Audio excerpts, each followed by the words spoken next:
Hello and welcome to the second shift of the 10-stringer of the Amateur Candlepin Bowlers Tour. Nice intro, Gregory. My name is Greg Gouillart. I'm alongside Kevin Burns, and this is Candlepin Bowling Network. And we're at Academy Lanes in Haverhill, Massachusetts. All live, all as you can plainly tell. Kevin, great string.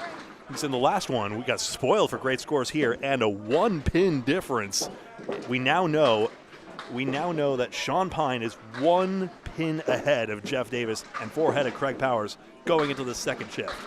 You know, it's some phenomenal bowling as Andrew drops 1, but it's going to be interesting to see for what happens for this shift.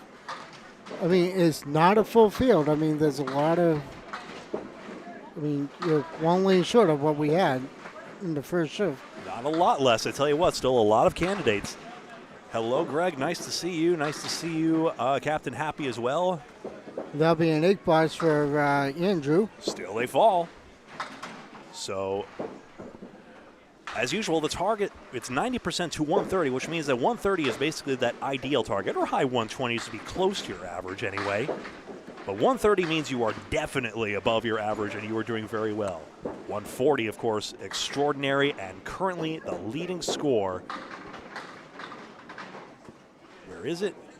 Is 1382, a 138 handicap average by Sean Pine over Jeff Davis, just 1 pin short of that. Still some phenomenal bowling. So again for Ivanauskas, whose average is 90 or thereabouts. Let me just think this through. Getting these 9 boxes is going to be big, and he's got an opportunity here against this 2-pinner. Got the extra pin. So note that number in the white box. That's the big one. Can it get to 130 or close?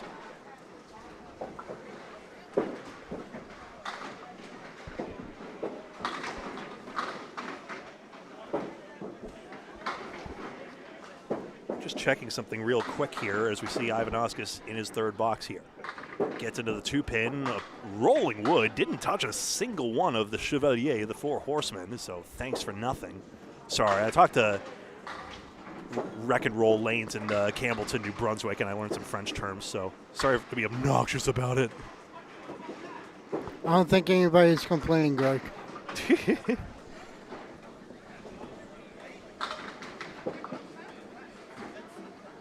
So real quick, in about 6 short hours or so, is the King of the Hill at Putnam Street Lanes. That'll be after this. Ivanauskas just wide there and gets a 7.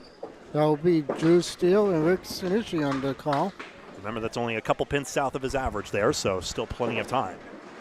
And it's eventually time with every bowler getting 100 boxes to overtake the 138 handicap average pace. Seen a lot of 140s and 150s, and that's what it's going to take at some stage in order to take over the leader.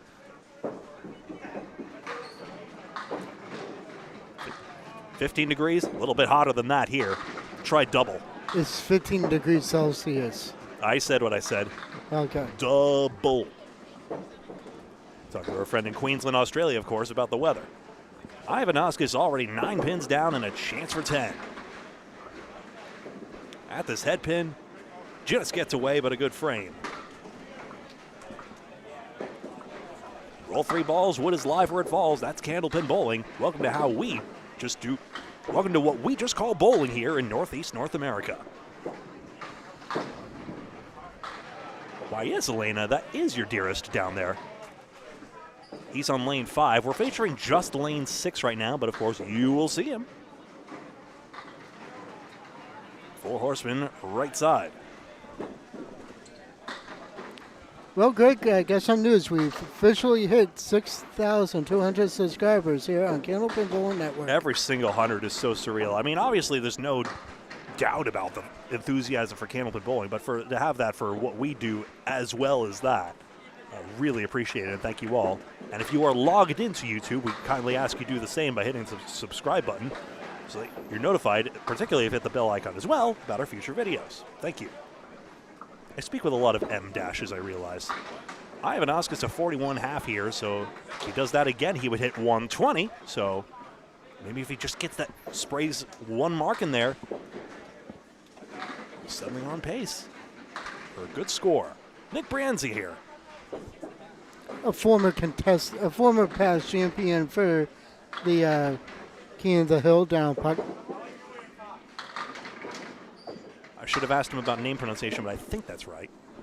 Four Horsemen in the 8-pit. It's definitely a name I've heard before, and despite that, forget.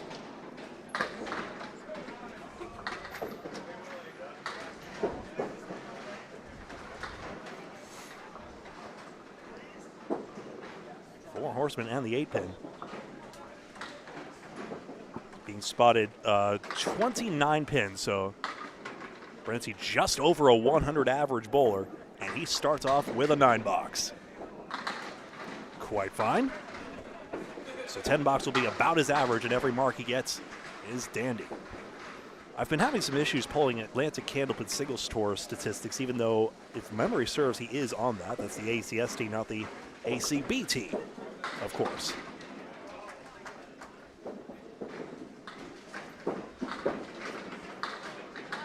Hits the 2-pin this time, takes out a diamond.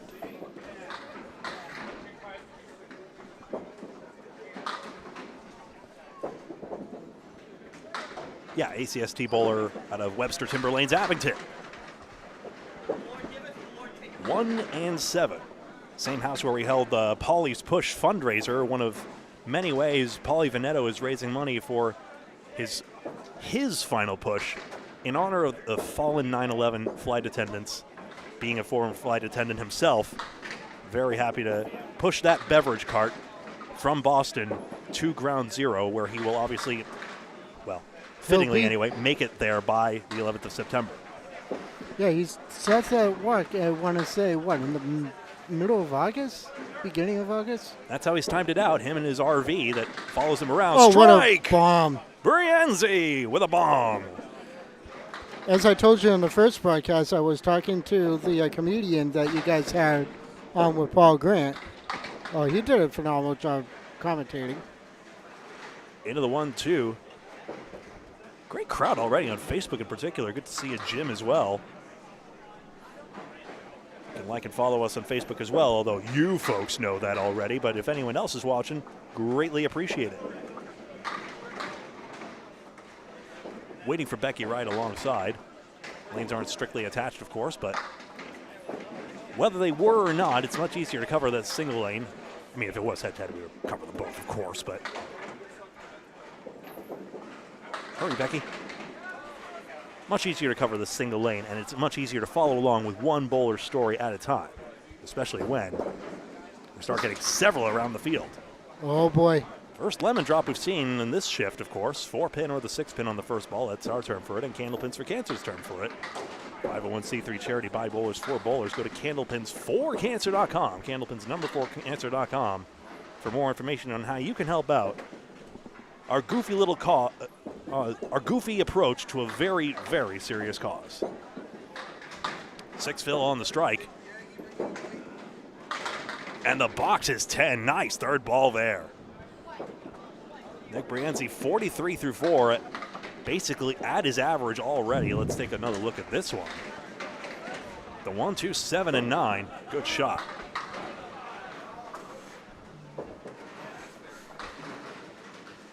Oh, we're getting lead-in programming, I see. Congratulations to Dave Peterson on his ACST victory recently. Welcome here to the ACBT, of course. 1, 2, and 4. So aside from tonight, in a couple weeks' time, we also have the mixed wills also here at Academy. Just couldn't get it to the head pin. Dropped to the line. Which is wall-to-wall coverage. Someone's got a bowl against the wall. Yeah, true. Ah, there it is on the third ball. We know what that means. 10 box for Brienzi. PG special. And now Ray McAllister stepping on up. Is there ever a good time for a PG special?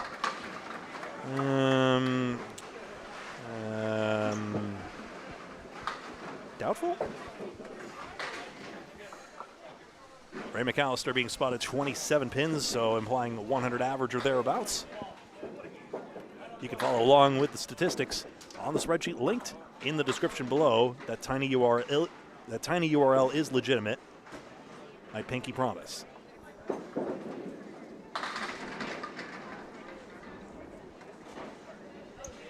Oh, a backdoor spear for Ray. Unbelievable. That 1-3 was standing there. Let's get another look at that. Oh, a piece of wood got bumped backwards, and there we go. Goodbye.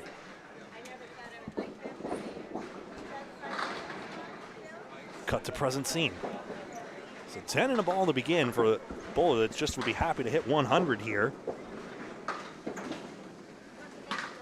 McAllister, I'm mostly sure bowls out of Millis, Ryan Family Amusements, but I'm not 100% for some reason.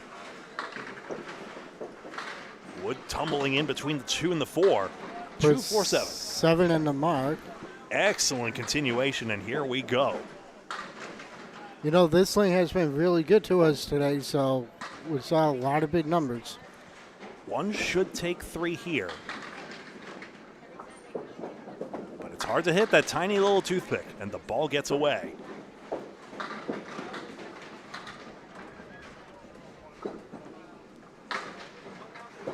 Nick, nice to see you as well. Good afternoon. This is going to lead us up right into the into putts with Drew and Rick. 10-stringer event here. It's gonna a lot of bowling taking place here. Yeah, we finished past the 3 o'clock start time here, which is oftentimes, I know I'm a bit of a pest about pace of play and don't bowl ball for ball with the other one, but. Well, the other thing you got to factor into is lane breakdowns too. Of course. Can't do anything about that, although we've seen 1 or 2, of course. That did add time. I've seen a few of them, but not major. The staff here at Academy always attentive to it. You know, 44 machines they're maintaining, and yet here we are, not even chancing needing a breakdown pair. Nico just said for the ACBT, Ray is a Wakefield bowler. Indeed. Wakefield Bowlerdrome. Thank you very much. I'm sorry, I'm having such a hard time searching the ACST document for some reason. Might be a skill issue on my side. ACST. 10 box there for McAllister, whose score is not on screen. And there we see a 37 scratch, 27 pins spotted. Off to an excellent start here. 90% of the difference between a bowler's average and 130. Throwing 3-ball frames is part of it, but odds are someone will. It's very seldom nobody does, even in this. And there are other ways as well, even if you don't reset at the same time. I think that's the biggest time sink. Basically, there should never be a time when both machines are going at the same time, because it means someone should have pressed their button sooner. But there's a dispute over whether that's distracting to another bowler, which I thought was a settled dispute, but maybe my poll was too voluntary response on Candlepin chat. I forget what that no one's going to admit weakness. Nope. 6 box this time, unfortunately. First bad box in 4. I think I said it to you when you did that poll. I said, nobody's going to admit their weakness.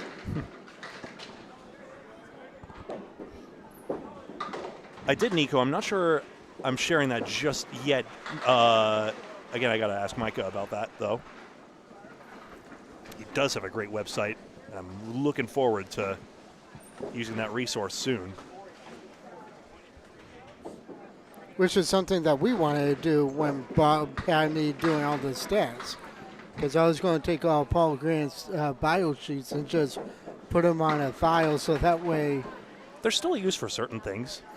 But for ACSD stats, that'll be the place to go. Here we are at the ACBT, and McAllister pins out well with a 9 box. And hey, got that spare 7. That was big. That influence is much greater than that of the 6 box, so he's off to a good start here.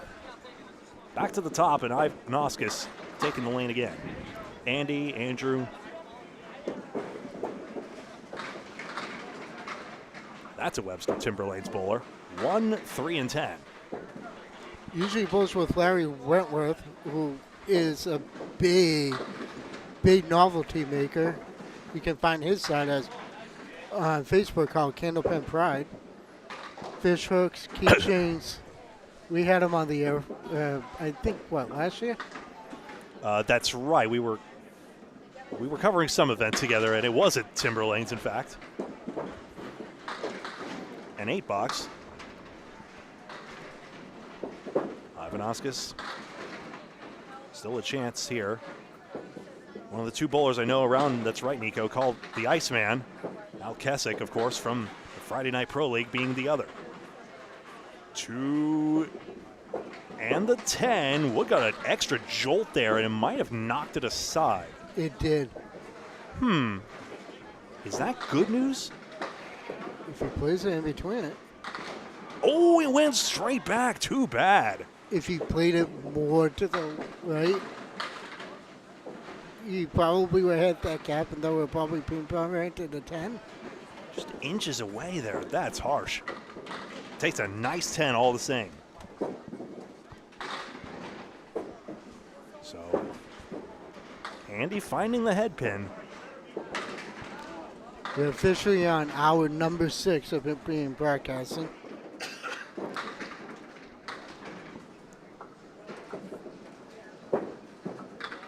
Three, 6, 10, and the 7 taken out. Actually made the 3, 6, 7, 8, 10, which is extraordinary if you think about it. It is. Let's see. Lands on his head pin, and it's just the 4-5. Chance here for a 9-box.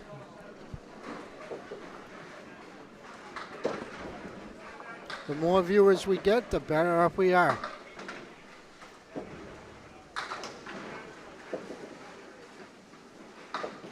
Thank you very much, Brian Allard, for your help with that.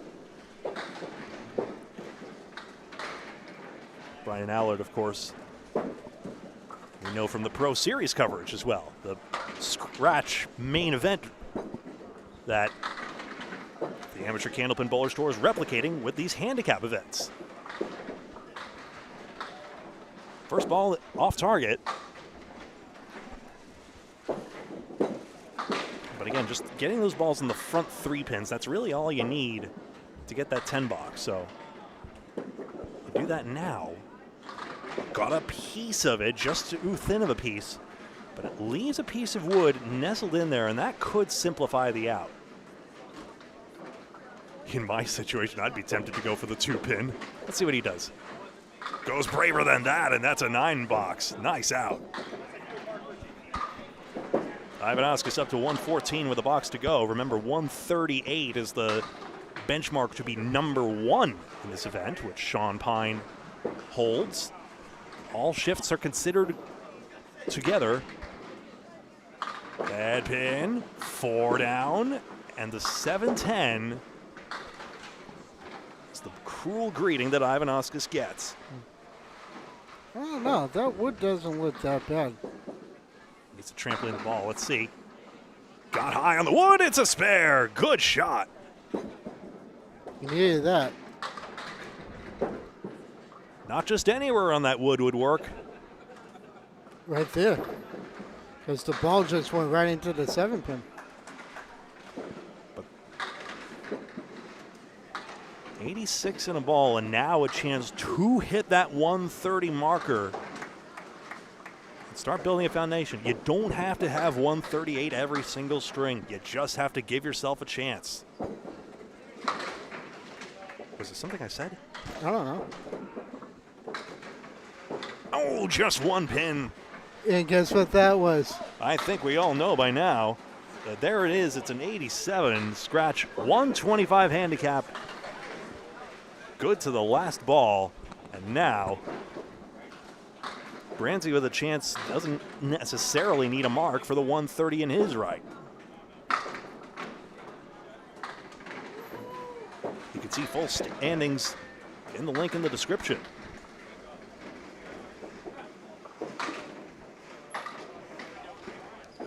After one shift, Sean Pine, Sean Pine, Jeff Davis, Craig Powers, Matt Susi, Scott Perry are your top 5. A while ago, Staple was leading that.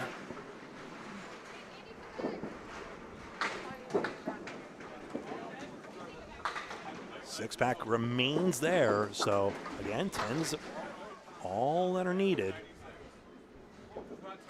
The six-pack, check his ID. Especially if you go to the bar here at Pub 125. Oh, head pin through the gap, how cruel. And the six-box results despite what looked like a solid hit by Brienzi. I thought you were going to say, how cruel is that headband? Yeah, that's just wrong. And the three was wiggling. That's usually a prelude to a setback when it's on the first ball. That piece of wood grazing it. Two pin. Producing some action here, and guess what? It's an old favorite if the 7-pin stays put. And yes, the high-low jack with a couple of jokers on the deck, if you ask King of the Palace. 1-7-10.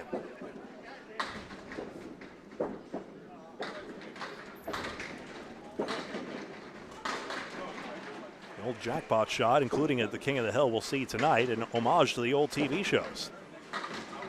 It's a very interesting variant. I mentioned it once during the previous shift, but I was talking to Castle Bowling Center in Miramichi, New Brunswick, and they mentioned we do this thing at the end where it's instead of a 50-50 raffle and instead of the high-low jack, everyone pays in $2, and then everyone rolls a ball, and if you roll 7 or more, you move on to the next round. Otherwise, you're out. And we keep going until only one does it and the rest don't.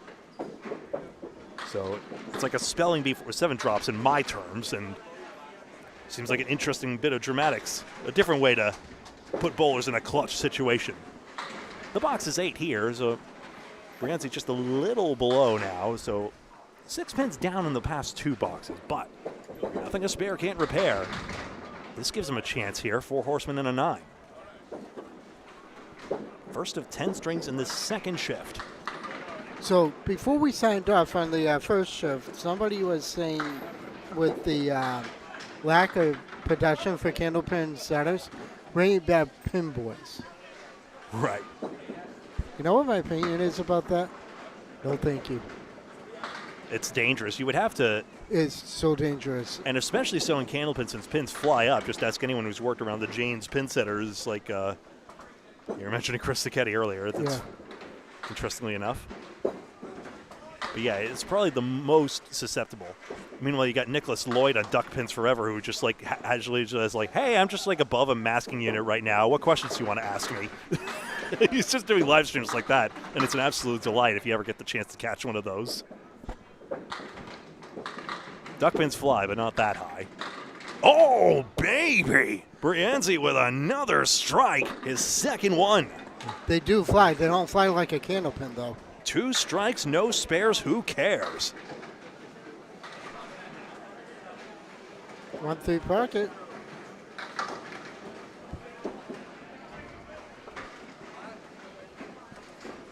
So, now the chance to go into the 140s. And again, it was getting better every box. Obviously, the 6 box wasn't where he wanted to be. And especially, what if he fills this one higher? Bit of a drop of the line, maybe, but drops 5. There's a Cleary on the right side. It's one of the greatest what-ifs. Both of his headpin hits have been strikes. Accuracy still prevails in this game. Imagine if he had been on the headpin every single time. I'm not saying Bro's rolling 300 here. That's not happening, but, you know, it's interesting. Not in this game. Identical 6 fill on the strike. Can he get 3 more and hit his 130? The only way you're throwing 300 in this game is if you do it within 3 games. Trust me. Oh, and another 6 box just fell short at the end like Ivanauskas did. So a couple of high 120s. Again, it's a fine foundation here. Just can they build on this? Because they were not bad strings.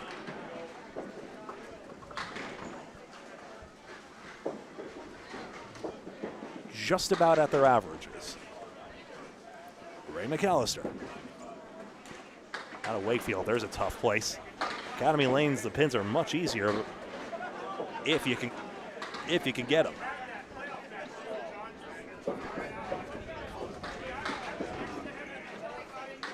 2 pin ripped away. Leads and out.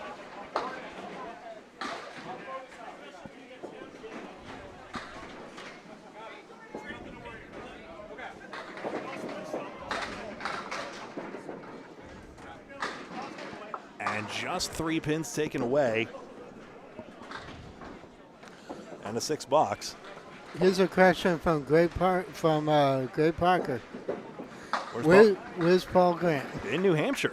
If he's not done covering New Hampshire states, or actually he may be.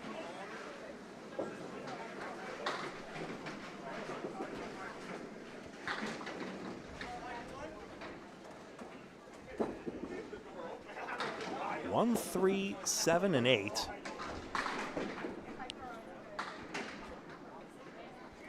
Nick Olson just threw a 162 handicap. That must be the high water mark. McAllister gets this to go with a 1, 3, 7, and 8 for his second mark.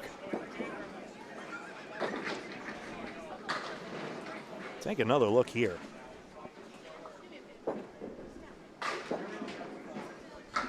Well, speaking of Paul Grant, he was just online.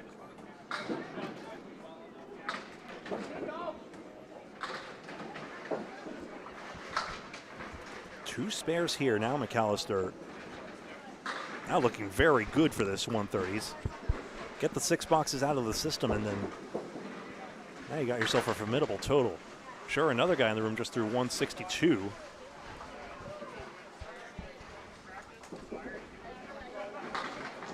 Just wide of the headpin. Down goes the 9. 4 horsemen left. 1, 2, 4, 7.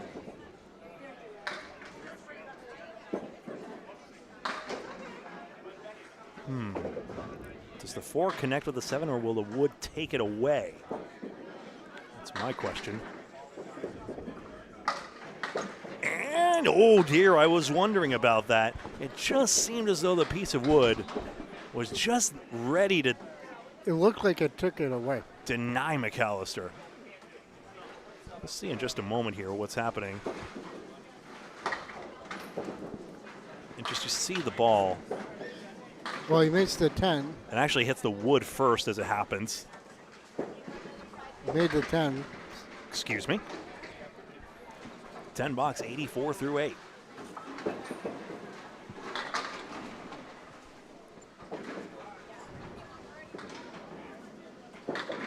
Into the head pin, 8 pin, down, 5 pin, hit.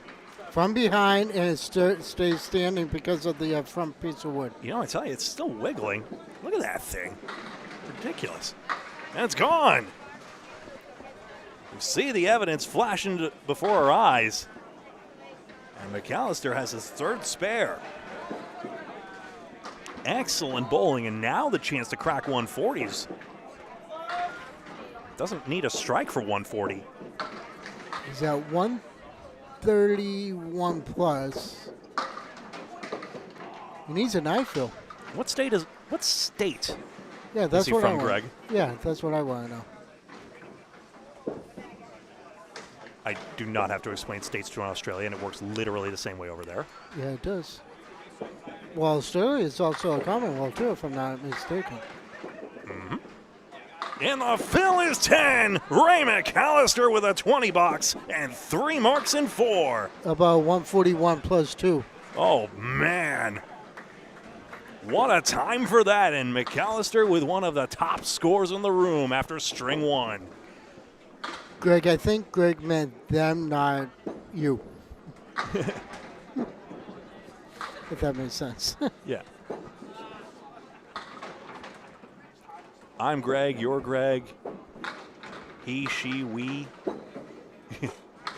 Yeah, what state is your friend from if he's in the United States, I mean? Or Canada, who knows? Which province in that case? No worries. Or parish is it, or if in Louisiana. Thanks for indulging my weird questions. That's a pin that didn't come set, so Ray has to re-rack. And Greg says he doesn't remember. Yeah, exactly. Yeah, no worries. You're supposed to be asking us the questions anyway. I'm not supposed to be, like, clapping back at you. Yeah, we're not the report. I mean, we're like the reporters here. Yeah. McAllister again. Gonna need some more on the strike. He had a sliding 6-pin. Tough outcome here. So now he might be denied 150, but hey. No, he's looking at 150 if he makes 3 more. Yeah, he takes 1 more, and that'll be 148. Yep, as soon as I can type correctly. 6 fill. So yeah, strike fill should be 6 in this case. So we'll see if that gets corrected, but officially. And yes, there it is. 120 scratch, 147 Ray McAllister snookers. And we'll be right back with another string in just a moment. Shouldn't be long, but we're going to take a brief timeout anyway. Be right back.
Welcome back. String 2 of 10 here at Academy Lanes in Haverhill, Massachusetts. Academy Lanes with the Amateur Candlepin Bowlers Tour.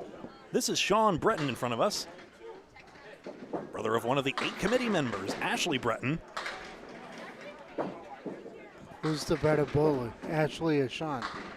Well, we put them to the test in that Atlantic Candlepin singles tour match I did with Dan Castle recently. Head pin hit, 5 pin.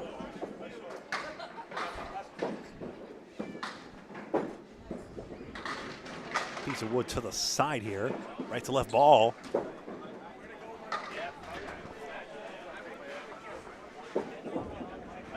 This ACST home house differs from Ashley's Ryan Family Amusements. He bowls out of Harvard Lanes in Massachusetts. Got that one the 3rd time around. That'll be a 10 box to begin. And also a PG special. Indeed.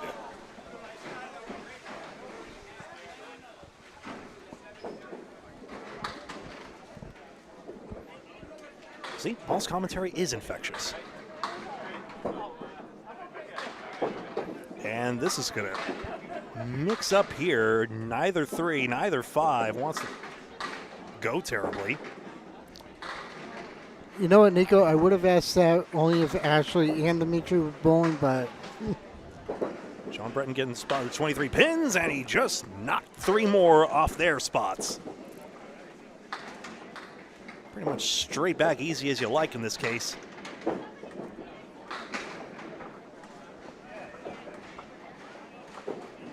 So scoring is available here. As soon as I get this configured here, I will catch up with the scores and report them all to you as well.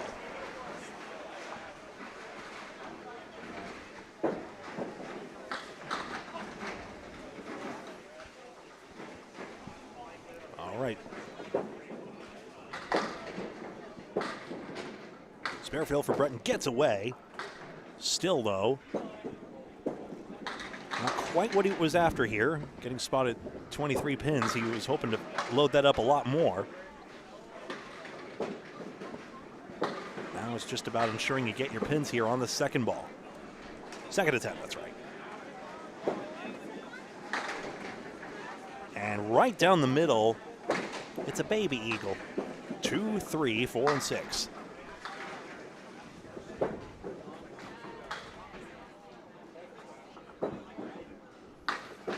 Just 3 pin out. Well, hang on. Don't press that button too soon, huh? Unlucky not to sting that 4 pin as well. Take your breaks where you can get them.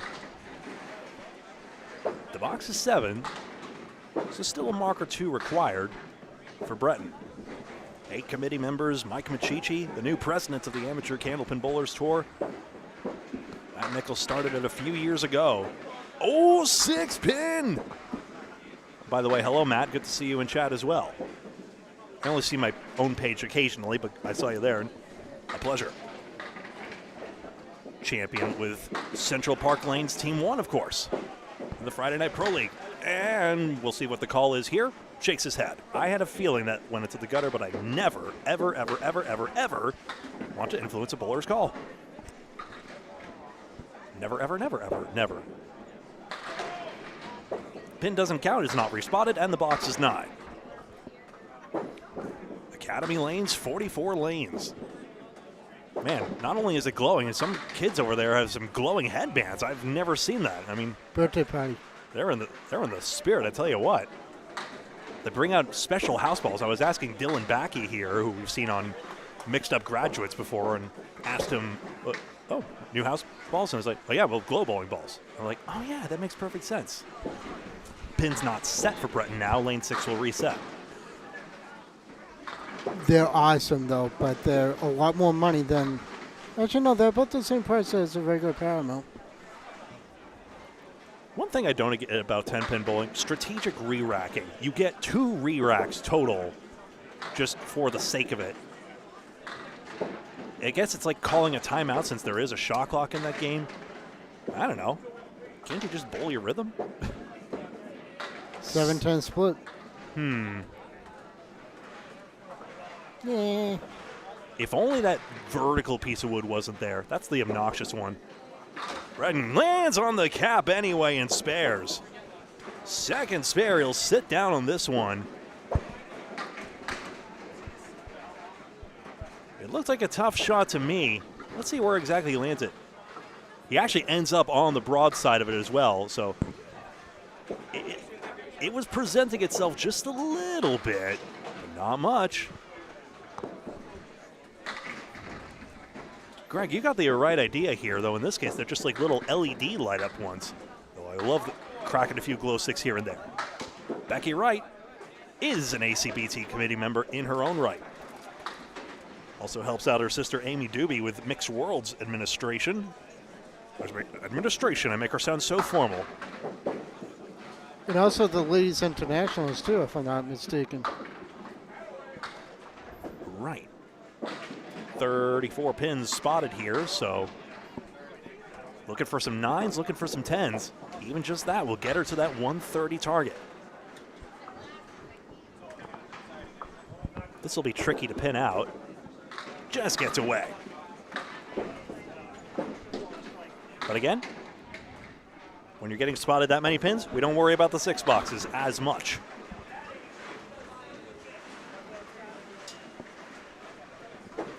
Let me have a look here at the standings now, along with you all.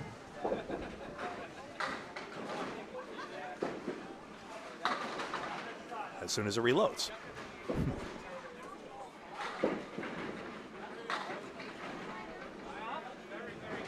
Still thankful every day Academy Lanes updated their Wi-Fi, like basically as help to the streamers. That is so, so appreciated, and we thank them very much for that. All right, string 1 is in. So keeping in mind that a 138 pace is required to be number 1, the top string, there are 1, 2, 3, 4, 5, 6, 7, 8, 9 bowlers who've rolled above, a string that is above Sean Pine's tournament leading average right now, considering handicap. Wright has the 1, 2, 4, 9. Mike Michichi, handicap total 161. Our president, Joe Coltrera, 161.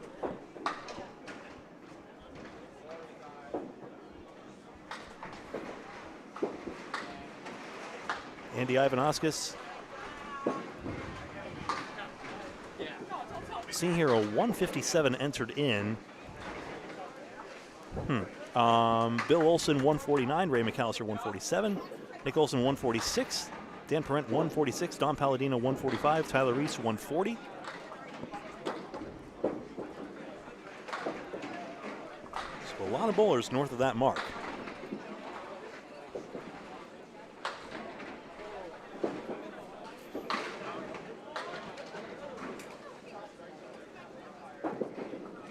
I wonder if the handicap total was submitted instead of the scratch total in one particular case, but either that, or I'm just losing my marbles, or there was some data entry issue, or something. 5 pins taken out, 1, 2, 4, 7, and 8. These things have a way of resolving themselves, so it's not my place to cause a fuss.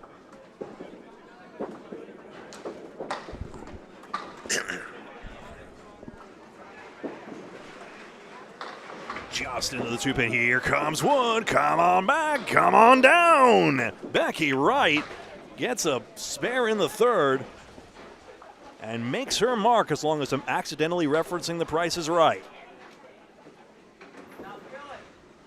And that pricing game got retired anyway. It was the old Barker's Markers.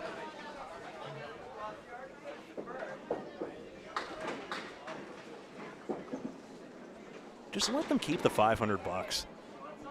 You could have solved the game design issue so easily. You didn't have to retire it. 4 horsemen right side. 6 pins down.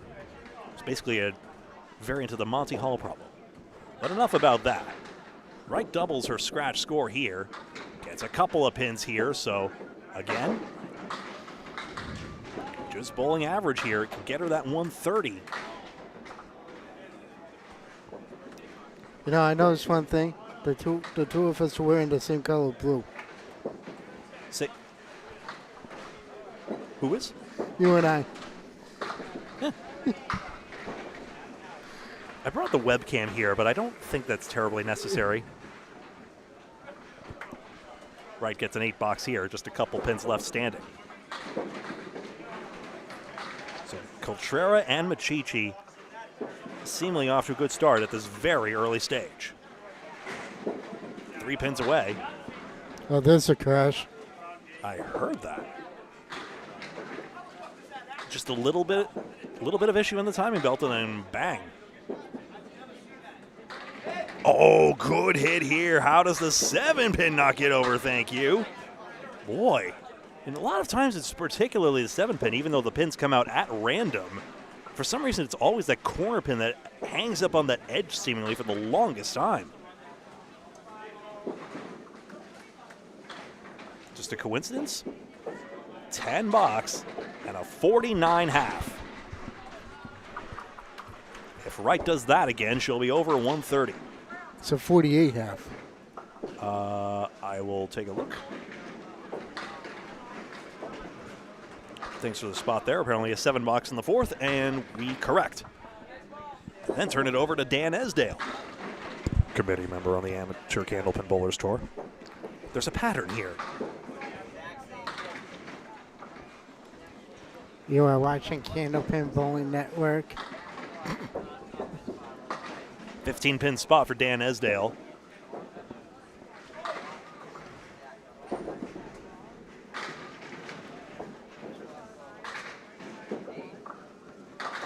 Oh, 3-6.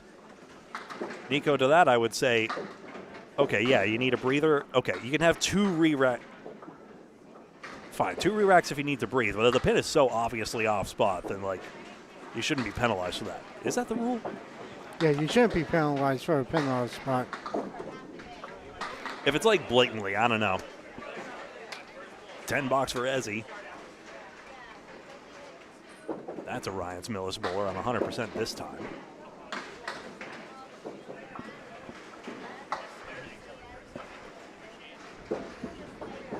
Into this head pin, triangle number 6. Not often we've seen the triangles today. 6, 9, 10.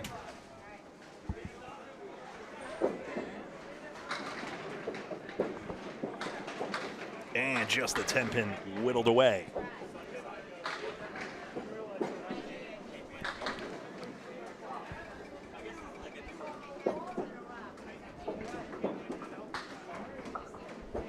Got an 8 box for Ezzy. Over yonder, Joe Coltrera has a 60 scratch half.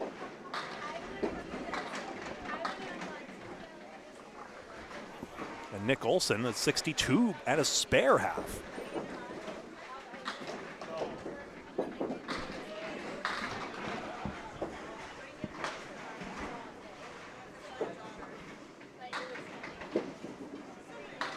Into the head pin, 2 and 10.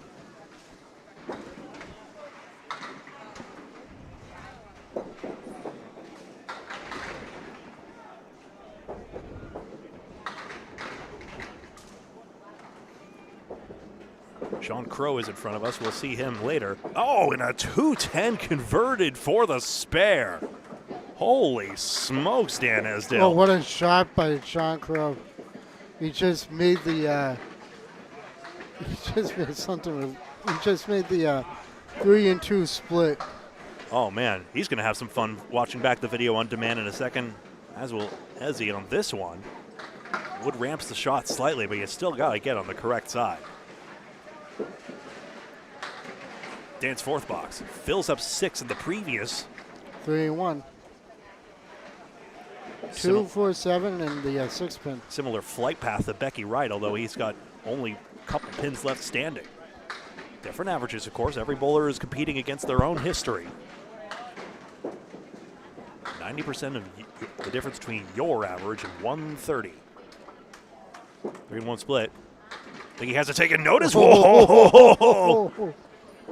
How far can you crow? Dan Esdale, the 3 and 1 split of his own after he saw a 3 and 2 split made next door. Anything you can do, I can do better. That's what he pretty much said.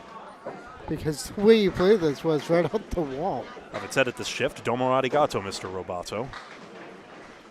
2 spares in a row. Now to load it up. And the fill is high. And it is. Wait. 9? Wait. Still 9? Still 9? Wood got stopped up there. That's not nice.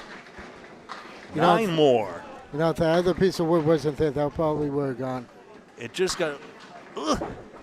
He had the momentum going down. Now I yell at the piece of wood. You were barely hit. Keep going. Easy as you like. 3 marks for the seat. 63 in a ball. Well, 1 for the seat. You know it. Possible 70 scratch half for Dan Esdale as we go back to the top.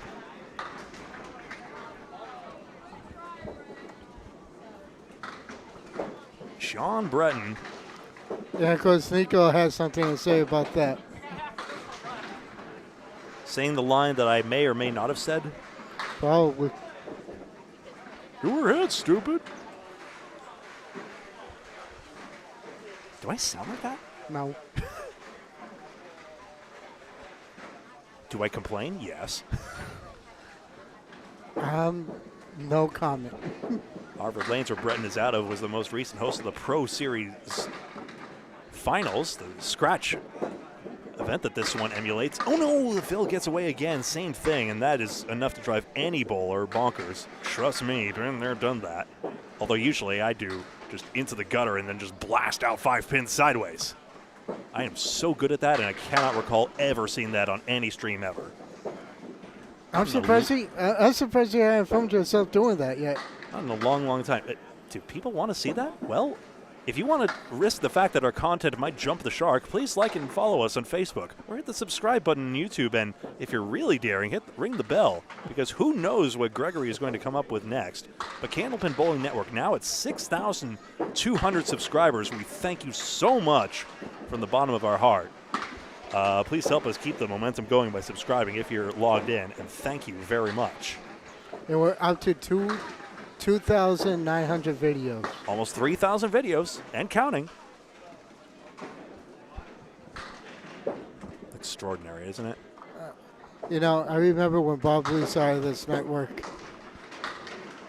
One of them COVID-19 silver linings. It was. I just started working at Masons when he started. I would have rather existed side by side with those shows, but you know, very happy to be able to do this and cover something that the shows don't normally. Here comes Wood, getting the 2, swiveling around, and that's it. Breton denied. 4 boxes left. He'll need a couple of marks to get to that 130, of course. Obviously, we see the 11s were those opportunities, but no time like the present. He gets the 10 box, crucially. No kidding, Nico. 5-year anniversary, huh? 5-year anniversary for CBN? Which makes a lot of sense, of course, because Well, Paul's first commentary was at the COVID-19 equivalent of Worlds, the U.S. Invitational it was. My very first match that I ever broadcasted was the rematch between Ulster and Holbrook. That was fun. Also at Mixed Worlds. And that was here at this very house. Breton with the ultimate washout here, just the head pin standing. Yeah, I did that match with Anthony Karen. Right. And that's when Bob said, "You're hired." It was just like, okay, so big match here. Yep. I need you. I don't know. We take the iPad, just stick tripod. You should cover this one. It's very important. Yep. And you know, what did you know? We're here because of Paul's belief. Because, I don't know, streaming these events, I mean, some people might call that insane. Some people still think we're insane for that. We are insane. And yet, here we are. 9 box.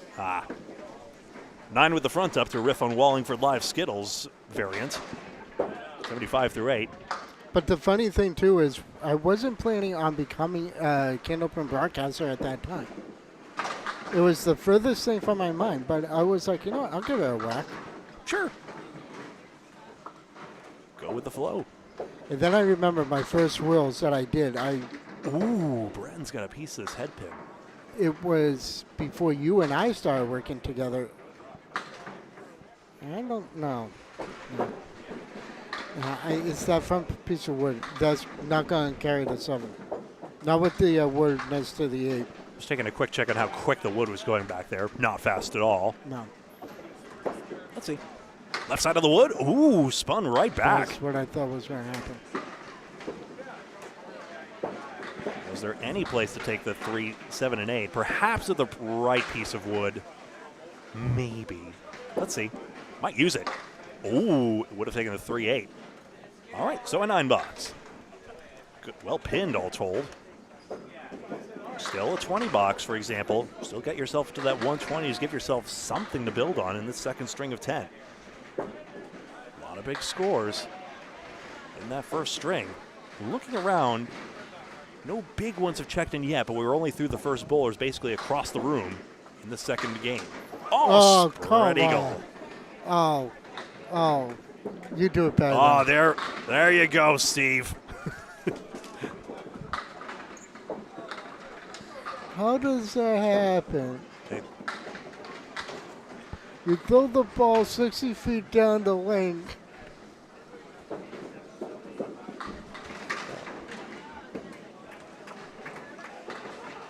Did you ever watch the video of the improv match between Dennis Nuzzle and Mark Ritchie?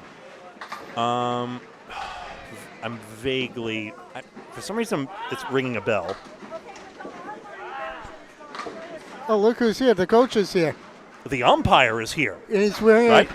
it's his birthday. Happy birthday, Lane Coach Britton. 8 box.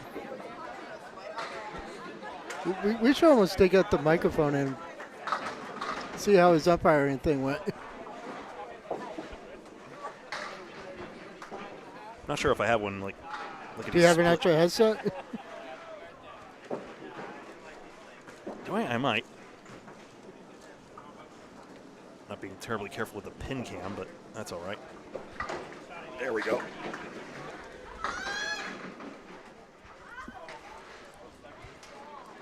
Can you get me into the third hole in each of those? I'll do what I can. Don't forget I got my busted hand. Kind of sorry I asked. That's all right. It's okay.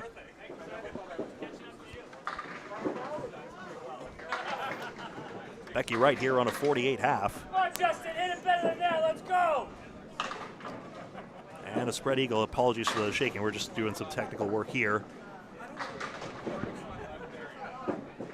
Aura. Hi, Michael. Michael. And right down the middle here. Can you fit that over all that? Nope. Make it work. Hold on. We got you. Hello? I'm here. All right. That's Coach Britton there as we see a luckless 3 box all over that center spot. Coach, I have to say happy birthday. It's nice to see you. Thank you, Kevin. I appreciate it. How are you? I got a bad That's all right. wrist, I get it. I get it. How did you know? Know what?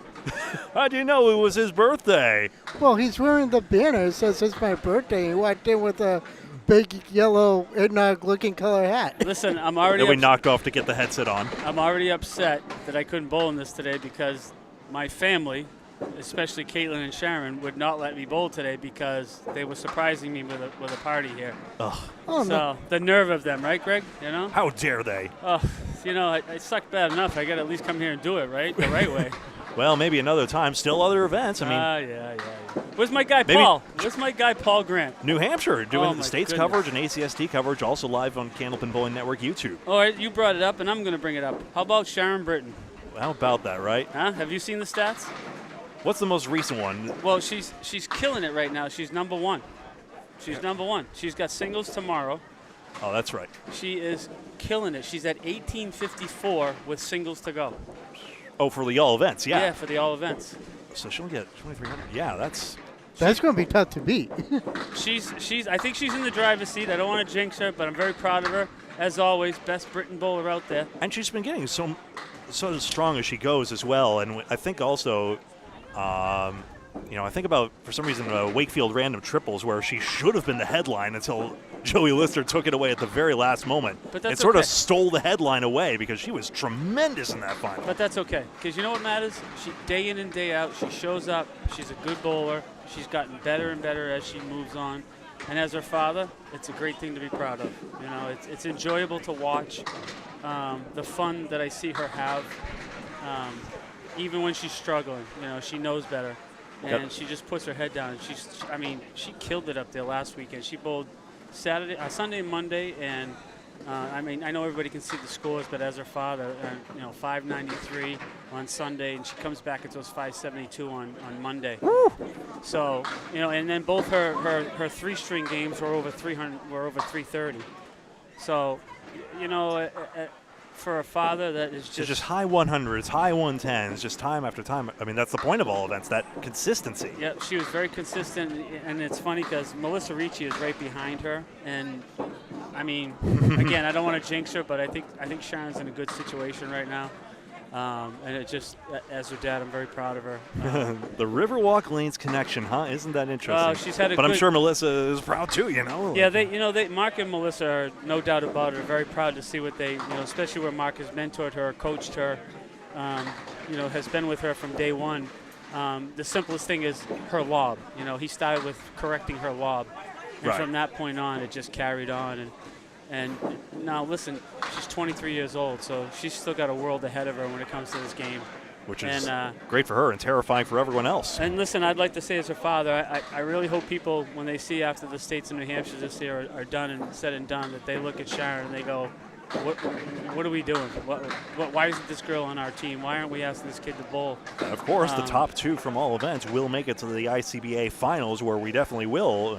And I started thinking about that last night because I was talking to Jordan, and I don't want to jinx her, and I haven't said anything to her, and I just want her to go tomorrow. She bowls her singles tomorrow, put her head down, throw 530, 540, and be in good shape for all events. So I'll keep saying it, and I love the kid. She's by far, and what a lot of people don't know about Sharon, I'm going to say right now, is she had scoliosis. They put two titanium rods in her back, and she went through a 10.5-hour surgery when she was almost 14 years old. So to see her do what she's done 9 years later is absolutely incredible, and I'm very, very stoked as her father. I've been watching her a lot too, and she's been killing it. As you said, she's going to be in the top three, and for the women's division, easy. And you know what, Kevin? The thing that I care about is that she goes, she competes, and she has a good time. At the end of the day, everybody that you bowl with, as a partner, as a teammate, that's all they want to see is they want to see you show up, compete, care about what you're doing, and I may not be there a lot of the times, but my phone will go off if I'm on the baseball field umpiring, and it's Sharon telling me, "Dad, this is happening. What do you think?" And Mark is always there for her, but I try to be when I can as far as helping her get along, and I'll say to her, knowing how much she bowls at Exeter, I'll be like, "Well, if you're doing that, then cheat back a little bit, and sometimes she pops up too quick. When she pops up too quick, the ball just tails on her. Which is sort of similar to the anti-lobbing thing, obviously dating back to the earliest coaching, but similar principle, at least it sounds like to me. And I apologize if people are sick of hearing from me about Sharon, but you know what? As one of the female bowlers right now, she's spot on right there. She belongs in any tournament with anybody. And you're just stating the truth. And a lot of ladies know it. Whether they're my friend or not, a lot of ladies know it. And like you said, Kevin, even you're noticing it. So I'm noticing it. That's a great thing. Because, I've been on the Pro Tour for so long, and when I see new bowlers come in, it's like, this is somebody who's going to make it, and she's one of them. Well, the great thing was you brought up Wakefield. I think actually Greg brought up. Earlier, yeah. She was nervous the first time when she bowled with Aaron. Refresh my memory. She bowled with Aaron. It was Aaron Fontaine. That's right. It was Fontaine because I forget the other one, but and it's somebody we all know. I'm sorry. I apologize to that person, but she threw like a tough. I think it was either an 80 or 90 game. He pulled her aside. Aaron pulled her aside. He said, "Sharon, you're okay. We're a team. We made it to the next round. Relax." And they made it to the finals too. And for Sharon's thing, she got them to the finals because she bowled a good game that game before. And then she did what she did in the finals. And hats off to Joey. Listen, I was watching it. And when Joey got up there with still a chance to win, I go, this isn't over. And I was No. talking to one of my coworkers, and they're like, what do you mean? They're up so many pins. I go, this kid is electric. As Dale spares 4th and 5. Go on. Yeah, Joey can drop 10 anytime he wants. He's that good. So it's not over, you know. And for some reason, just Aaron had a tough 5 boxes. He didn't get a lot of action, you know. I remember the call because Greg, Paul, and I said the exact same thing. Right as soon as Dewey threw the double strike, Yep. the 3 of us were going nuts. Yeah, and you know what, she's been to the finals, many things. She's been to the women's finals twice, and the Candlepins for Cancer roll-offs to the women. Right. Another 9-drop for Esdale here. He's got a great string working. Nico, I apologize for taking away from the bowler, especially Dan Esdale, who I love, and he's having a good game. He's 105, and he's got a possibility. Just forgive me if I interrupt you. No worries. Lane, it was Justin Waters that was with Thank him. you. Yes. So they both said to her afterwards. First, Aaron said what he said to her about relax, don't let it eat you up, and so on and so on. You're a good bowler. Justin pulled her aside afterwards, and please, I apologize. And Justin and Aaron, if you wanted to keep it quiet, I have a loud mouth. I'm sorry. Justin pulled her aside. And he goes, Painting him in a good light. He goes, I will bowl with you anytime.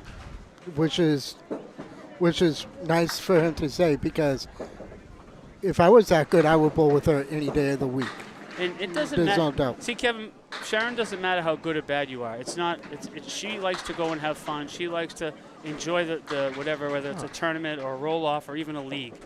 You know, this kid is, and again, she's 23 and she's got so much ahead of her. So as her father, I'm super proud of her. On my 60th birthday, they throw a surprise party for me. They won't let me bowl in this, and I was so PO'd that I couldn't be here this morning because this is my house. I grew up in this house. I've been coming here since I was 10 years old. So. Well, this is now my house with Lita being closed, and I'm proud to be. We all fit under one roof. Essie's tried. Gets across Dan, here. Dan, Oh, wow. Dan, you got to try harder. Come on, Dan, huh?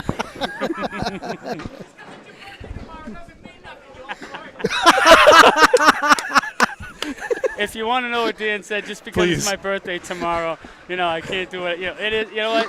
Dan's a good guy. I was fortunate enough to meet him a while earlier this year, bowling on the Millis once a month league. So he's a good dude. I'm glad for anything. But I appreciate you guys letting me jump in. You dished it right back. No, this is great. It's a special moment for me just to have a great day with people that that love me, family, and can put up with me like they do. Oh, look at Dan, buried the pocket, nothing. Hey, suck that together, Dan. This is fantastic, honestly. Hey, Dan, I got a $20 bill says you can't make it. Hey, 20 says you can't make it. Ray, you suck. Please forgive me, folks. I'm sorry. Krista Ruggiero just gave you the biggest face. Like, how dare you? Oh, good effort, Dan. That. Dan, good try, Dan. Well, he owes you $20 for not making it. Yeah, you can keep it. I think it was free rolling. I'll put a buck into Candlepins for Cancer. Don't worry, Paul. We're getting something out of the deal. But no, it's great. You know, somebody said to me, I came over here to say hi to a couple of people, and then I see you guys. And I don't know if you saw earlier today. I said hello to you, Greg. You were streaming earlier when I was on the baseball field. Did I ignore you? I'm so sorry. No. It's not about ignoring. It's about I just wanted you to know I was paying attention to you as always. You guys are great. I appreciate you. Well, thank you. By the way, much. I've been wanting to say congratulations on becoming an umpire. Yeah, sorry. So, yeah, umpire Britain, yes? Yes, I am, yeah. I do a lot. I was chosen again this year to the state finals for the 10s and the 11s, which is a big deal because, my goal is to get to Bristol, Connecticut. It's not Williamsport, it's Bristol. Mm-hmm. And it's just about, I enjoy it. Baseball's always been my life. I mean, everybody knows Jordan, and he's a baseball coach. And just congratulations to my son, too, by the way. His first varsity year in Division I baseball, has a winning record, makes the playoffs. Granted, he lost to the #1 seed in BC High, but his team played well all year. So he's going to do well at Methuen High. He's going to do well as a Division I coach, and always, very proud of my son. Well, thank you very much, Coach, for being here. Elena approves. Please give him a ration of crap for me. one of my friends out there, right? Listen, you can all give me crap. I love everybody out here. I know I'm a pain in the butt, but at the end of the day, Not to me, you're not. listen, Kevin, I'm here for anybody. I'll carry anybody's bowling bag. You know. I'm going to ask you this on the air. When I'm better, because I'm battling a little drought right now. Absolutely, I'll bowl anytime, Kevin. Can you please help me out, because I gotta get rid of the damn horse that I have.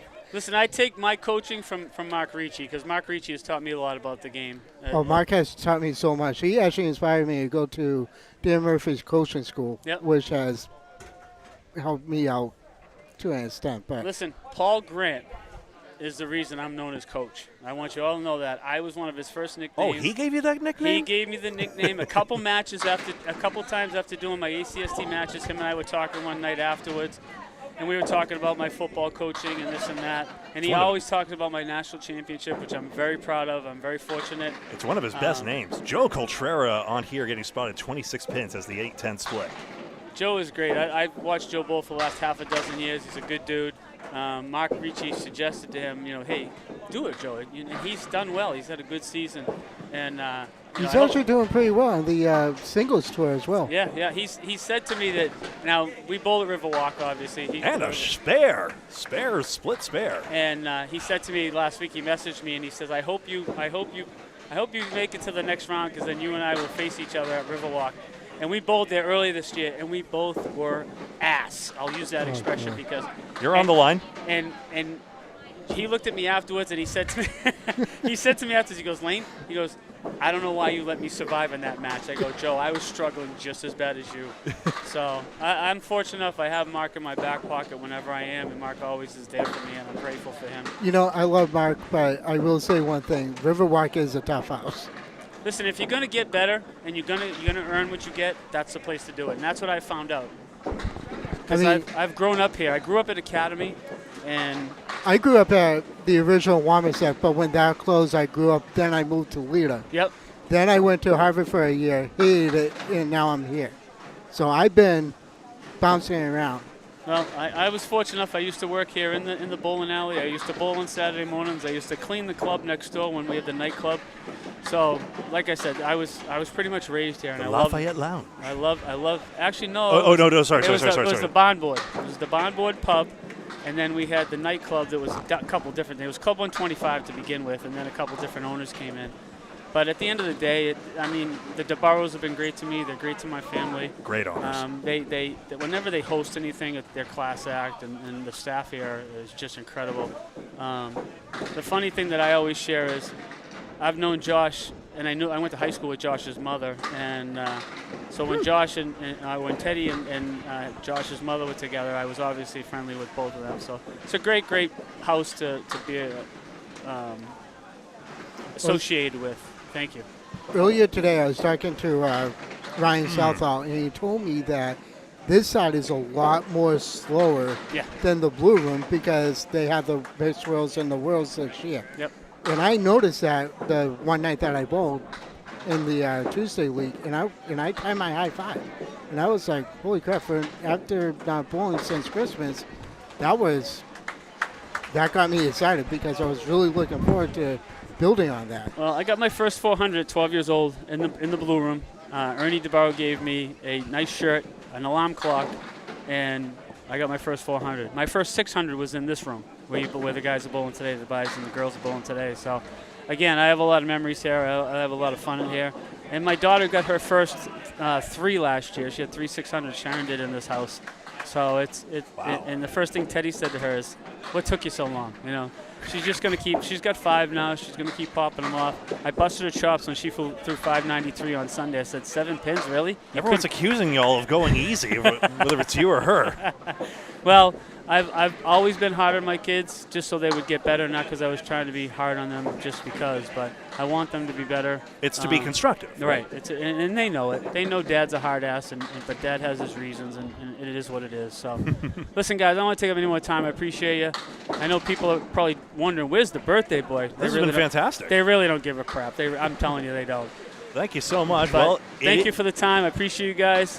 Mr. Paul Grant. Kevin, it's a pleasure. I miss Paul. I love Paul. I know Yeah. Paul has his fans and he has his non-fans. And listen, I love the guy because Doesn't everyone? What he did after COVID and how he helped not only the ACST, but helped Al Johnson and made Candlepins Cancer for what it is now. And Al Johnson will tell you that just like I'm saying it.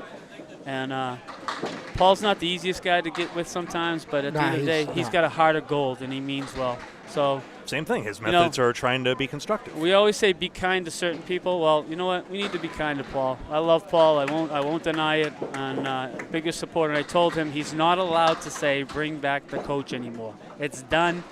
There'll be no more ACST for the coach. I got to get into baseball and pay more attention and get my goals set of getting to not Cooperstown, but get to Bristol, Connecticut, and so you can see me on ESPN. Hey, you got to be true to yourself, and it's a pleasure to see you now. I appreciate you guys again. Thank you so much. Thank you for the time. And I'll be in touch with you. Absolutely, kid. Anytime. Anytime, Kevin. Thank you. Until another time. Always nice to see the coach. So, quick recap. $10 for Coltrera. There was a couple of times, including one where he actually, on that third box, had 2 object pin hits and just didn't end up with the result he was after. Nick Olson comes up here now. We saw him throw best first string if memory serves. Getting spotted 42 pins. He has a good windup. At least half whistle standing, 7-10 split.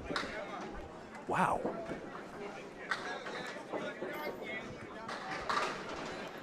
You know what? Honestly, we needed the good laugh. And Woods coming around into the 7-pin. Yeah, enough of Mr. Serious, right? I know. But you know what? I actually do really like the trash talk. Obviously, some of it's too profane. We can't just mic up the bowlers. Otherwise, we'd probably, at least probably, unless we had a parental advisory here. There's debates either way. But you know what? The line that Dan did say was the perfect fit to continue that banner. But you know what? It's all in good fun. That's all that is. He took it and he dished it. Exactly.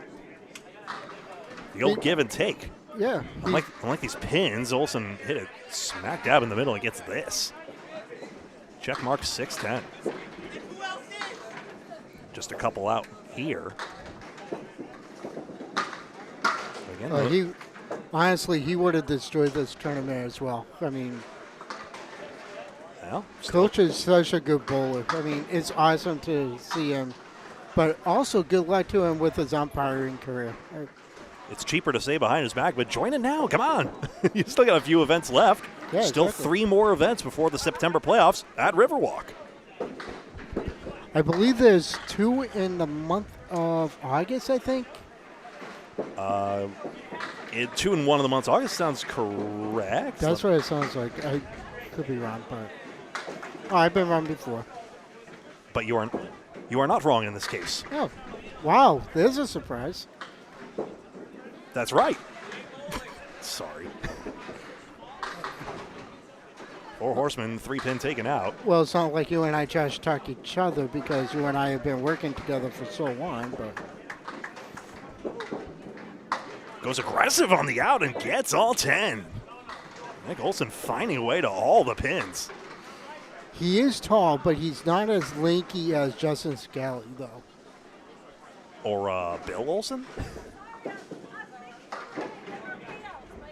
But he does have a good ball, though. That one got away from him, but he got a lot of action off the happen. It's a mystery. I've only just gotten to shake Bill Olson's hand now. He is a gentle giant. I get it. It's not my first time shaking his hand. I actually covered him a few times with Paul Grant. This one gets away.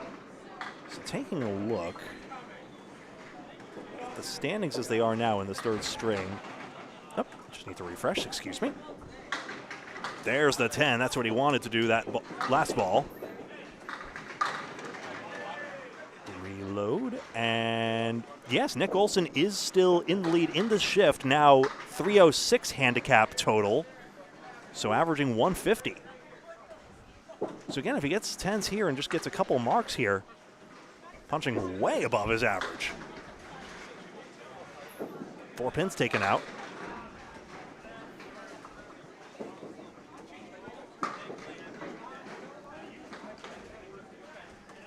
Let's see. Center diamond. And of course, the coach is still in the room. He's still giving crap to a lot of the bowlers. He's making the rounds, huh? Yes, he is. I mean, if you look at it, now you know why it's called it the eggnog color birthday hat. But Our folks still can't see, unfortunately, but yeah. I kind of get it. 8 box for Olsen, 45 at the half, which turns it on over to Sean Crow. Sean Crow has made some spectacular shots off the side that we have seen today. Averaging 136 handicap total at the moment.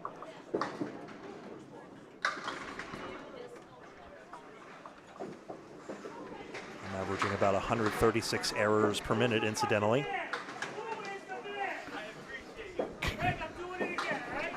Our mics are probably picking it up, Coach. I know.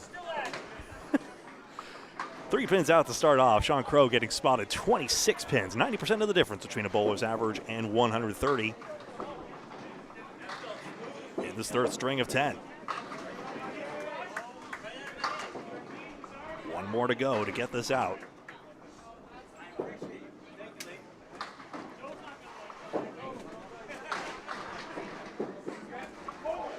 And good out there.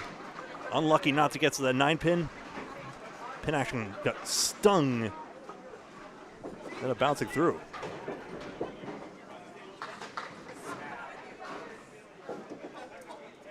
Greg, you've shook Andre the Giant's hand. That's a fun 2 truths and a lie statement. Surprised your hand didn't come off in the process. 5-pin taken out. Crow has the 6-10.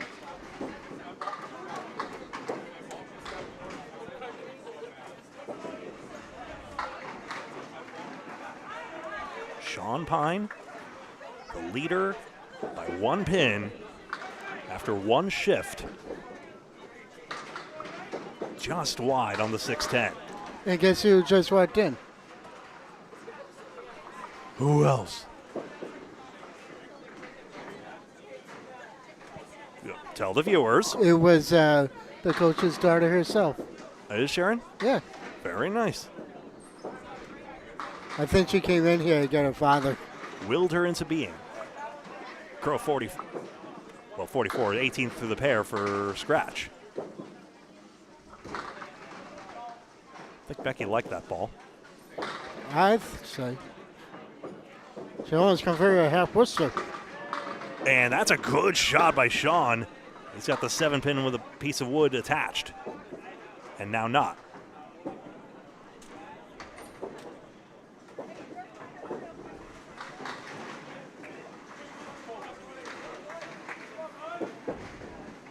Good. Hung on the lane. Caught the right side of the pin. Sean Crow, 28 in the ball through 3.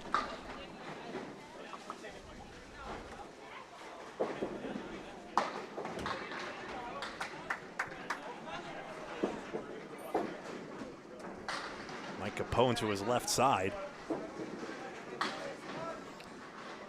A former champion on the King of the Hill,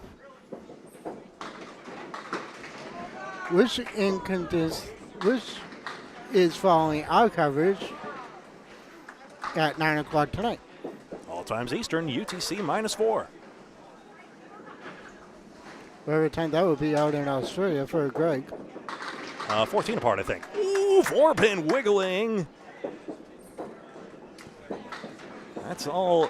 Crow gets the 9 drop there on his spare. Excellent now, especially if he hits the single. We're going 130s into the moon. If. Hit it. Got it. Back to back.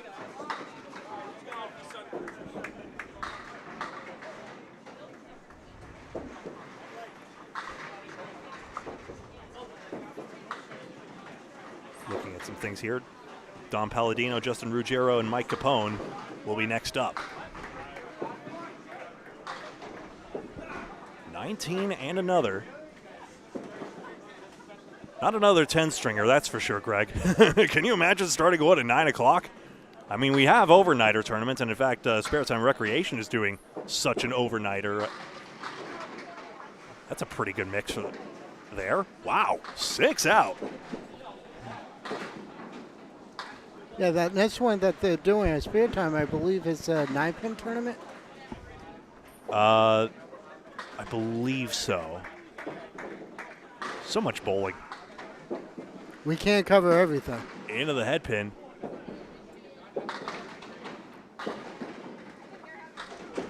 Yeah, last weekend it was the Stampede at Webster Timber Lanes.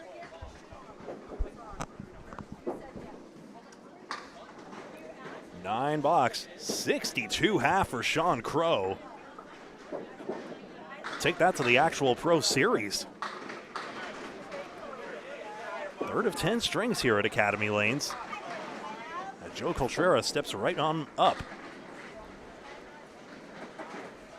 Had that 47 half and has had a couple of tough breaks here. Chance possibly for 130 otherwise.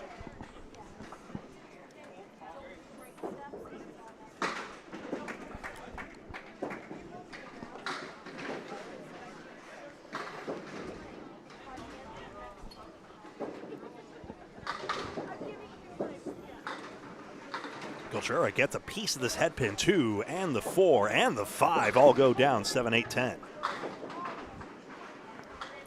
I don't know. I want to look at that wood because that's kind of, you know, that's going to be interesting. Does the piece in front have any value?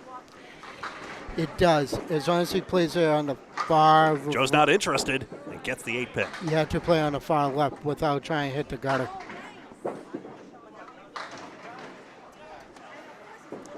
Just didn't trust the sidewall deflection here. Let's see if he chances it now. Yep, curiosity, and you see how useless it was indeed. So, leaves a pin standing in the name of science, or perhaps because he thought it would drive straight on back, but in the end, it did actually betray him. Definitely reasonable to try the plank in that situation. It's a bigger target.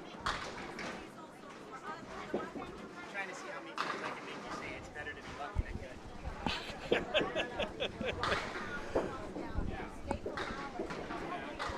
kind of made one of those calls. I started like, wow, that was Sean Crow and I sharing a laugh over that 4-7 that got him a 6 fill anyway. Among other things he claims, but honestly, pretty good bowling. Hey, he's got a 19 box. That he's selling himself short on. But everyone's got a bit of a self-effacing humor around these parts, just about. Oh, yeah. You don't get very far in this game by having an ego. No, you don't. Even Coach Britton just now, that's probably, there's a lot of irony in there. Oh, yeah, and a lot of camaraderie, too. Especially with the way how he was giving Dan the works back here. You old what did he say? I'm not going to say it, but it begins with the letter F. Actually, it makes it sound worse than it actually was. Yeah. Lane 7 doesn't have a head pin. Shoot at that. Oh, thanks. Ezzy, you want to have a go? Come on.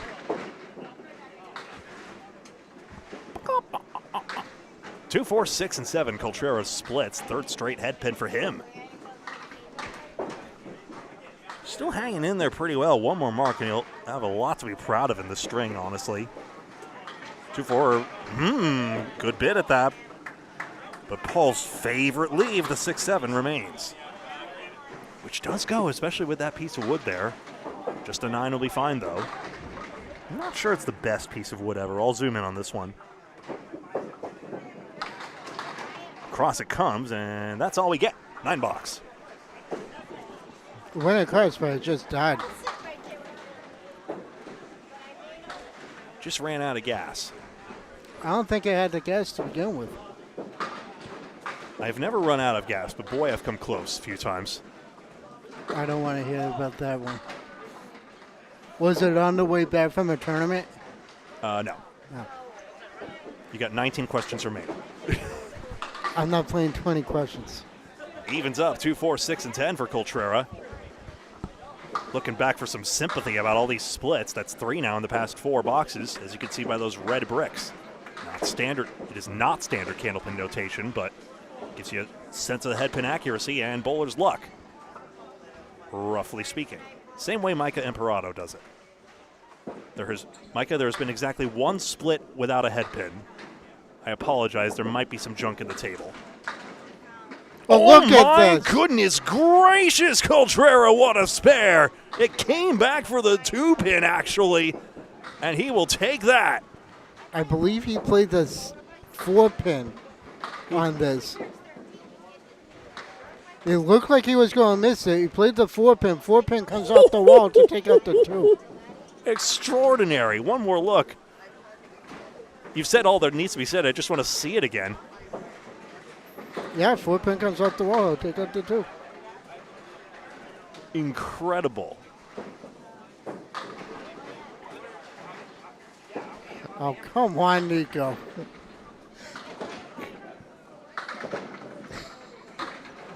What are you looking at? Nico's comment. Are you talking about this one? Yes. That's Eric Thorstensen actually making that comment. If you run out of gas, just have more baked beans. Shot like that gets a 2, Phil.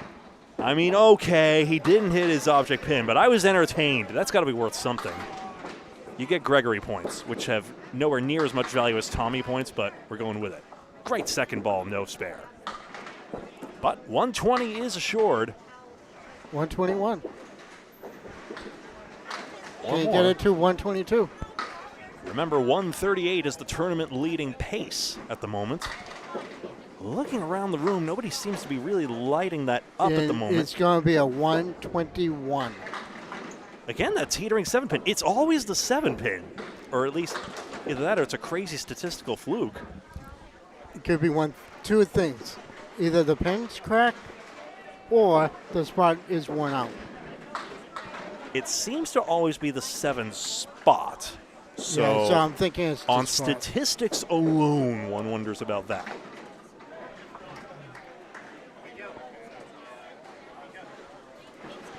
Nick Olson on a 45 scratch half. When he deals in, he gets a lot of action, as evidenced by the fact he leads this second shift. 162 and 144. 4 pins ahead of John Harrington and 20 pins ahead of this very Joe Coltrera. So isn't it interesting? First and third on the same exact lane. Dan Nesdale in 4th, not far away. And Gerald Hubbard in 5th place on 280. 26 pins separating the top 5. A 7 box for Olson, who again can get some 10s here. All 9 boxes all the way, which is not his average, remember. That would all be above his average. But if he did, he would get his 130. And a lemon drop. So we'll still need to see an overperformance at some point along the string, but still an opportunity at some point. Let's not forget, we still have 7 more. Yep. Second ball gets away, and apparently Greg saw a lemon drop the next lane over. What an interesting coincidence. We're rich. I put in my buck. Don't look at me. The only buck you had, right? It was the consolation prize after a coach's $20 bet didn't paid off for him, I guess, or he didn't lose his free roll. Nice third ball here, though. A good recovery. So an 8 box, again, still just 1 mark from Olson. At some point, that's all he needs. A lot of people are cynical about Candlepin. They think, oh, well, if you just throw it fast, you win. Well, you still got to hit the pin you're aiming for. That's the thing. Olson just did, and now he's got a reward. Little unlucky to get the 8-pin back there as well. But I hate to say it, speed on the ball is not your friend. Not always. You still need the accuracy, too. Ooh, yeah, that back pin, that's the problem with it. Ball deflects away, may have followed the 5-pin away. And that's the way it goes. Might be a 3-object 10 box. And it is. That's it. That's a quality 10 all told. Nick Olson so gets that 10 box. So there's that overperformance right there. 9 or 10, that's an overperformance for him. And now a chance to still hit that 130, which again, is the target, and for him, is the bottom of his performance in the first 3 strings. It's good going, all told. Now he's got his head pin and he's got a diamond. Diamonds are not a guy's best friend. It ain't. I've only seen one of these go today. Yeah, we saw the center diamond go. Oop, Smack. That 4-pin almost got destroyed. the 4-pin did. Those garlands can take a beating. 2, 5, and 8. Best pins on the market. And there's the 10 box off the wall for it, in fact. Crazy sidewall carom and another 10 for Olsen. As we take another look. Off the wall to grab that back pin. Again, we celebrate the 10s when that's better than the bowler's average here. Big part of the reason why he's ahead here. A little light, just off the target. Both the 2 and the 3-pin missing, but does the wood bridge the difference? The 10-pin is the dastardly one. Yeah, he went wide, Late on the release, perhaps. just a smidge. Can anyone explain why Amy Doobie has a balloon? What is she talking to her sister Becky about with that? There's 3 more pins for the 9 box, and Nick Olsen hits 131. Another great performance here. Well, you have to wonder if she's rubbing the balloon on Becky's head to get that static electricity thing. Why? Why Well, would she- she miss their hair? Or she's probably over at the Britain party. Happy birthday, Coach. Sean Crow on a 62 half. He's good and he's lucky.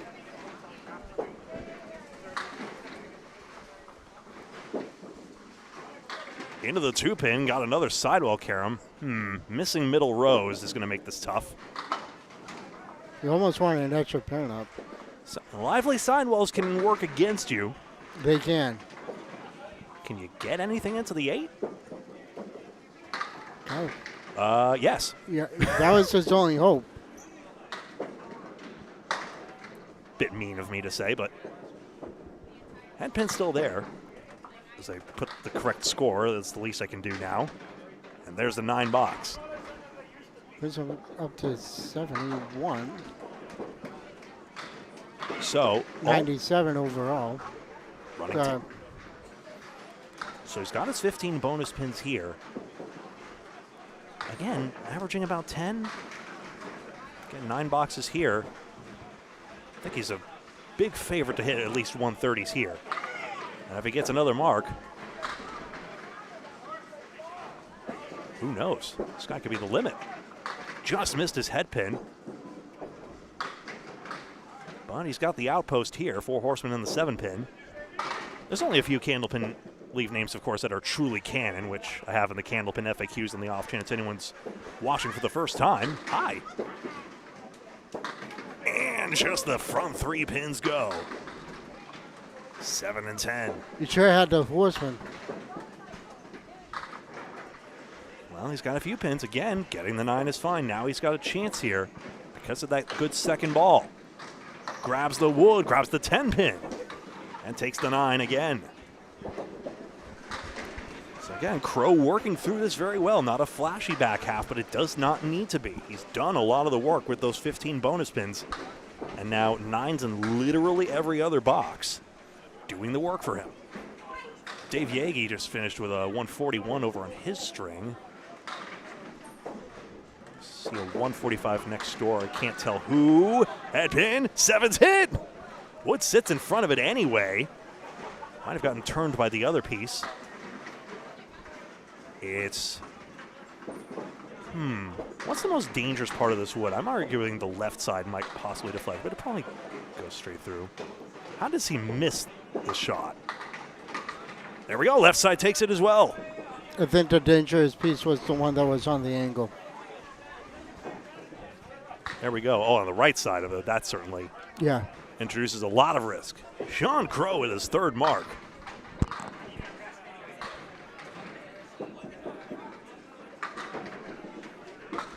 So,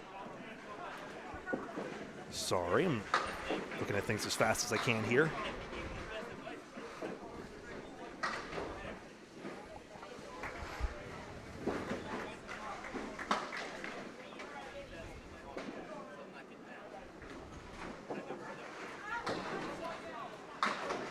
Where is it? Where is it? Where is it? Trying to look this up. Not seeing it for some reason. Oh, it's John Harrington who actually got that 145. So yet again, John Harrington with another good score here after 162 and 140. So that might be enough for the tournament lead. Maybe, maybe. Crow hits a 3-pin. Again, that sound I'm still confused about. 1, 2, 7, 8, 9.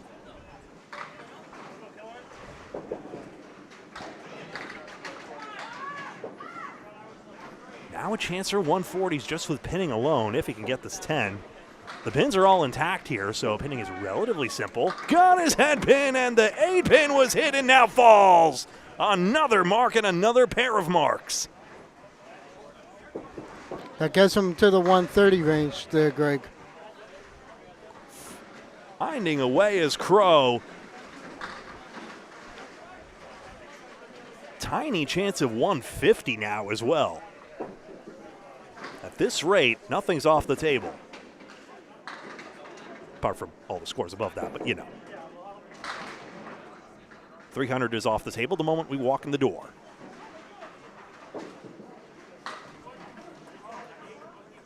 Crow got his head pin, tiny piece of it, but got enough for 6. So 137, and if he makes this little bitty split, especially with the wood helping out, I think there's a lot of ways you hit this 2-pin and it works. Waiting for Esdale next door, and then he'll take aim. Lane 7654 queued up to bowl. There we go. Just wide of the object pin and no escape velocity for the piece of wood in the left gutter. But mid-140s assured, and Sean Crow, I do not see a score higher than his across the room. He gets a 10 box and a 121 scratch and a 147. That's it for this third string. Just taking a look here in the last one, Dan Esdale's 148 appears to be the highest string across the room. That was last string. 147 here might be a candidate to be the top scorer this time around. We'll verify that, and we'll be right back with string 4 of 10 in just a moment.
Welcome back. String 5 of 10. That's Dominic Palladino in front of you right here. Good to see you, Terry. And I'm alongside Kevin Burns. My name is Greg Gouillart here at Academy Lanes in Haverhill, Massachusetts.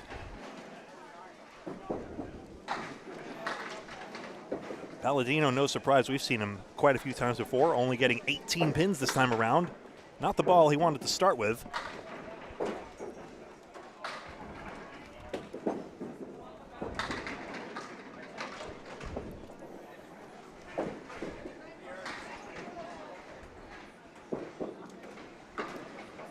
Balls around northern Massachusetts and New Hampshire.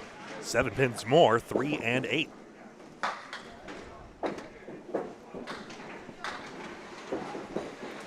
Full standings available here. Remember, you can screen cheat on anyone's scores. All these Cubica scoreboards are going live over the internet.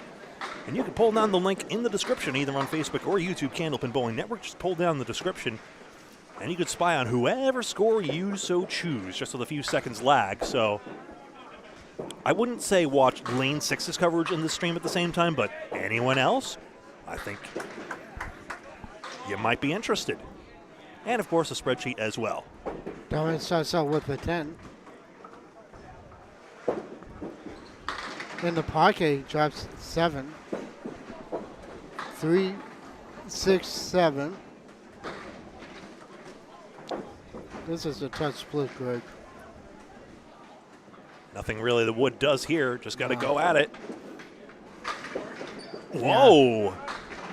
Gave a good bit to it, but You know, I tell you what, I think that piece of wood and back stopped it up a bit. it did. I'm going to take another look at this along with you all as well. That's the power of replay. There's another 10. And here's the replay. I want to see if this piece of wood stops the ball from going. I'll watch the ball, yes. Yeah, it did. Whoa, yeah, that ball took a wicked carom over the 8 spot, at least. Yeah, it did. Palladino does not miss it by much.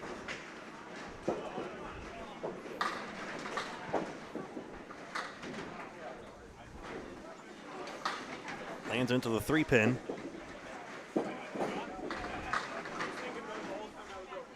Handicap totals 130 and 117 through the first two strings. Let me see if I can get an updated version of this.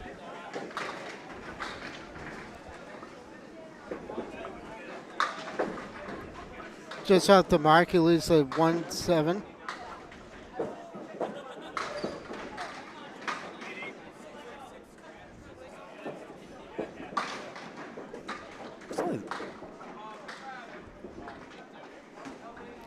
Takes an 8 box.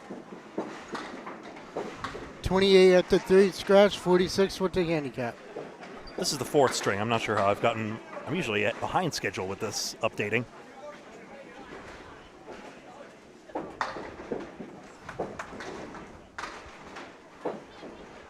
Updating accordingly.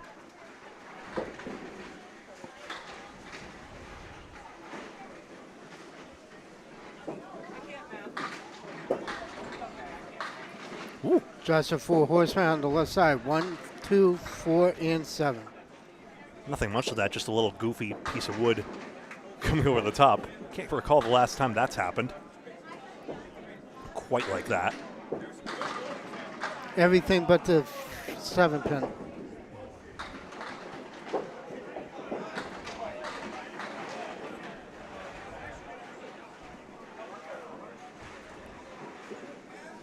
And there's a 10 box. So far, you left 2 pins standing, Greg. This is probably the silliest reason to use a replay, but look at the little piece of that pin go whoop right over the piece of wood. Not much to it.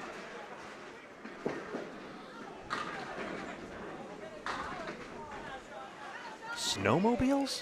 Why would you? Did you have to lay out the snow for that drag race, Eric? That was causing traffic on the way to New Hampshire State's bowling tournament today at Exeter Lanes. The last time it snowed up there was last Saturday. Yeah. With that freaky storm that we had. Well. Oh, nice shot. That's a beauty and a great one to sit down. Palladino now with the chance to hit that 130 target.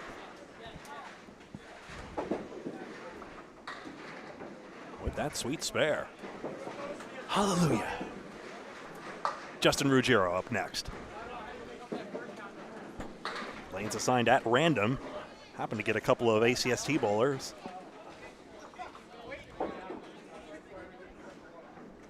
Ruggiero, a past class champion of the Atlantic Candlepin Singles Tour. Class C. That's headpin crossover leaves Kings, and that's all he gets. My favorite shot, 5-pin first spear.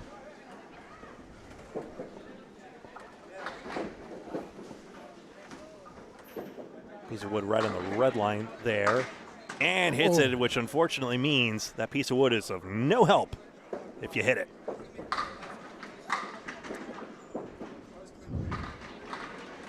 John Harrington to his left, we'll see him in a moment. And the box is 9. Justin Ruggiero with a 27-pin handicap in this tournament. About a 100 average. That'll be a 9. As you see it here. And I put the 27 in the wrong spot. There we go. Drops 8, loses the 1 and the 2. So currently through 3 strings, John Harrington to his left. In fact, the leader right now, that 145, did put him over the top. To Nick Olson's 131. Sean Crow's 147 we just saw has him in 3rd place. Gerald Hubbard in 4th, and Joe Coltrera, that 121, still holding him in 5th. So again, a lot of the good bowlers coming through here. We're going to see everyone then again. Just a 2-pin. Remember, 138 is the average we are after here. That's the one held by Sean Pine after the first shift. There's the 9. 2 9s are 18. 39 with the handicap.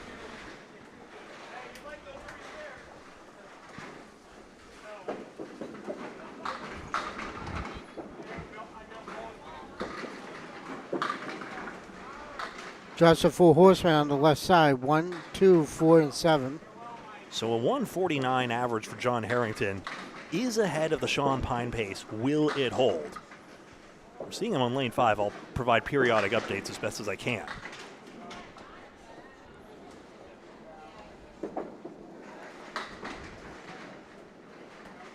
Just the head pin up.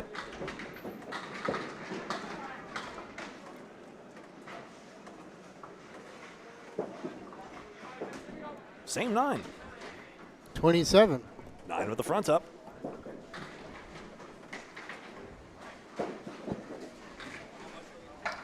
So after that last string, John Harrington threw that 145. Crow threw a 147. Cody Brunel out of Western Mass threw 161 handicap.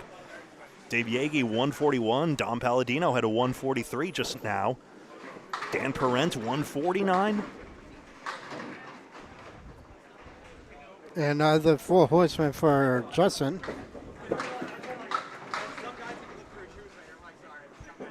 Piece of wood in the middle of the 4 and 7 there. Can knock it straight back. Everything but the headpin. It was intact. Who needs that head pin? When he defeated Mark Van Heinigen in that class final, it was a nervous affair. Had a box of 1 towards the end of his string, but it was enough to hold on. Again, just racking up these 9s. Might as well have had to leave Dan Esdale had in lane 7 and just play without the head pin. We once had a funny match out of Webster Timber Lanes where Brian Liss, noted trash talker, but also great donor to Candlepins for Cancer, put up some money and somehow got Craig Holbrook into a match where Craig played without the head pin, and Craig still won. The Hall of Famer beat Brian, even though Craig Holbrook's leave never had the 9-pin, never had the head pin rather. He played at 9-pin style, basically. That pin, oh, a piece of wood just escaped into lane 7. And now they still fall, and it's a spare. Which one? What do I replay?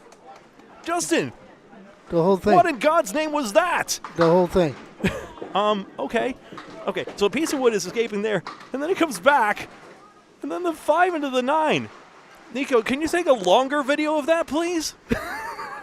Nico, can you do a highlight reel of that, please? What was that, Justin? Extraordinary.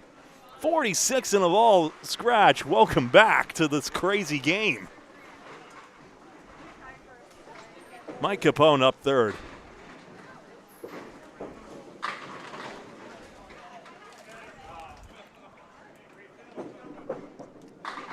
Getting a 20, not a number, 20 pin handicap.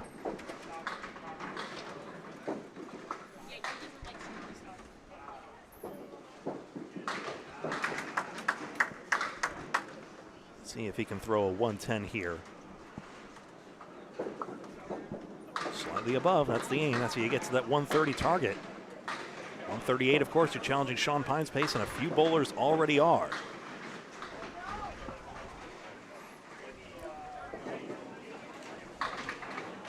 All of John Harrington, Nick Olson, and Sean Crow are above Sean Pine's pace. Hubbard and Coltrera just below. 2-4. And the 10 just doesn't get taken out. So, tough luck on this split here. Capone, Fooey, who needs it? 9 box. Every pin does matter in the end. One pin decided the difference between first and second, between Sean Pine and Jeff Davis. Let's not forget, Craig Powers just came in a few pins from overtaking that. 4 pins from first. 4, yeah. 3 and 6. We've seen a couple of times where the action for a supposedly faster house, I called it that, but 3 and 6, that's a pretty skeletal leave for missing the head pin, and there you go. Maybe justice served. Maybe the pin's coming back. Maybe it'll take it anyway. It's the 157.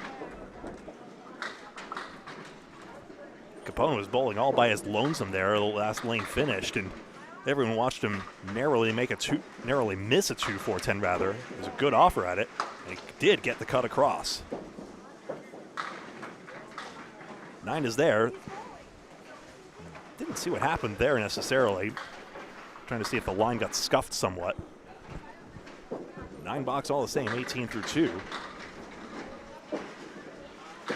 Maybe was upset about the balance at the line. Hard to tell. 4 horsemen, make it 3, 1, 2, 4.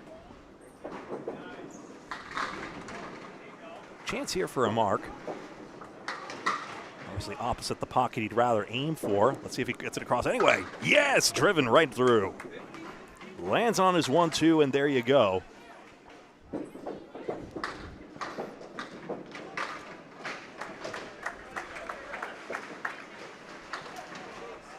Would have taken the 4 horsemen proper as well.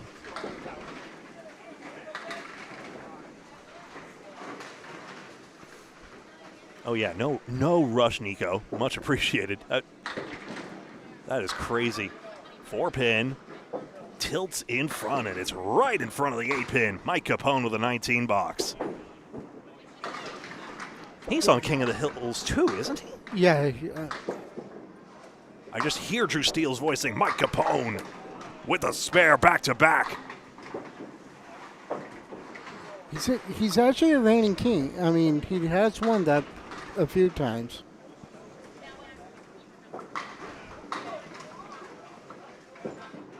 .47 and a ball through 4.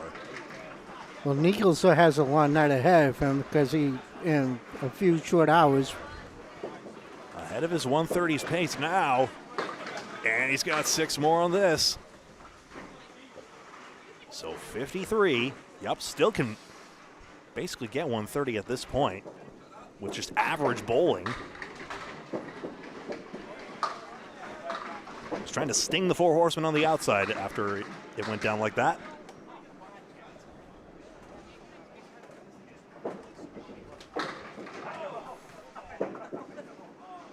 Can he do it again? Glancing blow. 1 and the 2 gives him an 8 box. 61 at the half, Capone. And we go back to Palladino, who is sitting down on a spare. 10 strings, total pinfall plus a 90% handicap to 130 each string. All events in the Atlantic. Darn it. Amateur Candlepin Bowlers Tour. Handicapped accordingly, 90% to 130. Mimics the Pro Series otherwise.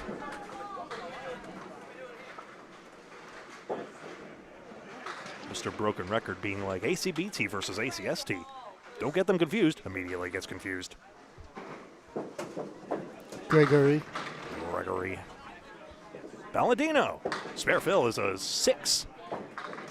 Pins are still knocking about back there. 1, 2, 6, and 10.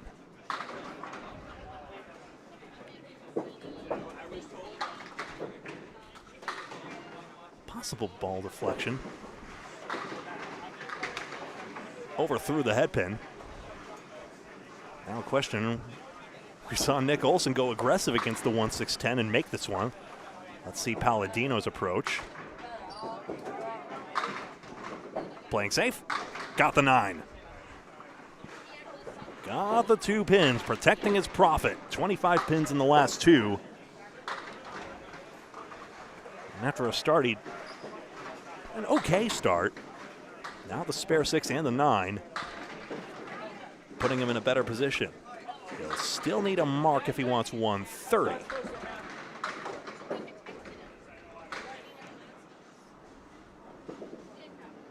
He's got the head pin thin, 7-10.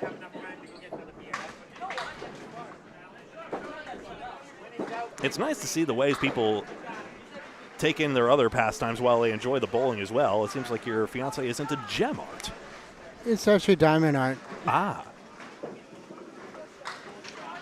It's paint by numbers with a lot more sophistication. Yeah, it's similar to it. It looks gorgeous, honestly. It's actually a horse with ice around it. Huh. She actually just started that the other day. She's come a long way with it. Well, in 20 strings of bowling today, goodness knows she's got plenty of time for it. And we're very grateful for all of you out there spending however much time with us. Palladino ends up with a 9 box. Her back must be killing her because she's been sitting for so long. I'm sure she'll let you know. Are you kidding me? I'm going to hear her all the way home. Oh, my back is killing me. My back is killing me. Then again, where is the lie? What? Then again, where is the lie? Yeah. Palladino spills this head pin out. 3, 7, 8, 10. Sorry, Micah, that's 2 splits without the head pin now all day. The shortcomings of my edge case. No, I will fix it, I promise. Cap is in the way of the 3 pin. I think he was trying to play that cap so that way he could convert that. Obviously, if he had a face on it, would just drive it straight back, but what are the odds of accurately billiard cueing it? Oh, yeah. And what did I say about her back hurting? It's right on cue, isn't it? I know. I feel kind of bad for her, honestly. Would drive straight back. Good shot for the 9. 81 through 8. Palladino's watching the ball back there, but there it goes. And the pin sweep will shortly follow.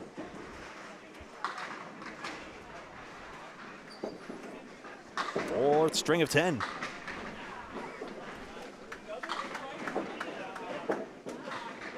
Again, coming up at 9 o'clock. Coverage of King of the Hill from Putnam Street Lanes, Fitchburg, Massachusetts. Drusille and Rich Sanucci on the call.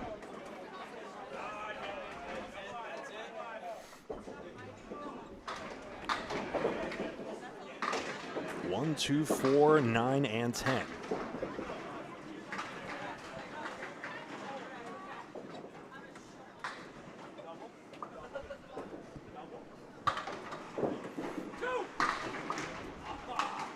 On the outside of the head pin, 4, 9, and 10. Thanks for nothing. At least once again, there's a piece of wood, which Palladino played well last time.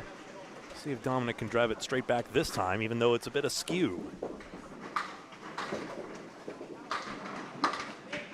Ball took it anyway. Solid 9, and I would not hit the button too quickly if I were him, but it will skid to a halt. And the box is 9. He's going to be under that 130 threshold. He needs a double strike for it.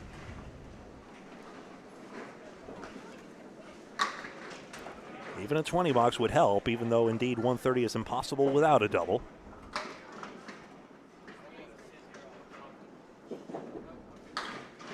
Smacks into the 3-pin. Well, you want your ball to work on the head pin, not the 3-pin anyway.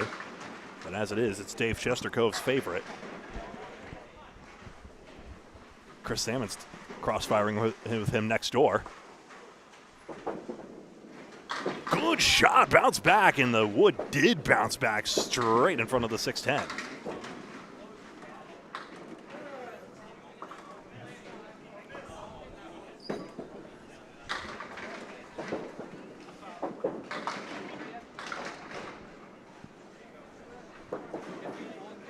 See at least one big score around the room as we note that 8 box for Dominic. In the end, so no quality head pin hits, unfortunately. That's the way it goes. But taking a look around, Gerald Hubbard just tossed a 141, so once again, his 4th place score is going to be bolstered.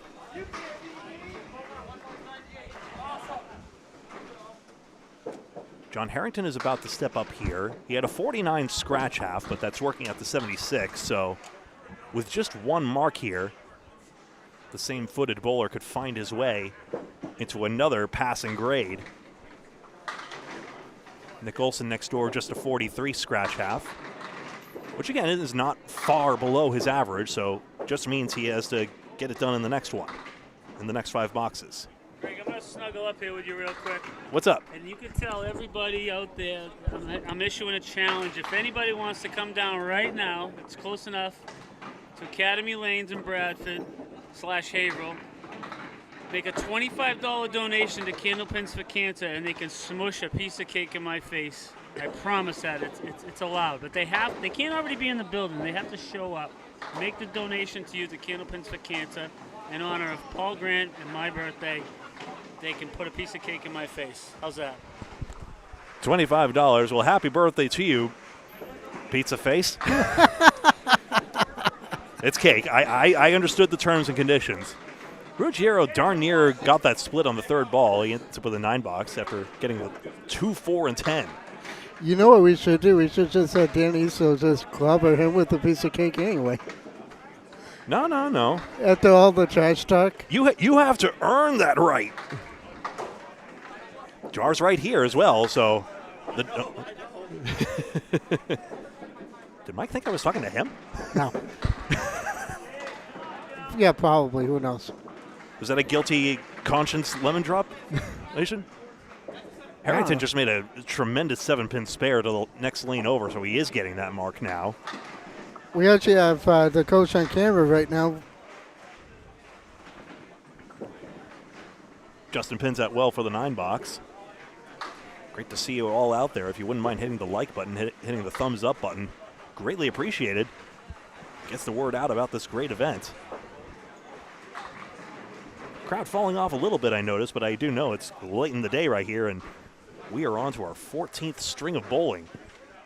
Really appreciate you all sticking around for the day. 6-pin did not come set in this case, so we'll have to possibly get some assistance on that. Taking a look around.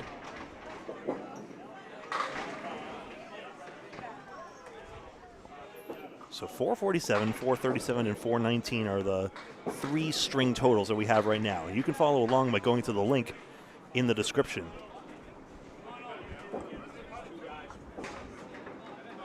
Top 10 after the first shift. Sean Pine, 1382. Jeff Davis, 1381. Craig Powers, 1378. Matt Susi, 1361. Scott Perry, 1360. Then in 6th place, Jordan Stackpole, 1357. Tiffany Gauthier, 1351. Maurice Perry, 1345. Cam Green, 1318. And Bruno DeFeo, 1314. So the pin probably got clogged up again in the teeth of the assembly. Just never came down from the table. Now I can actually see the pin is stuck in the tubes.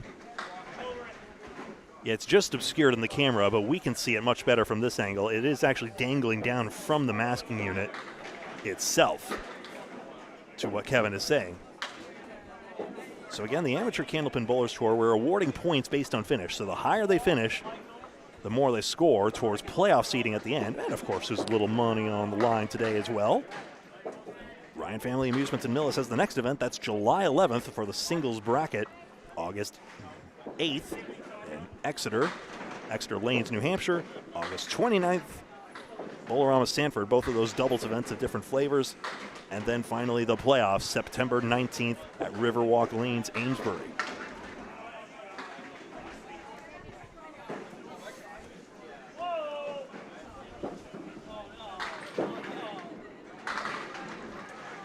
Haven't had a chance to ask Nico, sorry. Head pin, 247.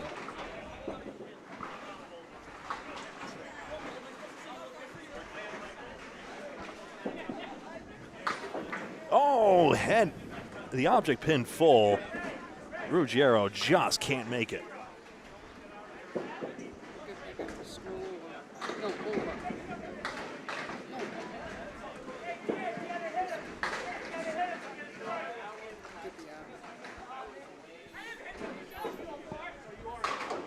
Score that an 8.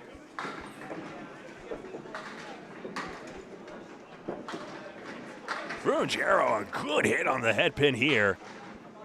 Demolishing that for a 9 drop. Wood swirling in front. Should be a clear path to the 7 pin. Wood not necessarily a helper. Who cares? Ruggiero with a spare and a chance for 130.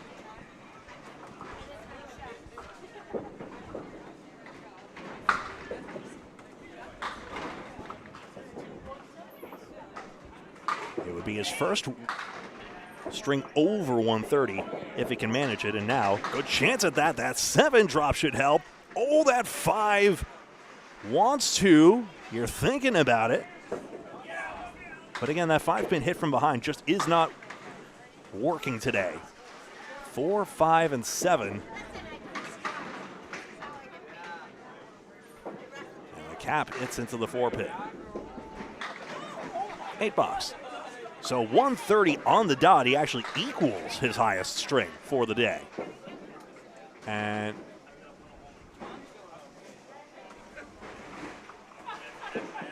I'm not sure what happened here. I thought he had 27. Apparently it was 21. I'm very sorry.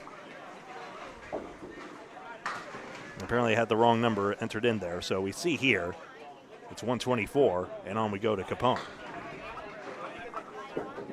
Still had those good marks. It was good bowling throughout.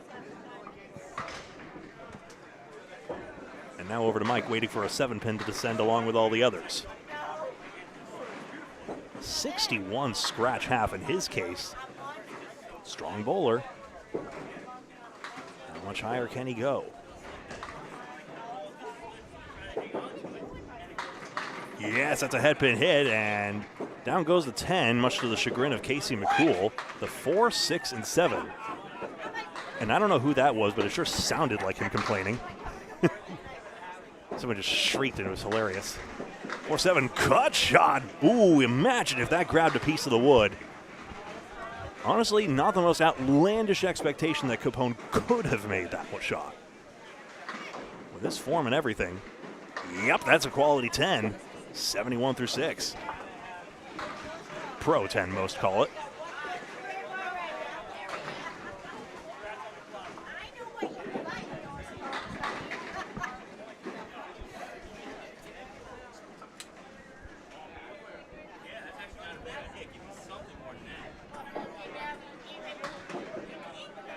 In the 7th box, Capone gets his head pin thin. 4 and 2 fall, and the planks are coalescing in front of the 5. Now a great chance to go into the 130s. Right there for a spare. So after back-to-back spares earlier on, Capone's been on the head pin more than not, as we can tell by the yellow and red bricks. Her head pin hits and splits. Doing quite well for himself.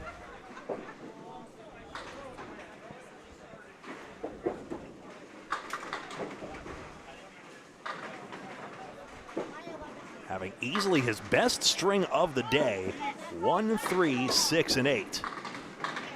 Was just waiting to show off for us.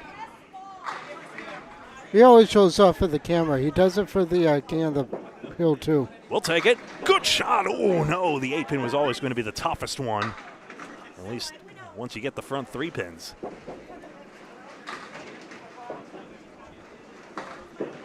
Almost needs the ball to hit the 1, the 3, and the 8 in perfect succession for that to go. Well, that's what happens when you miss the head pin. Sometimes you get devious leaves like that. Sure beats a spread eagle, but still.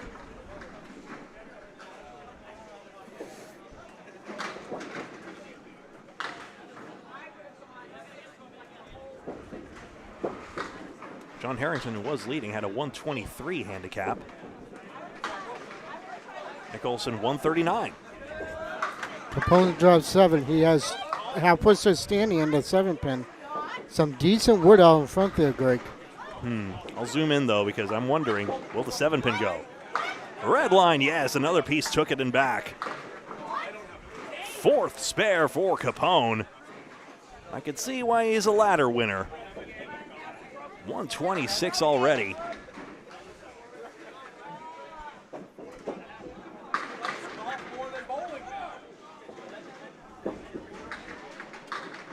Just short of the head pin, 5 more, 131.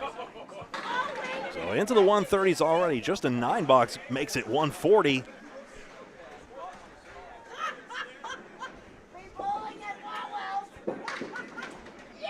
And Wood deflecting it away. 247. Hard to make that leave without the wood. Got to try something. Left side of the wood drives it through for the 10 box. Mike Capone, 141 handicap against that 130 target. And that's it. String number 5 of 10 coming on up.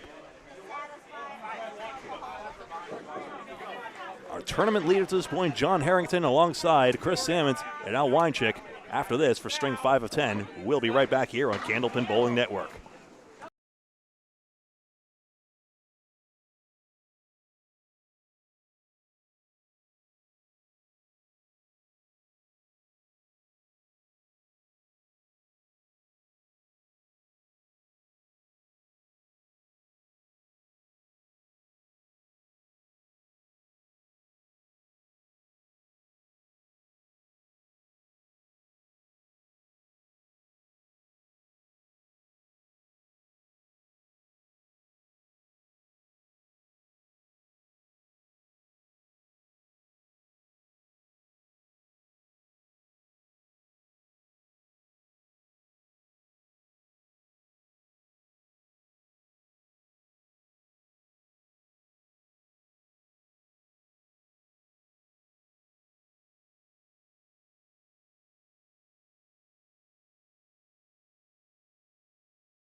There was a mechanical issue with lane 7. Sean Crow still has 3 boxes to go, and we'll be right back with string number 5 in just a moment.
And welcome back, string 5 of 10, as we get ourselves Chris Salmons, John Harrington, our then tournament leader, and Al Weincheck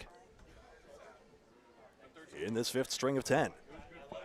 Greg Gouillart alongside Kevin Burns. This is Academy Lanes in Haverhill, Massachusetts, and you are watching the Amateur Candlepin Bowlers Tour. 90% handicap to 130 as all events are. Singles, 10-stringer, easy as that. Sam's to go first. He spotted 28 pins. So looking for those 10 boxes and a marker 2. Quite simply, if he gets more bonus pins than pins he loses, he'll be looking pretty good. We now know the top 10 will be paid, so indeed, Bruno DeFeo is 1 ahead of Steve Kelly for a cashing spot, although that would assume nobody from this shift overtakes him, so that 1 point difference might become moot in the context of cash. But of course, Pro Series Tour points as well, much like Pro Series points, are on the line. Salmons with a 9-pin drop. Into this plank, it's good. Cartwheels a little bit nervously, but a starting spare.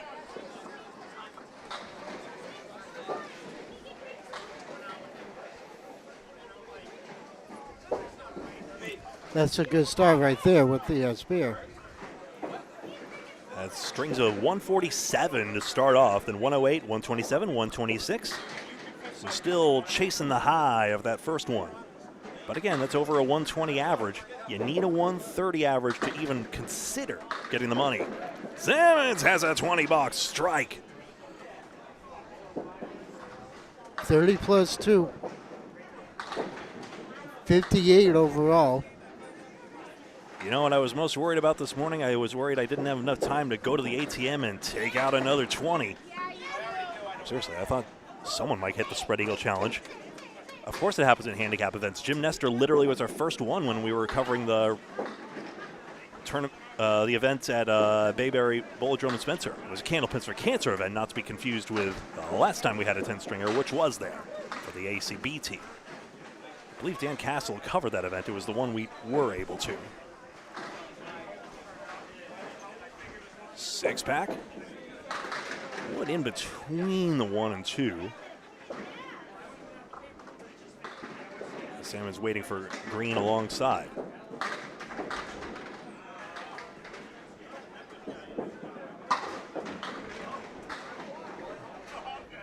So Cam Green is indeed making an Easter Classic out of this. He has registered for both shifts. He did this when we were at Rollaway Lanes and Ware as well for a similarly formatted tournament. 9-box. 8 fill and a 9-box. So again, there are those 18 bonus pins that Salmon now has only 17 to lose in the last boxes to keep onto that 130.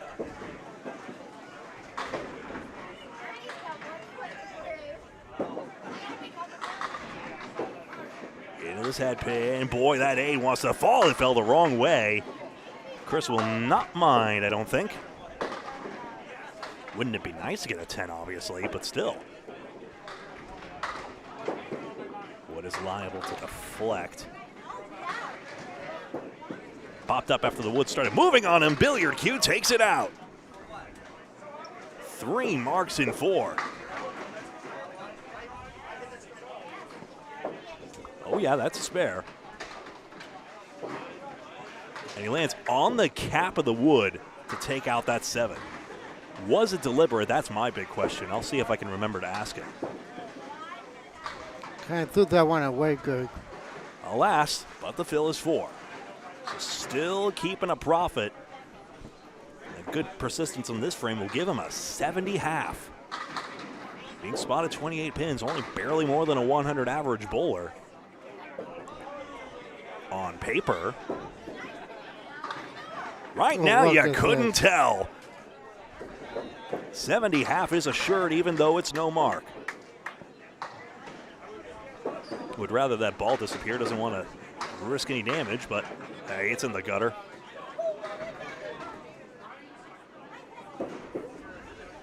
Yep, easy as you like. You don't have to destroy a single pin, just loft it nicely in there. 71 at the half. And Salmon's just by pinning out almost 150. Almost. And now over to John Harrington. I'm checking in here on the score sheet to see. I'm not convinced he still has the lead to this point, but he led the tournament up until that last string just now.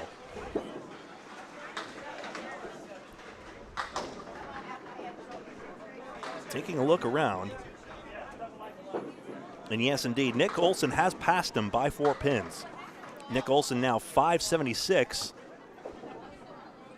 for 4, which is a 144 average. That is still ahead of the Sean Pine line.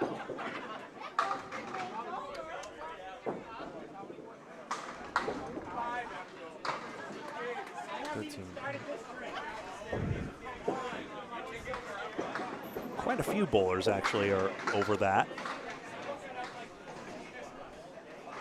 Harrington takes out 3 on the first ball, and he's underway as we approach the midway point.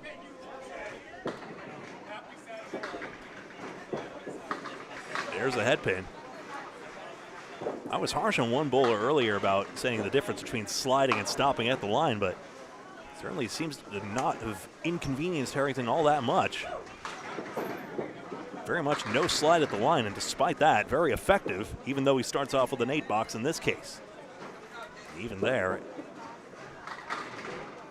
a 100 average bowler. Not far below.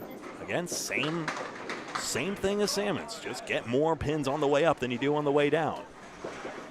More bonus pins rather than pins left standing. Spread eagle +1 on this case. Hard to defend your pins when you throw a ball that good, but unfortunately too good, some might say. The aggressive play is to go less into more. There's money already in his pocket at this point. Gonna give it a ride. Just got 2 of the pins. Now obviously the play is to the right, so exactly the line you take if you're playing to make it, however unlikely. He's got this one. Cleans up that bundle of 4 nicely for a 9 box. And Harrington has 17 through 2. So Olsen is 6 pins ahead of him. He just spared in his second, so interestingly, Nick Olsen and John Harrington end up going approximately box for box. So we now know that Olsen is further ahead at this juncture. Still early days, still plenty of time for the leaderboard to shake up beyond this. Still they crumble, 4 pins in the middle and a 10 pin.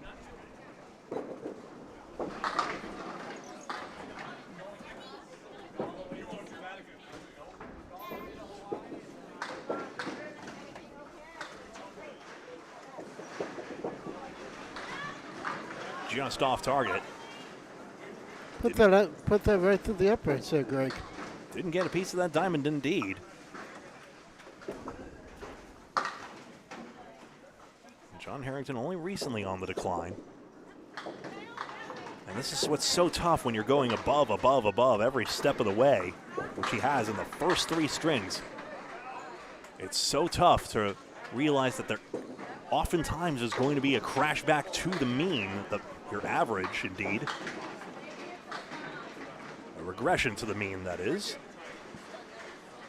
It's just natural, and yet it can be demoralizing to go through that understandably normal process of bowling a score that hasn't been as extraordinary as you just did. If bowling were a game where we did everything exactly the same way, all 10 boxes and all 10 strings, wouldn't be as intriguing. 4-7-10.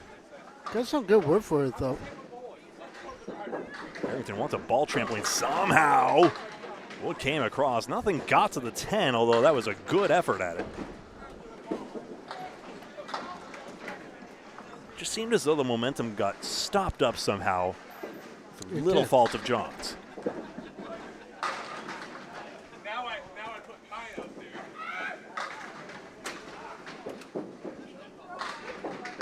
Olsen just threw another mark in his first half, so he will now sit down on 2 spares.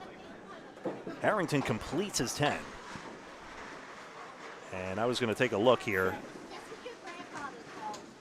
We didn't get the full picture here.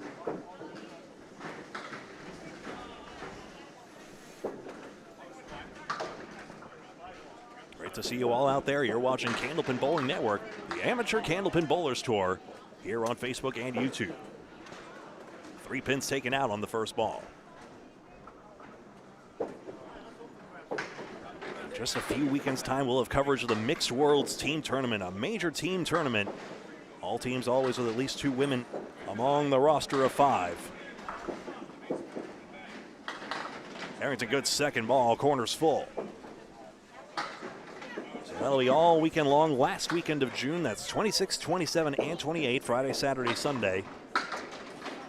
Start times are variable each day, and we will have the schedule as we approach. Generally, Saturday is all day, and Friday is later in the day, and Sunday morning in time for everyone to drive home to parts all over the Northeast.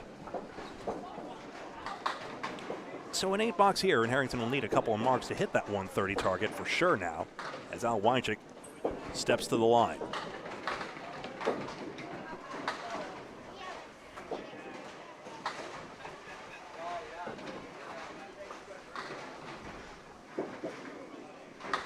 Weinchick into the head pin. Ooh, wow. Didn't get the 3-pin, but got everything else. Off to a great start here. All the wood behind. In the face. Spare to start.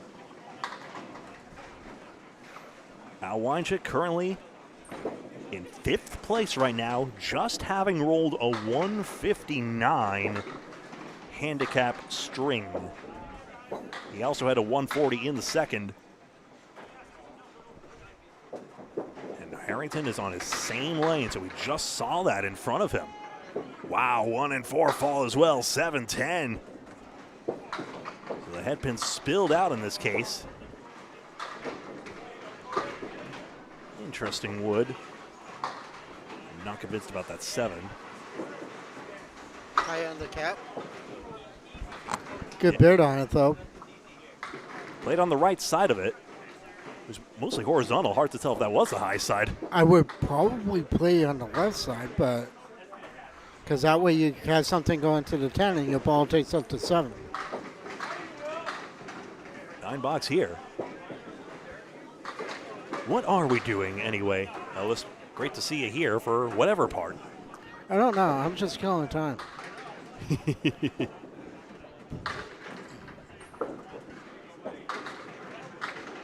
2, 4, 7, and 10. I'm afraid to say that name, but good to see you as well. Azyaja. Let's just go with that. Corrections welcome, of course. This will be some split. Does the wood help? Ooh, Weinchick gives a good ride there, but no 10-pin. It's just me, or did the piece of play seem to slow down a lot? I saved it in the replay machine. We're going to see. No, I'm saying like overall, it seems like today has slowed down. Maybe so. I mean, there was that moment where we were over-reporting the scores slightly, but that was only by a few pins or so. And then, yes, let's see if Weinchick, yes, one wonders if that pin would have traveled on. Hard to tell. Gets set in the 4th. Wood spilling around back there for a pin. Gets a tap. Doesn't mean a whole lot in this case. It's a big old bundle of 6 out front. And it's a good shot. Wood curled around to the east side of the 7.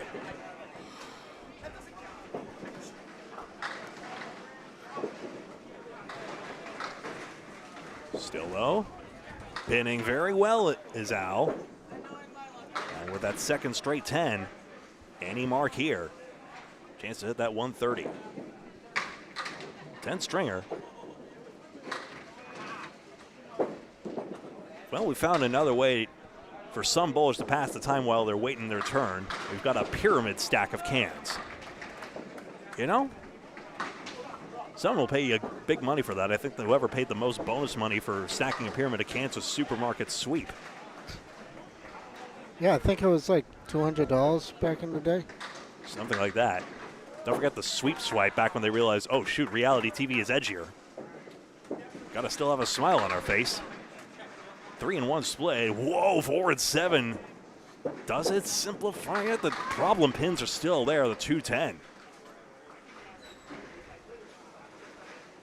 Let's see what that wood stops.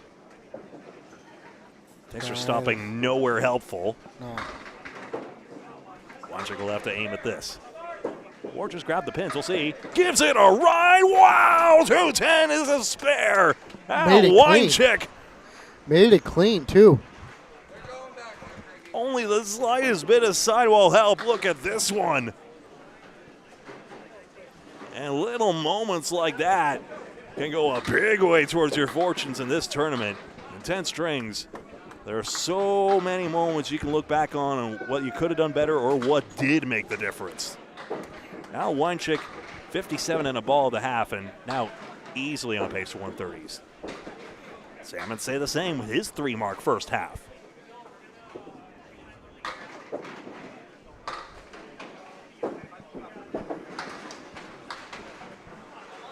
Into the 10-pin only. Just wants to avoid the bat out here. Oh, it's a stinger. 5 box. Still, though, leaves him in position to take down this 130s. So set that to the side, and he's still got plenty.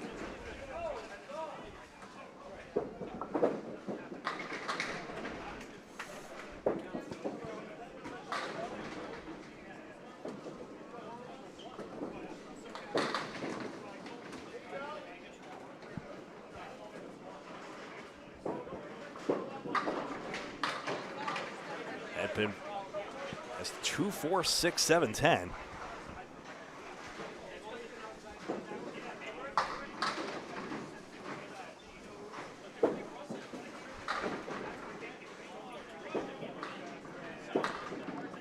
And that's going to be a 6-10. And you know, Salmons is also a same-footed bowler, but it took me a lot longer to notice that just now. Obviously, John Harrington's style is very pronounced there, but, you know, it depends on who you look at and how, whether one style looks stranger than the other, doesn't really matter as long as the results at the other end get done. For example, I think about it, you know, how Ryan Cox out of Nova Scotia, for example, has a very smooth same-footed delivery. Whereas, you know, Ryan Hogan, to name another Canadian bowler, it's a much more jagged delivery, for example. But no matter who it is or how you do it, whether you're Steve Kelly or Mike Kustak for another contrast in same-footed smoothness, you still could get a lot of success all the same. 1, 8, and 9.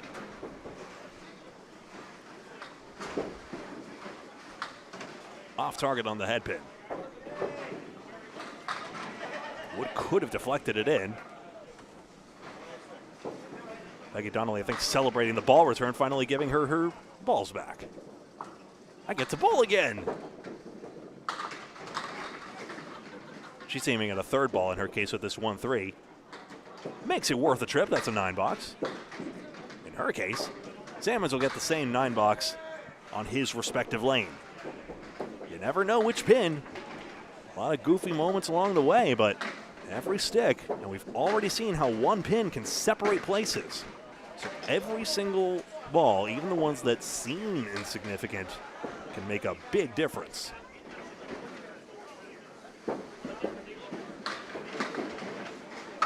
Pins taken out on the first ball, side saddle triangle. Greg Gouillart, Kevin Burns, Academy Lanes, Haverhill, Massachusetts. This is Candlepin Bowling Network on Facebook and YouTube. Bringing you the best of the best and the best of the future best, like this. 7 pins spare for Salmons. And his 4th mark. And a chance now for 150. The pins just keep on going, and the 9 was last.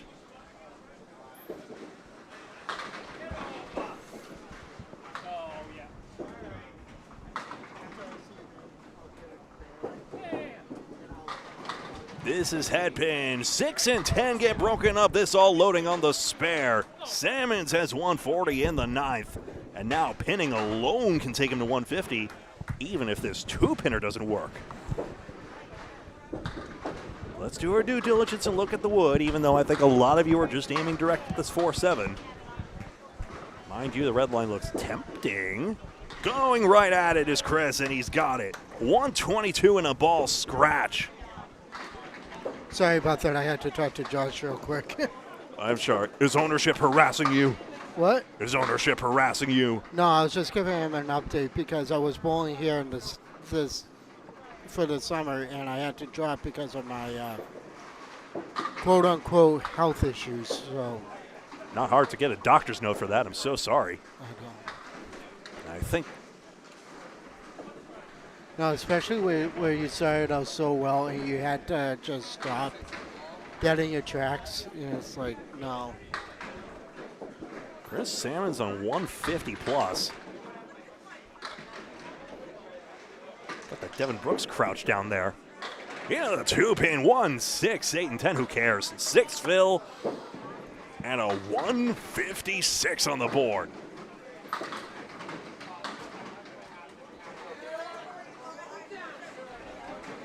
Did you mess up his score somewhere? Yeah, thank you, did. 90, 108. Because he has a 124. Okay. Let's see here. Take out that 9. Okay, there was an $8 there. That knocks me down to 127. 46, 60, 70, 75, 82. That's a $7. And an $8. Am I really messing this up that much, or are we just missing pins left and right here? I had to score correct all of boxes 3, 7, and 8. Apparently, I was too high on. That happens. You okay? Sort of questioning my grasp on reality here. Was it me or was it them? I don't know. John Harrington, head pin.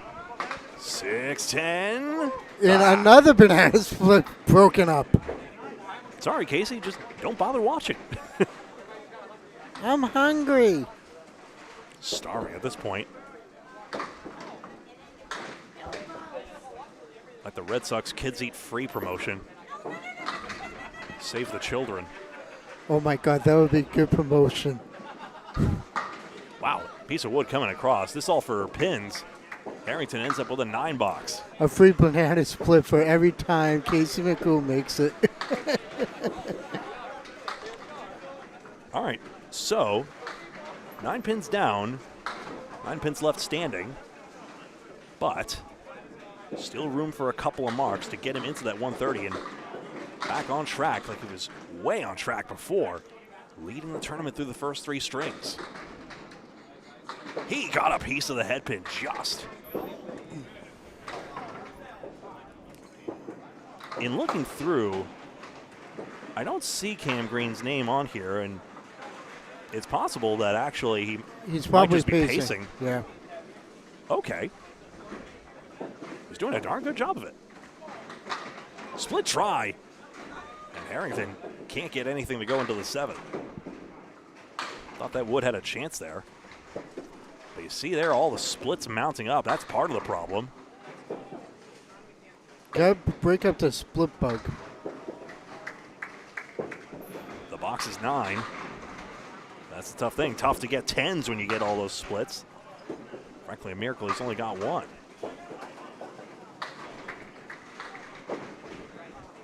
So only 3 balls have really gotten. Sorry, I'm misreading the scoreboard here. I beg your pardon.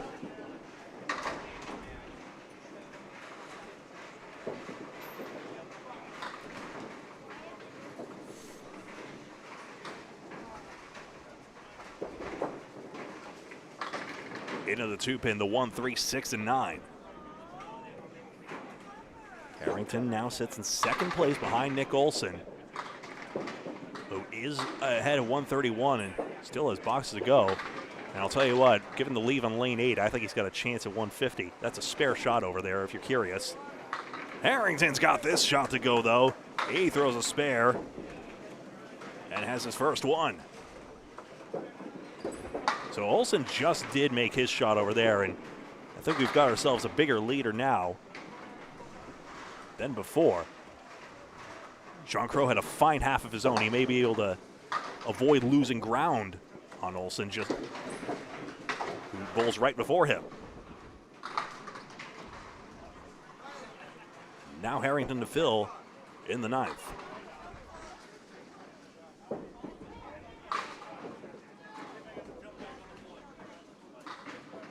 Into the 3-pin. 1, 2, 7, 9, 10. Fill is 5.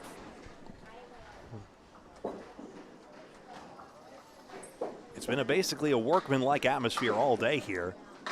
We do enjoy bowling, just this 10-stringer demands a lot of concentration, and everyone's focusing on every pin, so if I have a very severe tone about me, it's not that I'm trying to instill seriousness into the game. It's just everyone is so focused on the pins at this point. Nice shot, Cam. I'll save that replay for you.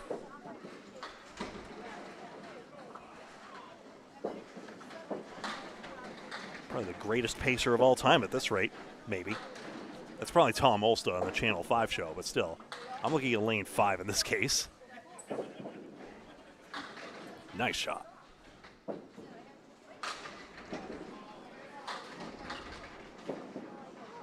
4 horsemen left and the 10 pin. Someone posited there might be a broken pin in the rack, which explains the somewhat hollow sound that sometimes is heard. Could be very subtle, could be something broken at a more surface level vision.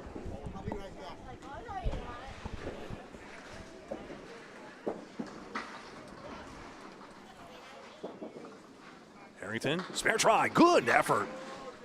Rolling wood, here comes another piece. Not hit with the red line, not hit with enough speed. So he'll get stuck south of 120, and a big opportunity now for Olsen, who has 144 and will now enjoy a bigger lead.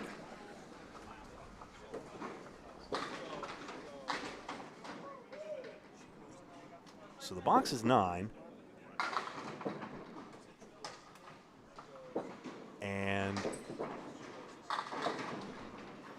ending up with a 10 box in the 9th, actually, was Harrington. That's the score on the board. That's what we go with, 94. And now we go over to Al Weinchick.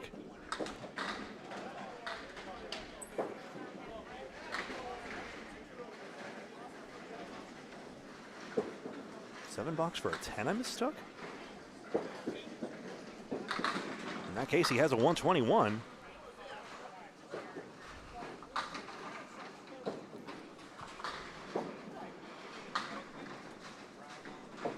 And while we wait on Al to return to the lane, so Nick has 144 and gains 23 pins, therefore. He and Harrington were 6 apart. Now Nick Olsen has a 29 pin advantage. Sean Crow on lane 8 may actually overtake the 144 set here, so it would close a few pins up, even though obviously he's way behind Nick Olsen at this moment. So if anything, Nick Olsen more or less just defending his lead against Sean Crow. Gerald Hubbard just threw a 148, though.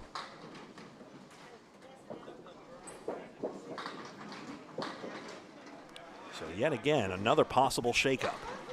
Weinchick has a 7 fill, 1, 3, and 7. Wood didn't totally come up against it, so maybe he can still contact this wood, but it's harder. Ah, and he hits the cap high. Well, on the broad side of it, but high.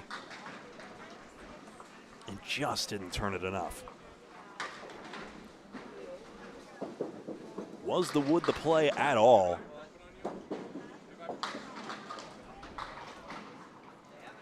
Very easy to say in hindsight. 10 box. 74 through 6. And already with those 2 marks and only 1 pin left standing.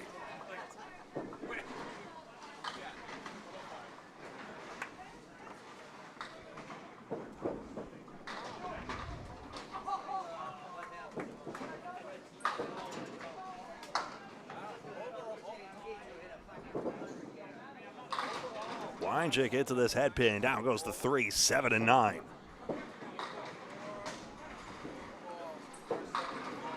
He's done the hard part already, and now does he have the opportunity?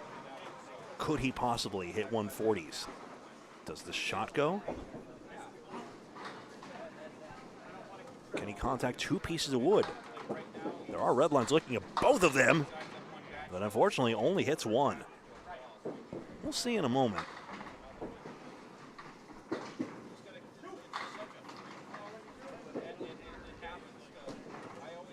9's fine out of that.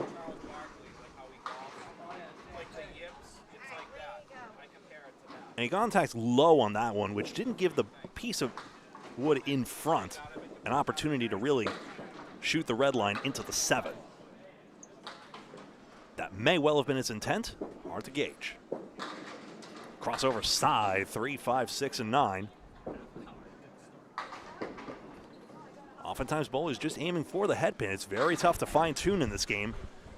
You're just going to be generally accurate. And no, you're not going to object pin and hit 100% of the time, but Weinchick just did.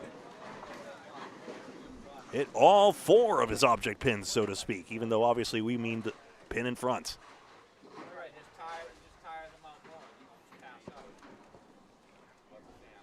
So with that diamond cut, dealing a third mark, ball gets deflected with that high hit.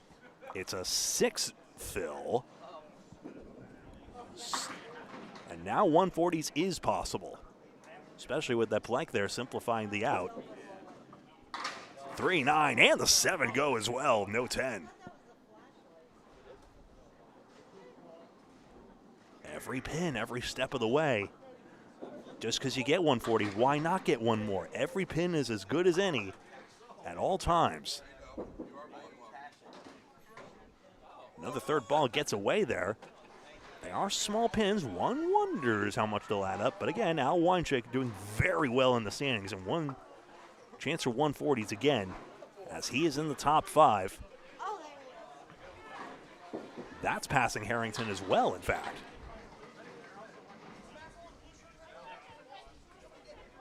Makes a 3-1 split on the first ball. Great to see you all here. You're watching Candlepin Bowling Network, home of major team competitions like Mixed Worlds. 3 weekends from today at this very same place, Academy Lanes in Haverhill, Massachusetts.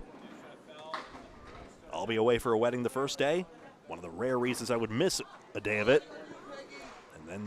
But we somehow, some way, you will be able to see all 3 days whenever you get a chance, much in the same way, whenever you get a chance during your day. Please do join us for Mixed Worlds coverage. We'll take a break here. String 6 of 10 coming up next, and then we'll have more updates and more bowlers, including Peggy Donnelly here, Dave Yagi, and Cam Green as well. Be right back.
Might as well just bring it back for this. First of all, Peggy Donnelly, not proud of that spare fill, unfortunately, but just getting you to the tail end of that before we switch over for string 6 of 10.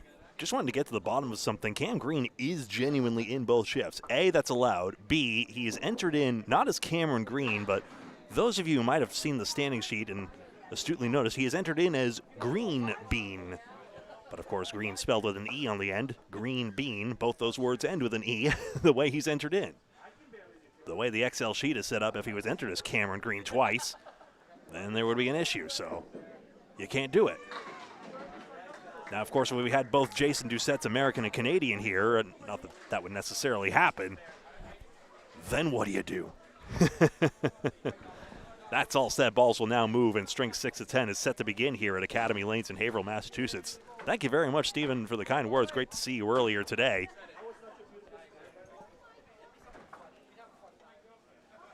Great to cover all these narratives. Obviously, who will be the next big story out of this group of bowlers? Because the whole point is development. Even though obviously there are some big names, and we've already seen a few names that frankly are legendary already, and yet still want to experience that Pro Series style high for the first time.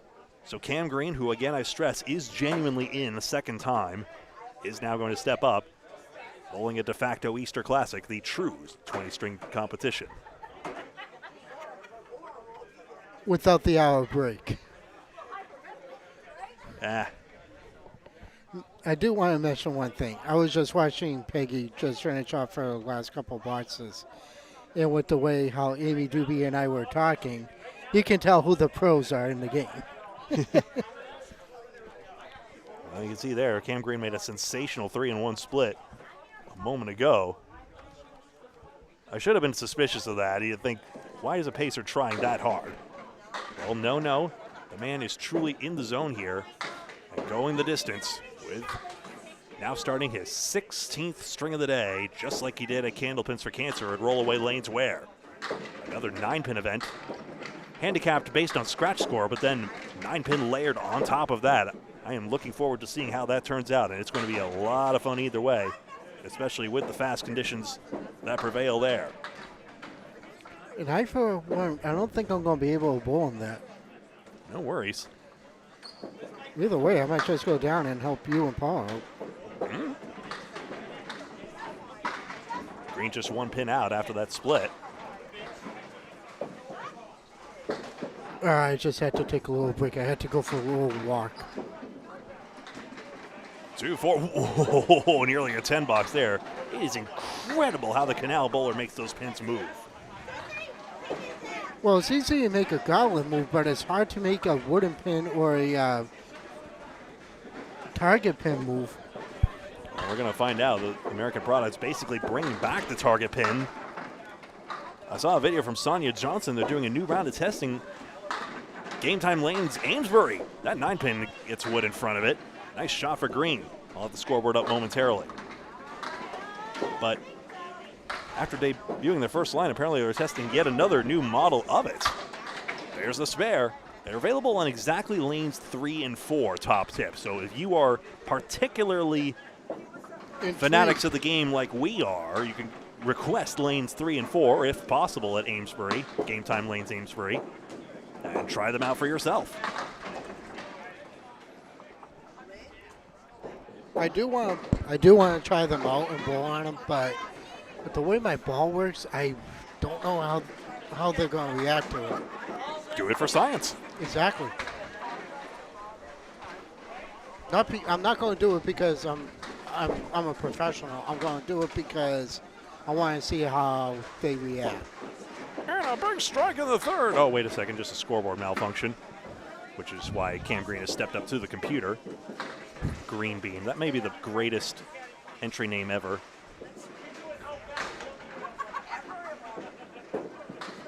And we're back to 0 on frame 3. I was going to say, it's not easy. Well, Central Station, everybody good? oh, yeah. Can I get you a drink? Anybody need a drink? No. I'll take another Coke, I suppose. Coke? What do you need, Kevin? I'm good. I literally just got one. Greg, I don't need your money. I don't need your money, Greg. Whatever, man. Coke, what do you need? I'm good. You good? I'm You want a serious. Coke? I'll get you a Coke. Coach Britton being the man as usual. 9 drop, missed. No, I literally just got water for Terrian and myself, so it was like Green thought he had a second bite at the apple there.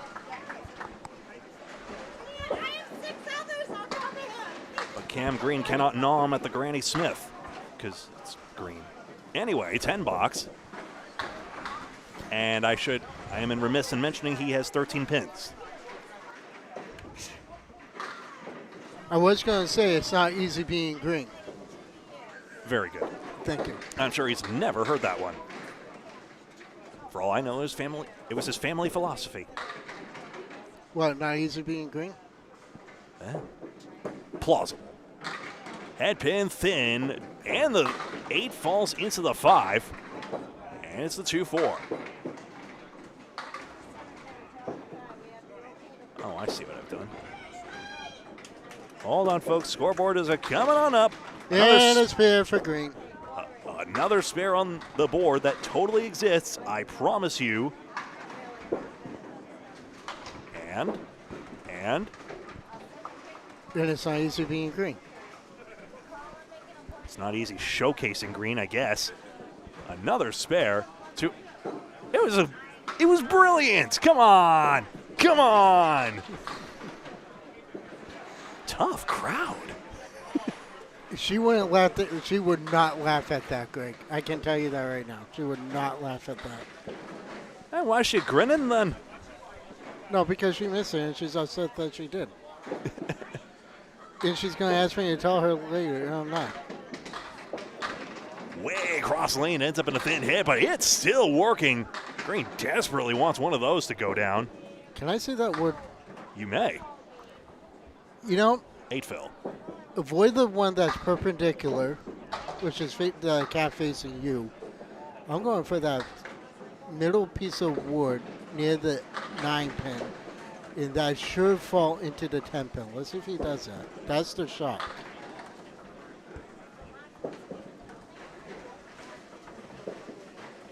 Going there, trips on the front when he gets it. Whoa, sidewall bounce does take it in the end. I stand corrected. He played that on the cap. I was skeptical of that perpendicular piece of wood, but when you got the power, he does. Cam Green. I don't have the power that he does. That's why I said I would have played it on the cap.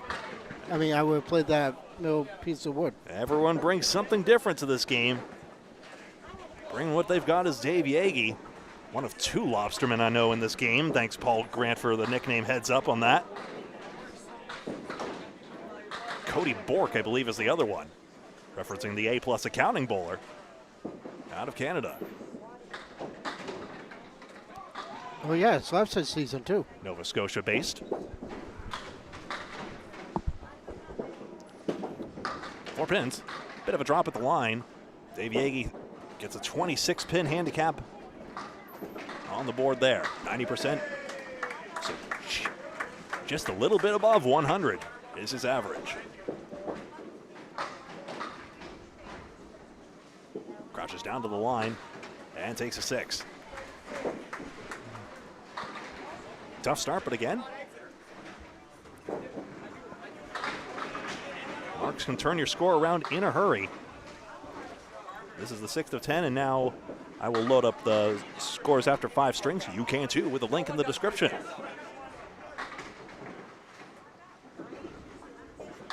Yagi hits the 2-pin. 4 horsemen, 6-pin, 10-pin, and he gets the 1, 3, and 5. Side style triangle. Mr. Greg, I got you, baby. Look at that, huh? You're the man. Don't tell Paul Green anything different. The mics are slightly hot. Careful. You've said worse already. Yes, he has. 1, 3, and 5. But I think Danny still said the worst thing he could possibly say. Sorry, Dan Esdale. Yeah. Yeah. I mean, I can't say it was unprovoked. That's for certain. No, it wasn't. Yagi, another tough box here. Looking for 10s here and then some marks to stabilize this. But again, 1 spare, and he can blast away yet again.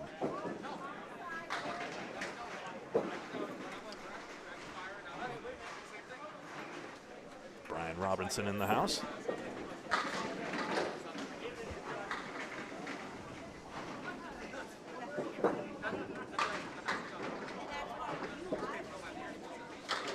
Iggy again, spilling pins this time. Head pin from behind, and it's triangle number 5. And 5, 8, 9. check of the wood here. It's not perfectly covering the 5-8. I don't know. And If you cap it, it's going to deflect. If you red line it, you're going to make the shot. sometimes you get goofy wood leaves with you miss the head pin. Way low on it and actually missed the wood. Just. By a fraction. That's how close he missed. Like you're saying, you play too high and you get deflected. No, if you play the cap, it's going to deflect. Well, that time he just threw it away. I don't blame him on that. Littlest timing issues make the biggest differences. It's incredible the bowlers that have the high averages they do because it's such a minuscule window of opportunity.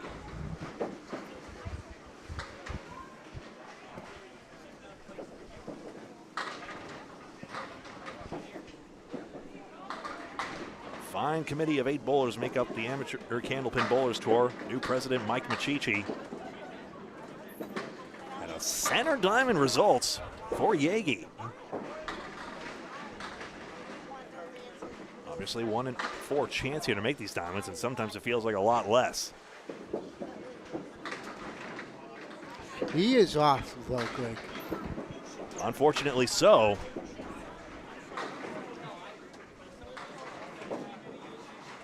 He has topped out at 141 today, though, and all his other strings are in the 120, so this is uncharacteristic at this point. Many of the bowlers, apart from the fact they put a note out front, might not have noticed or terribly cared that we're pointing the camera. There are many who, that's just good competitiveness. Just treat us like part of the furniture, and why not? At this point, some people get surprised when you don't have a camera on your back. Love to create these memories for the bowlers, of course, and for you folks as well to enjoy. So this string rapidly going south.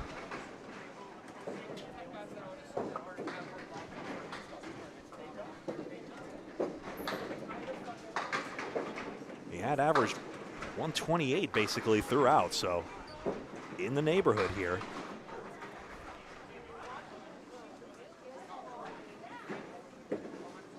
Seven pins, and might have been an early drop of the line there. Every single bowler, without exception, has been through that moment where you just want to get off the lane as soon as possible. And actually goes to squeeze a towel, as many bowlers do.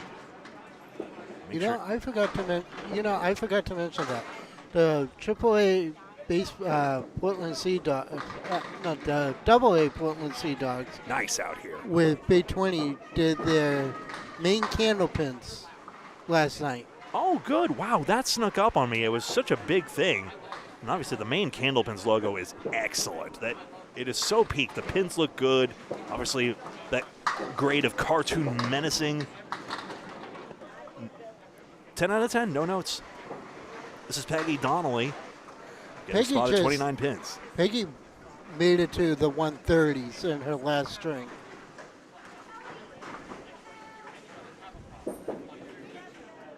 Peggy all over the pocket. She drops 8, at least a 5-10. Greg, you might want to look at this wood. It's actually not that bad piece of wood, but I'm more worried about the one out in front. And she manages to avoid it. Nice shot. Starting spare for her.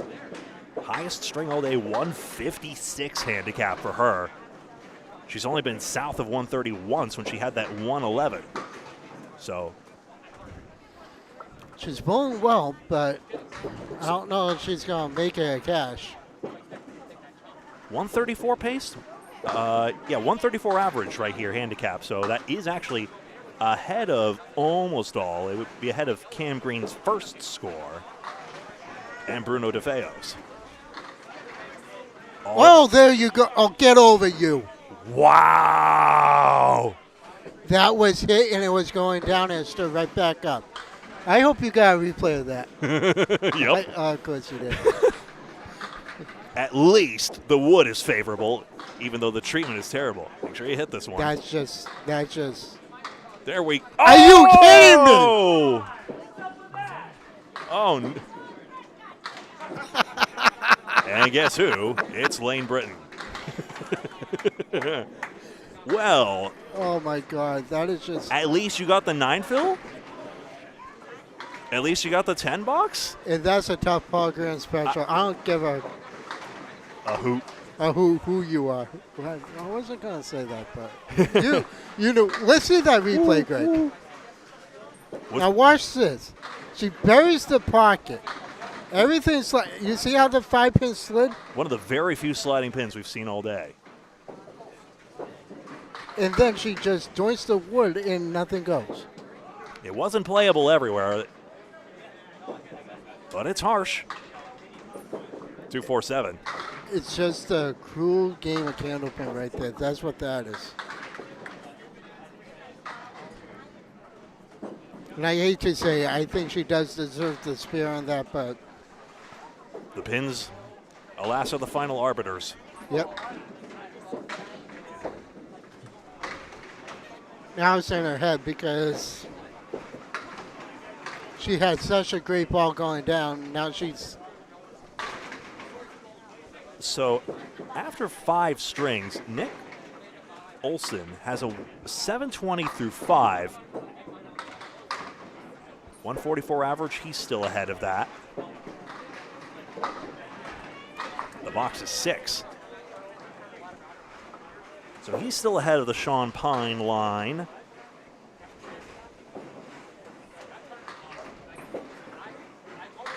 Everyone who's 690 and above basically are as well. That is all of Nick Olson, Gerald Hubbard, John Harrington, Sean Crow, and Al Weinchick, who we just saw get that 140. 4 horsemen and a 9.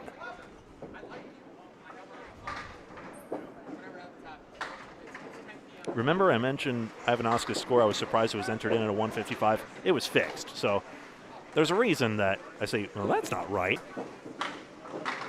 This team of 8 does a very good job, whether working here or in true tech fashion like Micah, working remotely. And they got it down. So the Amateur Candlepin Bowlers Tour, now a few seasons, humming along quite nicely. I really hope this tour grows. Under new management, quite possibly for the better. After all, Mike Machichi, the original founder, co-founder with Frank DeLuca of the Atlantic Candlepin Singles Tour. And what a league it has become. Danny Finn may have been the catalyst for its explosive growth in recent years, but it had to start from somewhere. Ooh, watch out, Peggy. That 6-pin's going to fall down, and that's going to have to be a reset.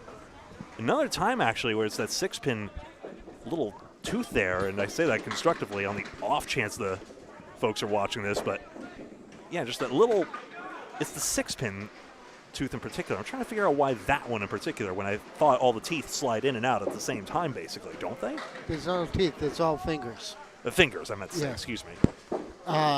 Fingers, simply. The fingers hold the pins in place, so when the tube wood drops onto the plate, it releases all the pins. Right. And then when it goes back up, that's how the pins just stay on the plate. Which seemed like a process in tandem, so how does the 6-pin finger in particular jam up like that?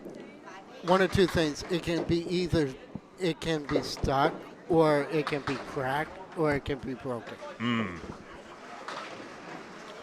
And So many individual components.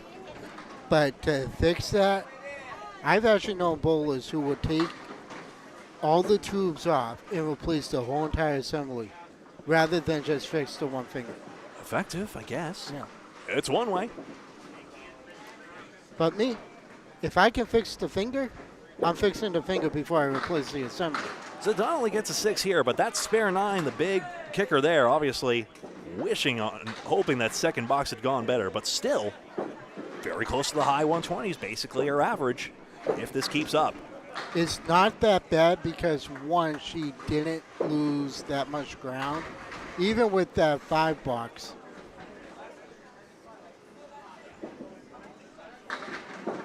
Cam Green now. That's Gerald Hubbard to his left, our second place bowler at the moment. You think he wants it? Oh, yeah.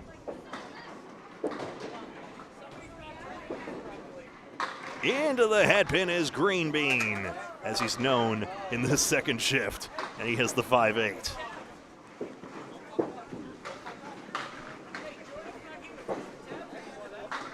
Kidney bean, lima bean, the possibilities are endless. Yep. Green bean, yellow bean, wax bean. Drags that string bean into the 5 and the 8. 3 marks in a row. The gonzo bean. Those pins were gonzo. 4 marks in the last 5. Extraordinary bowling.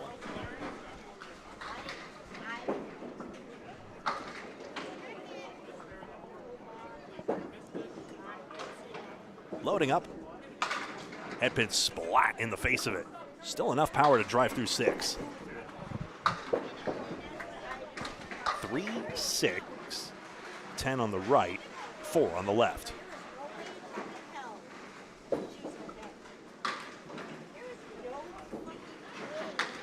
Almost got the cut there, just left it short of the 3. Only wants some piece of the 3. Now pick your favorite pin, as Paul says. Shaded it to the right as if he was going to cut it. Maybe. The box is 8. As it is, his second entry has a 134 average, as opposed to the 131 average Cam had earlier. So he is improving in the second shift that, in theory, a bowler should be worse at. But he is improving his chances.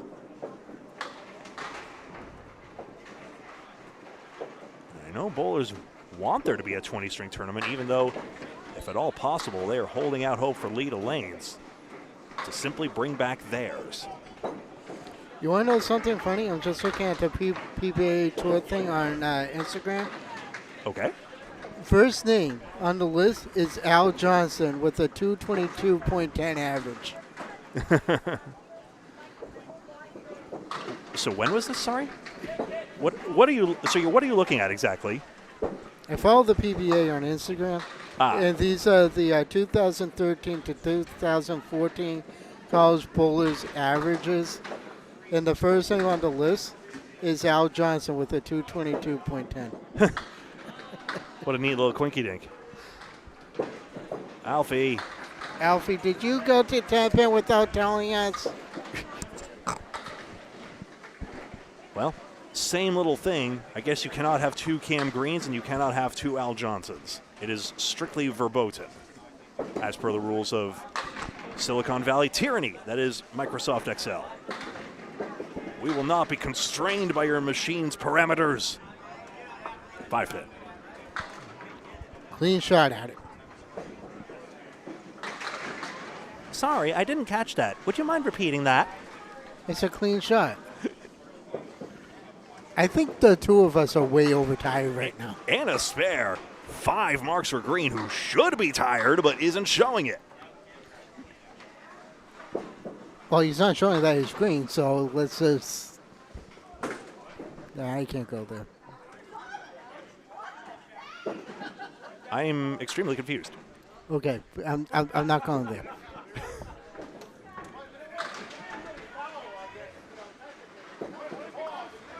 Well, it happened, so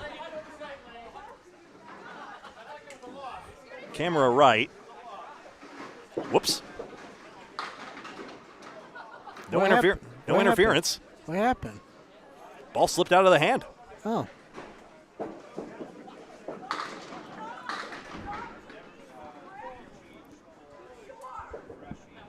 I'm sorry, I couldn't resist. I actually asked a comment in chat of what's the worst ball you've ever thrown, and I have thrown a ball alongside lane 40 on Woburn Bowlodrome, like down the service lane, down the service walkway, and I had to do the walk of shame to pick it up. Well, maybe I could have asked a person, but I did not want anyone to notice, so I did it myself. Green is north of 130. Would a 10-pin story be susceptible for you? You got any other... No, I don't have a Candlepin one, but I do have a 10-pin one. Feel free if you dare. As Okay. it is, Cam Green, 138. Okay. We were at Disney, we went to Splitsville. This is my mother, my father, my brother, and myself. And I'm wearing those bright yellow Friends Only Let Friends Bowl Candlepin shirts. Uh-huh. And the person who brought us to the lanes asked, "What is Candlepin?" Now my mother knows I can go on and on about it. And she said to the waitress, "Don't ask, because you're going to get the whole spiel." So now here I am. I'm a Candlepin bowler, and I barely do 10-pin. So I picked the closest weight to a ball that I'm used to. So in 10-pin, I will throw either a 6 to an 8-pound ball. Mm-hmm. So of course I take an 8-pound ball, and guess what I did? Backwards? No. Upwards? It went forward, but it went in between two pillars. Did he get a strike on some lane? No, I did. I mean, On that ball? no. I actually put that ball down and I grabbed a 6-pound. There you go. Yankee spilling pins. This 1-2-10 is gettable. Here's a conundrum. Any argument for playing the 2-pin almost? Whip the pin back to the head pin? You could. I mean, should Scorpion tail back into the head pin. Let's see if it. He needs to do something. No, he'll just miss everything. But you know what? That play is still intact, Greg. Get some pins somehow. Now a head pin square on. Possible 9. There's a box, double one way or the strike. other. Double strike. That's Tyler Reese over there on lane 5. See him in a Ah, second. there you go. He There. made it. But there's that belief now, even though obviously it's dismay. Why didn't I just do that the first time? But again, still, room for some marks here, and this string is still salvageable. And again, we mentioned Peggy Donnelly earlier, had that 111, but she's still high up in the leaderboard here. So obviously there was a lot of panic setting in, but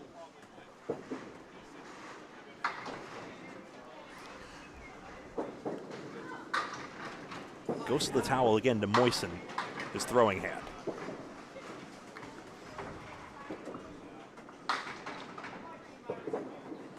Gets in the neighborhood this time. 1-2-4. Wood's going to stop in front of the 10 and a chance for another 10 box. I don't know if it's his hand being dry or if it's just his grip. Got to experiment with the variables somehow. That's a good third ball there. Wood is tagged there and the 10 is down. Back-to-back 10s. And now some momentum. Still with these 2 boxes plus 40 more after it to go. This day is not done yet. It's been a struggle for him, I know that, but Gets his head pin this time, and Yankee has a strike. Right back on schedule. he needed that. But he needs a couple more just to hit the threshold that he needs to hit. That time it was in the 1-2 pocket, and it did carry the 6-pin.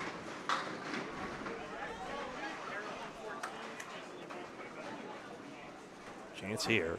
He knows doubles are possible. Tyler to his left just bowled one. Lands on the 3-pin. That old chestnut, that's why you get 2. Whoever came up with that should be shot. Be quiet, Martin. I know the rules. Like I said, whoever came up with that should be shot. Let me guess. Now you want me to throw it down the middle. Ugh. There's the fill of 3, unfortunately. Not a good time for that. That just shot his. That just put his string to.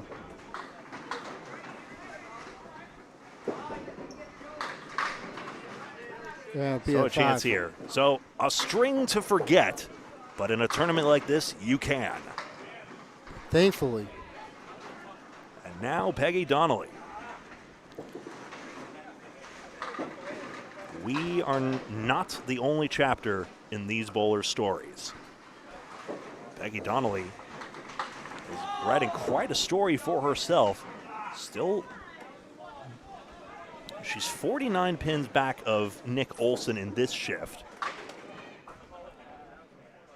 So I'm not convinced she's in a cashing spot right now. She keeps pulling at the close she is. Couple of marks here. That tune might change. Obviously, that second box, a lot of comedy in that one and tragedy. Game 6 of 10. This is live from Academy Lanes in Haverhill, Massachusetts. I'm Greg Gouillart. That's Kevin Burns. You are watching Candlepin Bowling Network. Very grateful to all of you spending some of your day with us. Or spending all day with us.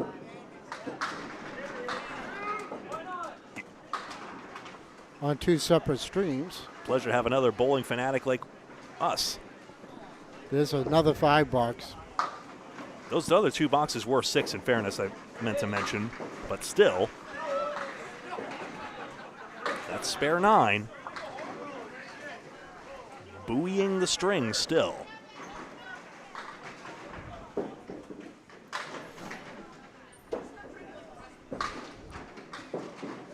Tyler Reese ended up with a 139 handicap after that string. That's a 127 scratch for him. He's obviously rapidly improving and thus isn't getting a lot of pins on his side. Peggy with a lopsided diamond. That's what I call that. 1, 2, 5, and 9. 9 pins being a little shy. Yes.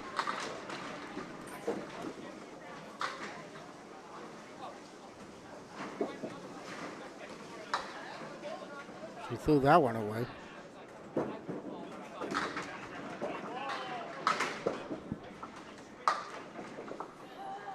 There's wood nestled back there, so hitting the head pin could still take 3 or 4. Will it curl back in time? Gets 1. 7 box. It's the same thing, a string starting to fall away here, although she can still hit 120s if she can start getting these 10 boxes.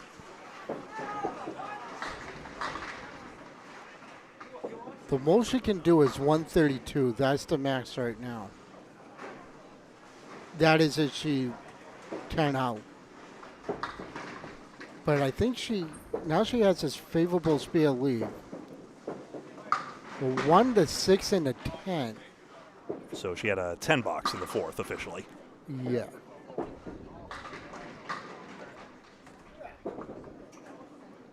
And gets stung by the wood, unfortunately.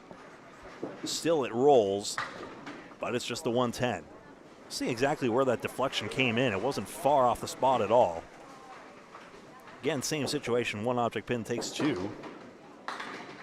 The ball's a little late to the line, I'm noticing. It's coming from behind her body, and unfortunately not quite getting the wraparound she's used to. In this case, just hits the wood directly on the left side. Much easier to say than to do, that's for sure. It's easier said than done, that's for sure. Basically the contrast between what we're doing and what she's accomplishing. We love doing it, don't get it twisted. And a lemon drop. This game just doesn't get easier as you go. No. Who can maintain that pace? Can anyone get stronger as they go? That's a good second ball there. Important shot to get.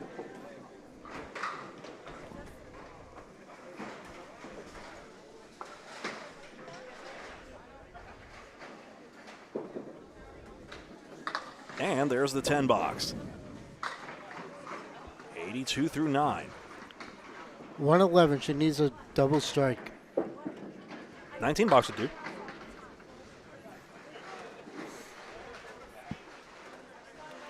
Fair for 9. Good to see you, Jim. We're spoiled for choice in bowling land today. Great to see you. And in 2 hours' time, it will be the King of the Hill from Putnam Street Lanes in Fitchburg, Mass. with Drew Steele and Rich Sanucci on the call. Santucci. Yes, that's right. And he will looking forward to that. So 9 o'clock here, Eastern Time, UTC -4.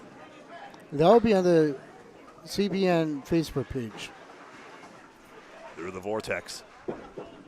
Are foreigners allowed to enter these as long as they have a valid handicap? If you have a valid Candlepin average in any commonly accepted fair house, then sounds good. Obviously, there are ICBA standards for some house, but most of the times in these bowler organized tournaments like these Amateur Candlepin Bowlers Tour stops, that distinction of what's a sanctioned house and what is not is loosened up, or certainly doesn't strictly follow ICBA or state association guidelines, just as long as it's, a good faith effort to replicate the specs. Like, if your lane's shorter than 60 feet, no, you're probably not going to get any play. But, if certain things are out of alignment, or if you just didn't get around to officially inspecting your lanes, there's some leniency there. So, with those asterisks in the bowler's favor, just as long as it's a valid house. That's it for now. We'll be back with string number 7 of 10 in just a moment.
String 7, and it starts off with Gerald Hubbard.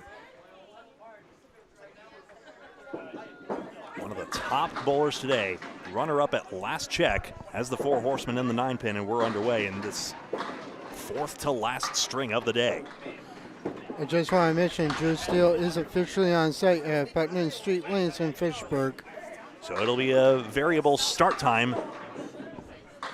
I'll have my phone ready.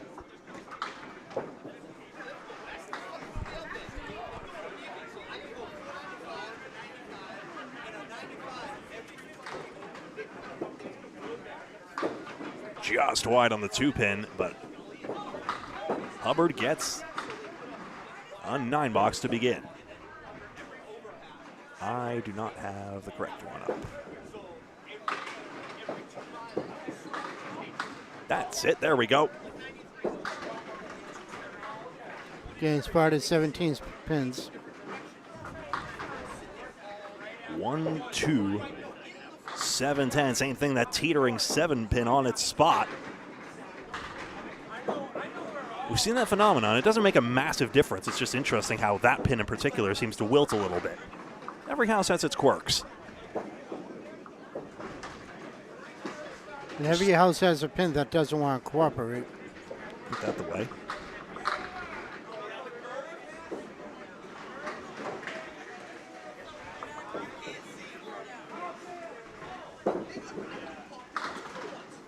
And there's the shot and the 10 box. Third time around.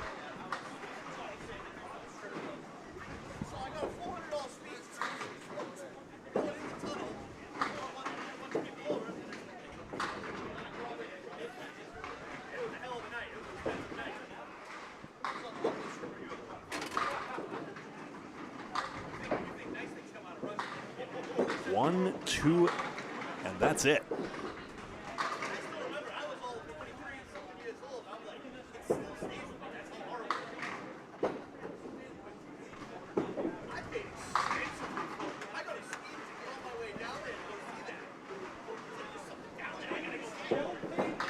There it goes for the spare. Hubbard with that mark, and I'm remiss in mentioning that he is getting 17 pins. So I already said that. I was distracted. I beg your pardon. I stand by why I was, but still. Okay. So now, excuse me, Gerald, for not having my full attention. Now we see. So I'm trying also to get the standings lit up on my screen here.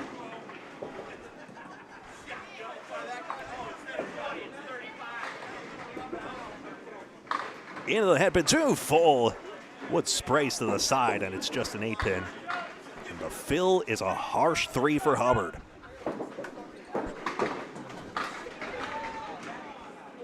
Gerald Hubbard has slipped to 8th place now recently, had a 113 in the last.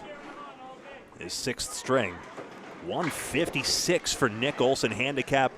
Keeps him in front and keeps him in front of the Pine line. Sean Pine ahead by 1 pin over Jeff Davis and 4 pins over Craig Powers in the last shift.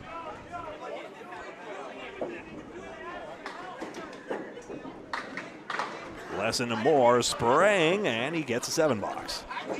So good sidewall action there. So in the end, Hubbard ends up with 2 10 boxes. The mark is negated, but he does not go backwards. Frustrating, but not the end-all be-all. Mike Kent to his side.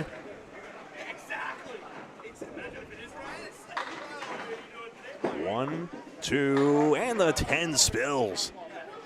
8 pins down, 2 to go.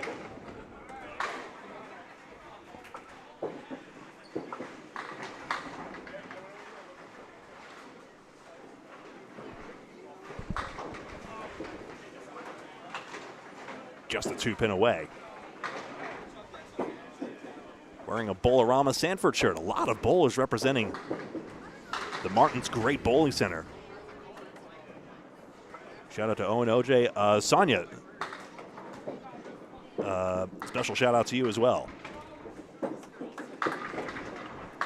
The box is 9-48.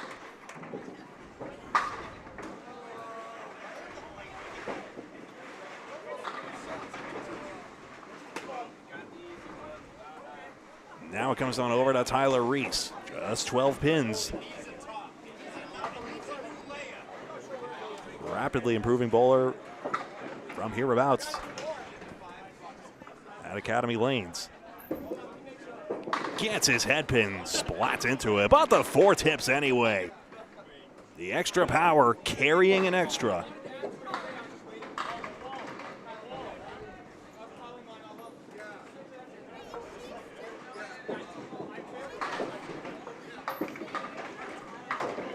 And there's the spare. Reese drives it back for a spare to begin. So 118. He needs to get to that 130 mark. Tyler Reese right now. Actually not high up in the standings as it stands. Has 755 through the first 6 strings. Again, considering handicap total, that's ahead of 120's pace, but not 130's pace. Gets a 9-pin mix, though, and maybe, just maybe, this is the string to turn it around. It's gone as high as 140 today, 140. Drills another single. Back to begin.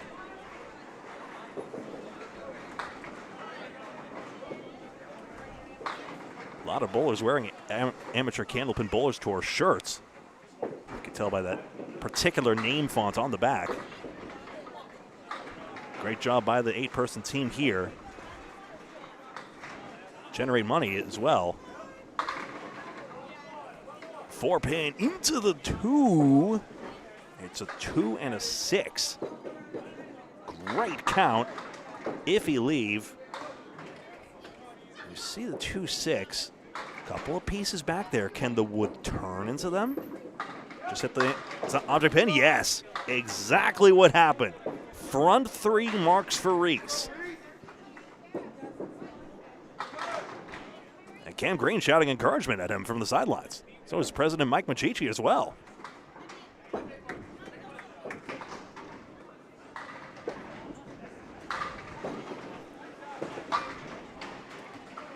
So giving credit where it's due, I haven't named the committee's names nearly often enough, but President Mike Machichi, Dan Esdale, Corey Alisi, Dave Dorman, Becky Wright, Brian Robinson, Ashley Breton, and Micah Imperato. The fine octet. Reese got his head pin again, and that 7-pin was hit.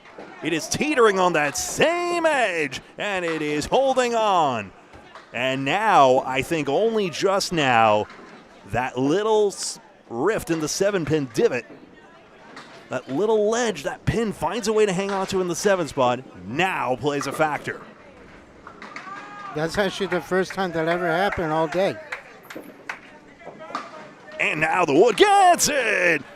Wow, the most adventurous single pin in a while for me anyway. I don't know about you folks out there. Let's see where he plays this. I mean, I thought that wood had ruined the shot. it did, but the ball came back and took out the 7-pin. And the ball nearly died in the gutter, but that didn't happen. Front 4 marks. Tyler Reese had the high single at Men's Worlds. So he knows what this zone is like. No guarantees. And he just missed his head pin this time. Only for the first time all string, but still they are spilling on the mark, and he's got 7. Good half. He has over 70 after 4. He's already at 92. He has red lines looking at both those pins. Head pin is key. You have to hit the head pin. Possible the wood to the side could work, but the head pin is the ideal. I just missed it. Ah.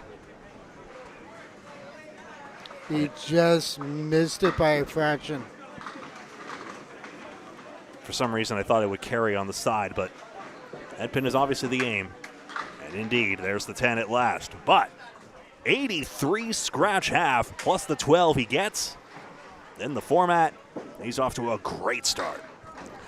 83 half with a 94 with the handicap. That's unreal. So now if he bowls his average, he has his best string of the day. Here's Peter Surratt. Any relation to Jeff Surratt? Begs the question. I don't believe so, no.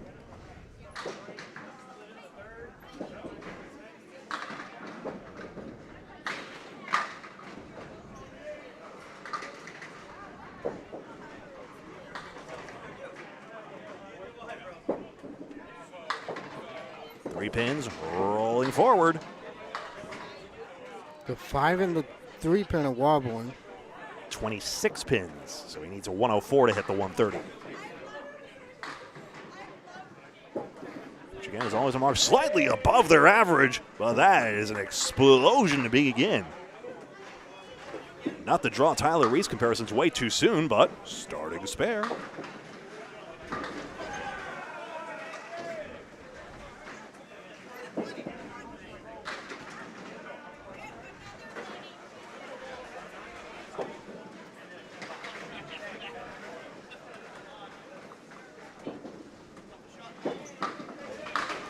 Oh, true spread eagle, Greg.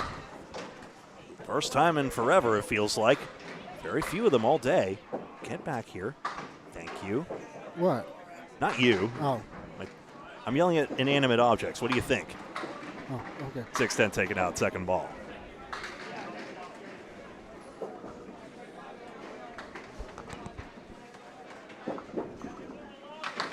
And just the 4-pin taken out for the 7-box.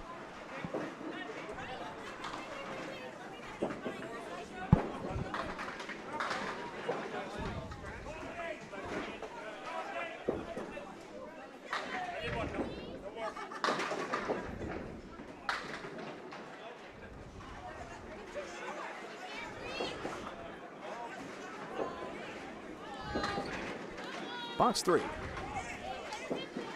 Surratt getting set. Headpin, oh, glancing blow, too bad. 2, 5, 7, 10.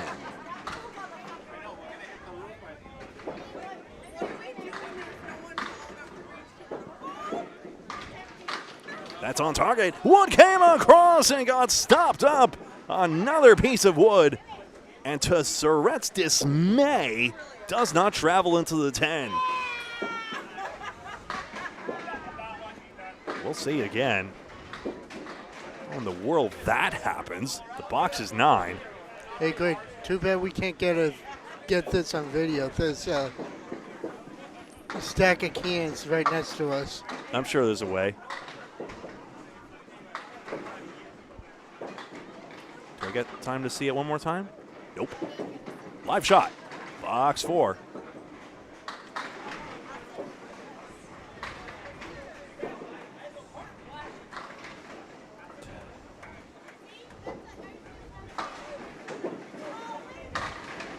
Into the 3-pin. 2 is tagged. 6 was tagged too. Peter grabbing pins wherever he can. 1-6. He's had his string as high as 154 today. Gets his 1-6 for the 10 box. So exactly 100 pins higher, now 90 pins higher from where he sits. Still in first place after 6 strings in this shift is Nick Olson, then Sean Crow, then John Harrington.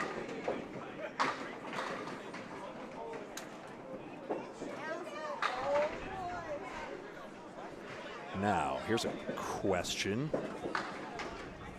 What's 834 divided by 6? 139. Yes, still ahead of the Pine line. Sean Pine, number 1 after the first shift. 5, 9, and 10 for Surratt. What about Colt Schreira? 826 over 6. 137? No. So, by current averages, Olson, Crow, and Harrington are ahead of Sean Pine's total. Schreira is not. That's the cutoff. Dancing pins on this split. Surratt can't get it to go, and the box is 10.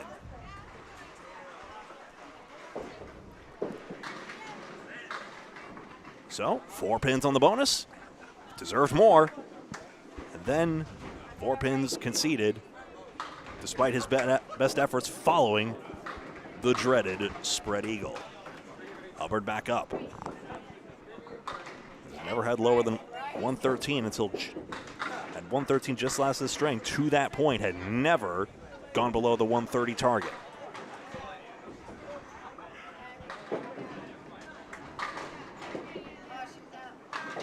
His Bolorama, Sanford, Maine. He's the most represented center among everyone today.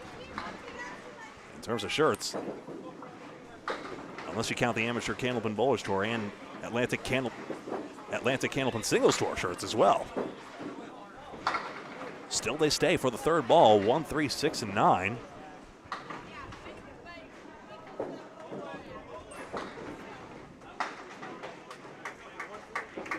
Got 3 Peters in this pair of lanes. There's the 10. Hubbard 75. Still room for a couple of marks here, which he'll need to hit that 130 target. Jim, I'm so belated in saying hi to you. Hello.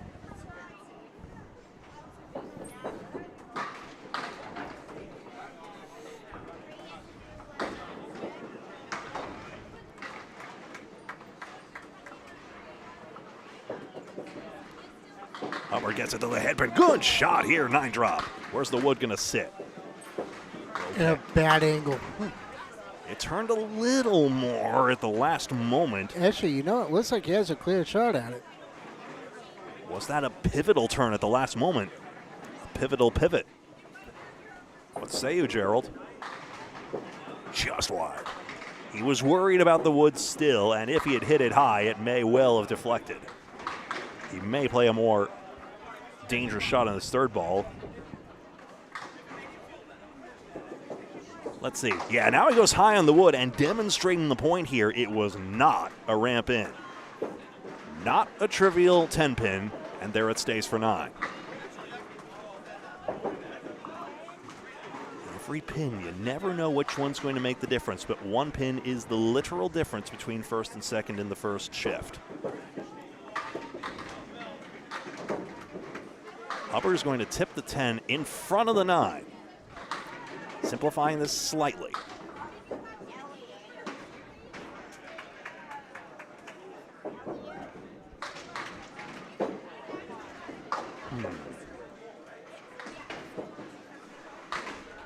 Is that enough to take it all out?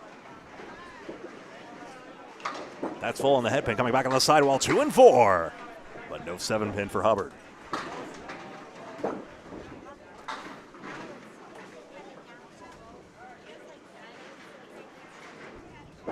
Trying to peek around the top scores around the room.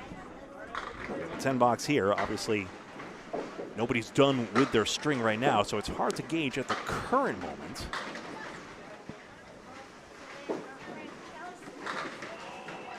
Doesn't look like anyone is storming towards a high total yet.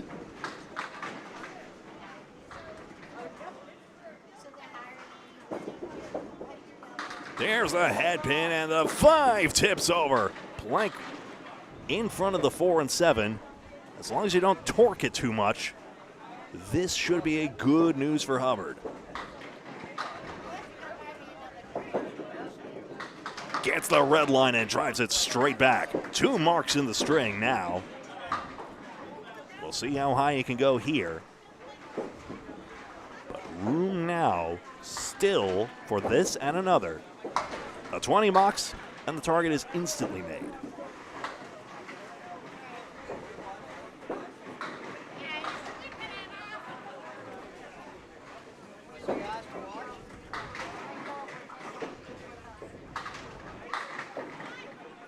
In the 10th, and filling the 9th.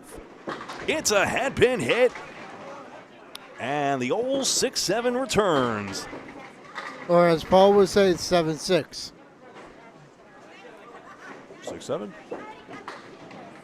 7-6? I prefer 6-7. 6-7. I've been calling it the 6-7 all day, so. And Oh, just miss. Interesting. Right side of the wood. Well, you needed that too. Want to flex into the 7 if nothing else. Now he's going to play on the red line there. Oh, he almost stole it. Maybe feels a little better that it didn't go there because that was a pretty clear shot if it worked. Instead, 9 box, 104 and a 121. So Hubbard's slightly below his average, but only just. Now to Tyler Reese. 83 scratch half. Was dialed in up until this point. That might still be. Yes, he's got his head pin, but the ball does not drive through. Does the wood help? It's turned. Did it turn enough? It has not attached itself to the 9. Could playing the right tip do any good here?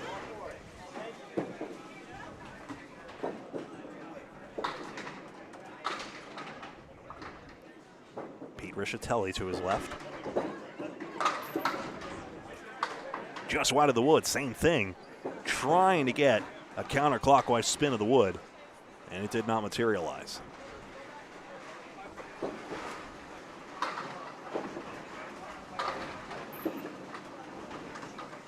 Plank gets away, and he's going to get the 9 anyway. Thank you. Every pin. Score at 9, and now the chance. Still for 140s, if not more.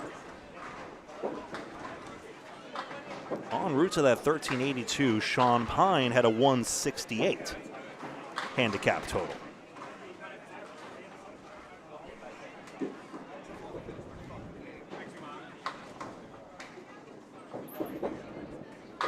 Reese lands on the 2-pin here and has the 136. A break. I don't believe anyone else has higher. Not in the first shift with that higher than 168. That may well be the high handicap single. Nope, that hit the wood instead, unfortunately, and will not take it out. On the plus side, it saves the ball return a little bit. That's totally not how that works, but go with it.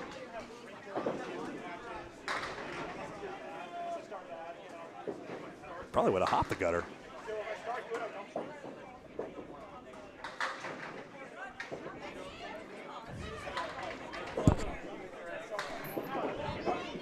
Yep, there's the 10 box.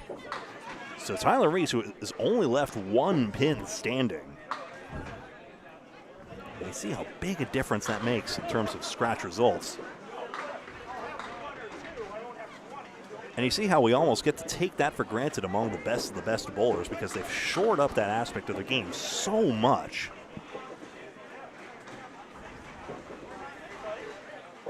And yet for bowlers like me, you know it makes a big difference. Well, a lot of you out there are better than me. I know that much, but still. There's the head pin again, and Wood sits directly in front of the 9-10. Not a gimme shot, not with that piece of wood in front. So again, frustrating wood for Reese. Last time it was the wood not attaching to the 5-9. This time, it's wood not totally clearing the way. It drives on through anyway. I think he did contact it, but it did not make a difference.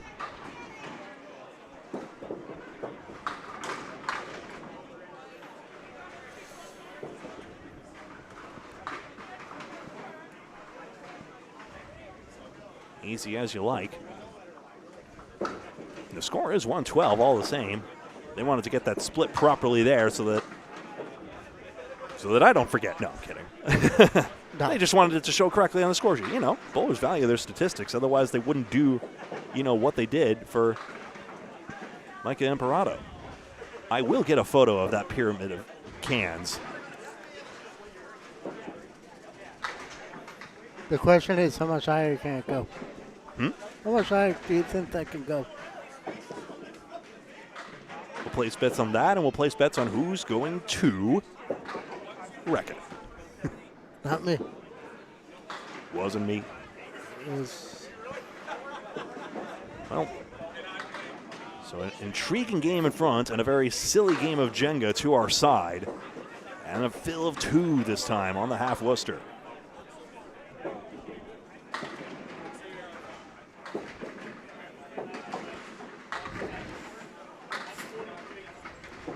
It's not going to explode, man. I do not trust any bottle of soda as far as I can shake it. 1, 4, and 10. Reese still headed for mid-140s.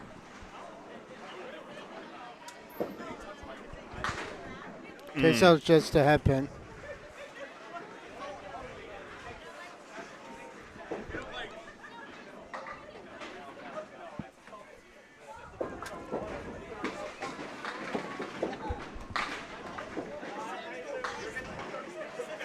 There's a 147 out there in the field.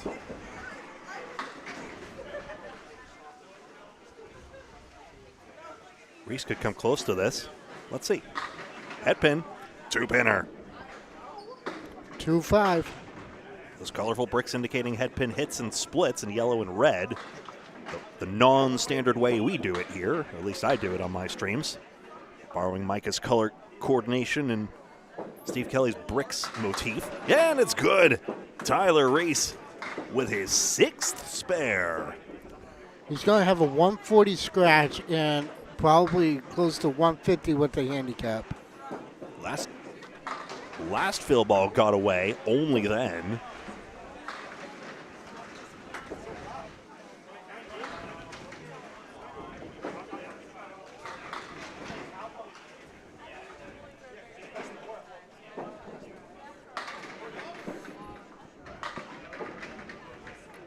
One ball in the 10th for Reese. And the fill lands on the 2-pin, but gets more this time. It's 6, and it's a 138 and 150 scratch and handicap. Phenomenal. 150, I don't see a higher number as I glance around the room. Maybe some of you folks watching the Cubica scoreboard might have more of a sense than we do. Pull down the link in the description if you want to cheat on someone else's score. Or double check my homework on screen here. That's probably not actually a good viewing experience, but if you care to, Peter Surratt has the 1, 2, and 7.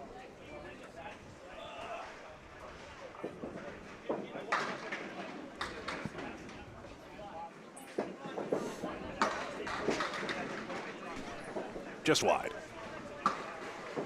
Still, any mark gets him to the 130s if he pins this out well. Just the 2 pins in front. Not convinced the 2 automatically takes the 7, but it does in this case. 1, 2, 7 for 10. And a Paul Grant special. Pity. Oh, don't forget your 10th pin's not on the board. Let's see if you definitely got a 10 in that last box. Oh dear, he's missed it, I'm afraid. Unfortunately, I don't want to intervene in this case. I know some bowlers will say, hey, like intervene, but I don't feel comfortable doing so. I think it would be unfair if the streamer notices it for some but not for others, and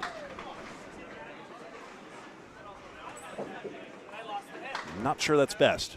Your mileage may vary, but after all, streamers do not exist as an entity in the ICBA rulebook, and the way I see it, only bowlers should affect what goes on in the pit, generally. However, if they approach me, I will probably almost always verify it. Like, did you see what my score was? Yeah, I'll let you know. The box is 9. Only just now does Surratt leave a pin. But again, I'll have to demote a pin right then and there. And the 6th box is a 9.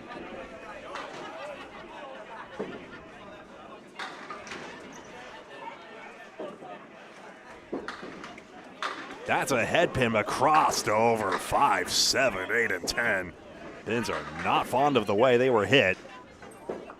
I wish the pins would get over it, but here we are. This will be some make.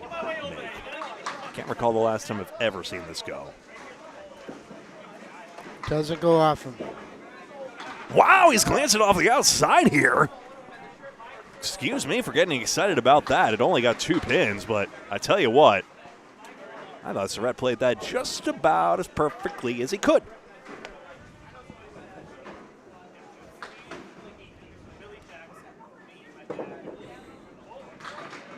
Not sure if there's a geometrical way otherwise besides a sidewall bounce, which could have come but just didn't.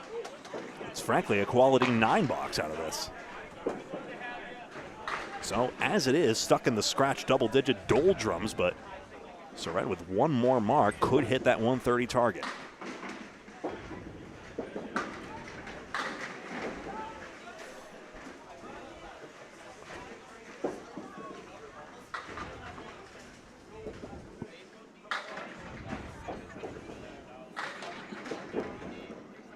Gets the 3-pin half Worcester. Don't you love that shot? Does anyone? Nope. It's a nice spare conversion when it happens. It is.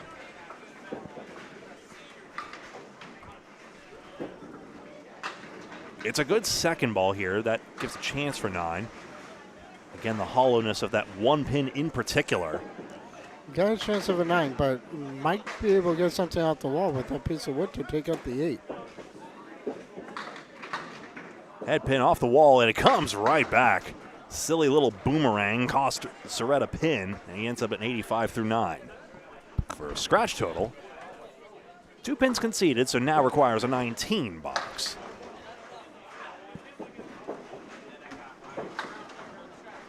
They put it into deadwood clearance mode, disabling the sensor, and away goes the pin. Can't recall the last time I've seen deadwood land in the gutter. It just doesn't happen here.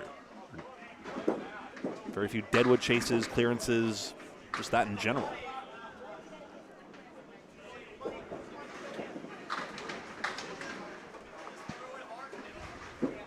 Baker's final ball here. Head pin, got the 6 pin for the strike. Need that just to get into the 130 range. Possibly. 2 balls gives him the best possible chance. Another look. I believe that was in the 1-2 pocket.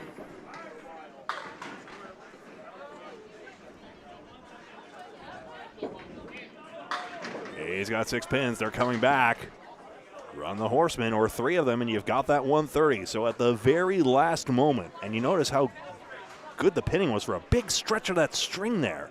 And now the opportunity to hit that 130 just with 3 of these. It's the angle that really matters here.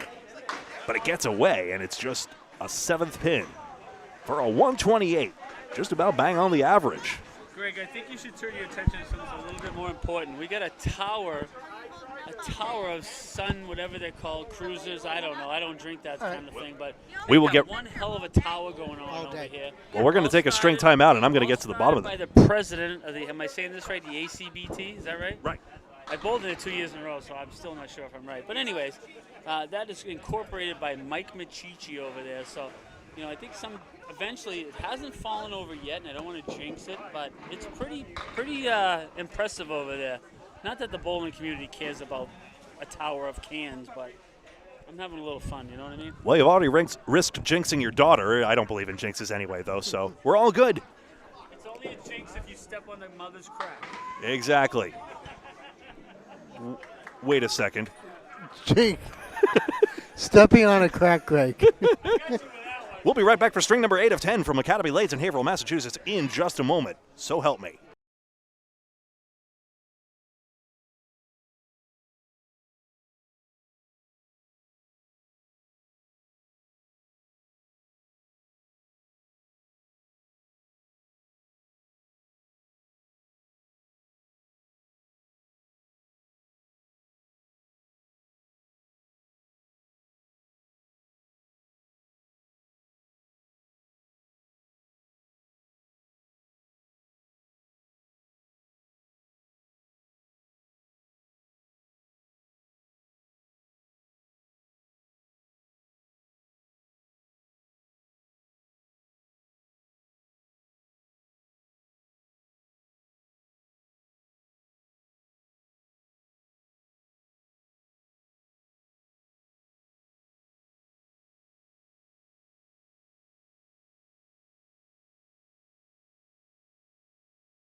Isn't it interesting we get a flip-flop of things this week? Come back here for the 8th string of 10. Dave Yagi and Peggy Donnelly were the ones over 130. They had a 145 and a 144 each.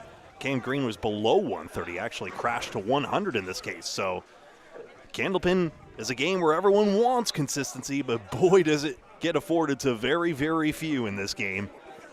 And even there, just about never 100%.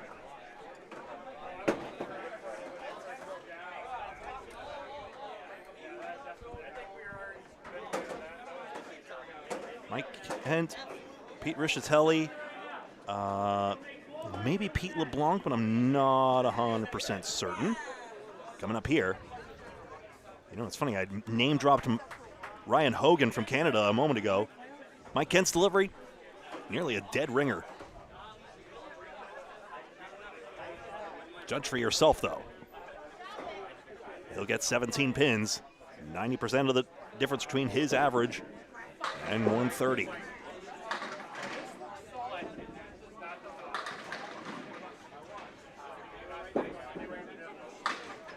Gets a half Worcester. Now there's an approach and a half. Kevin Burns alongside me. I'm Greg Gouillart. This is Academy Lanes. We're looking at these dozen of the 44 lanes, formerly 48 here at Academy Lanes. 4 of them taken out for Pub 125. That's a good second ball by Kent, but the 5-pin remains.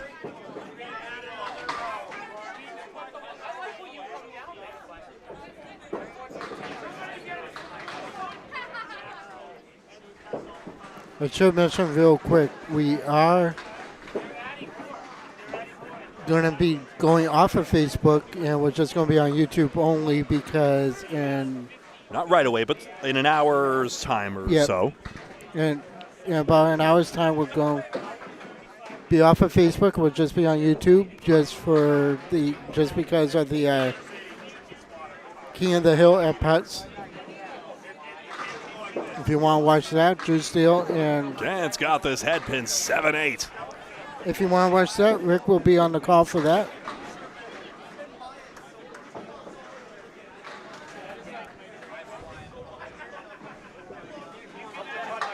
And of course, we will be on YouTube throughout.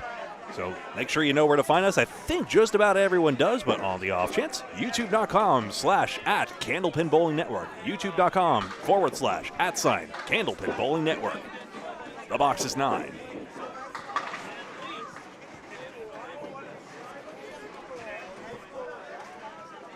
Again, just a couple of marks required to hit that 130 mark.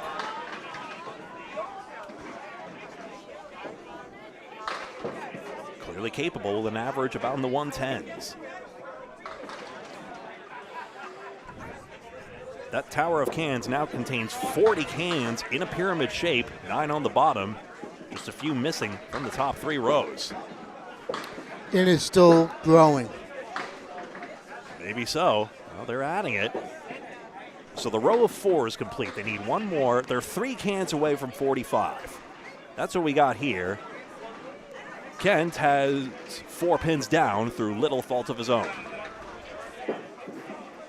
This one, Redigill with wood, only bumps into the 2-pin. That's rude. Of the pins.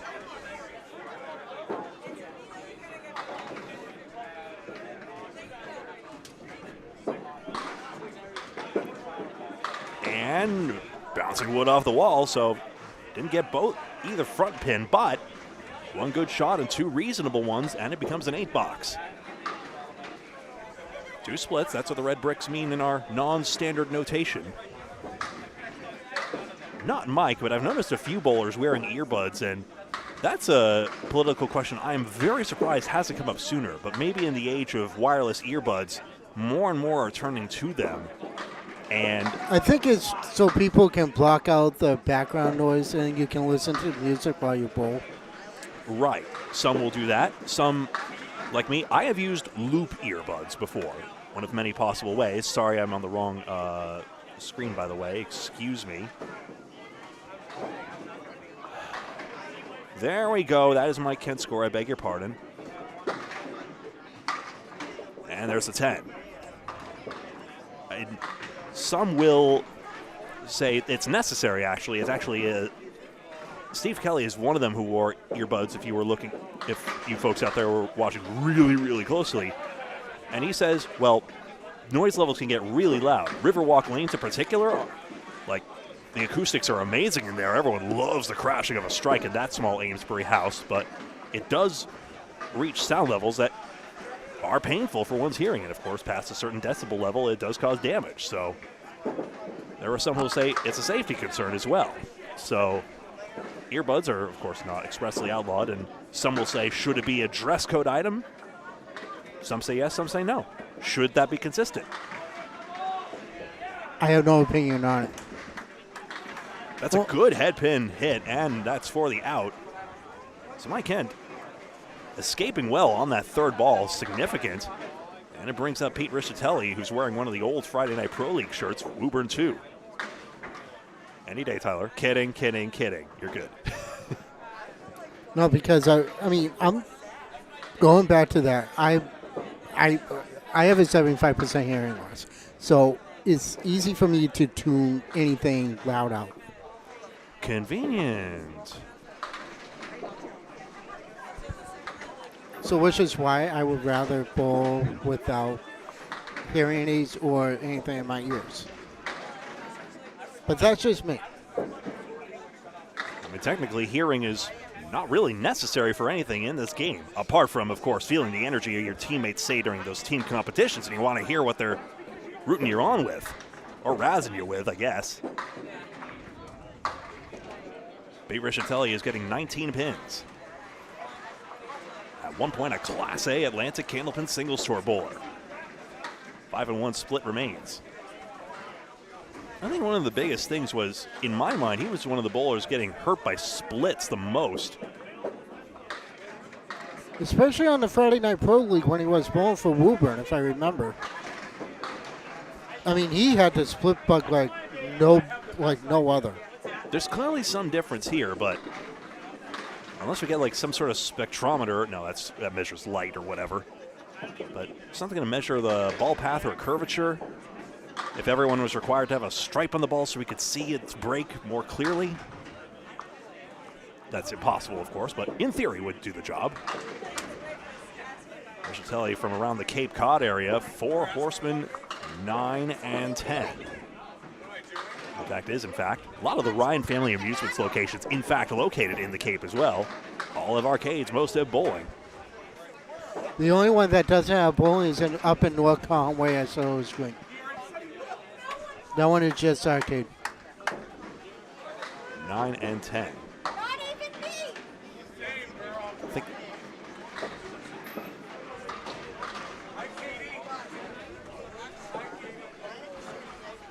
oh, no.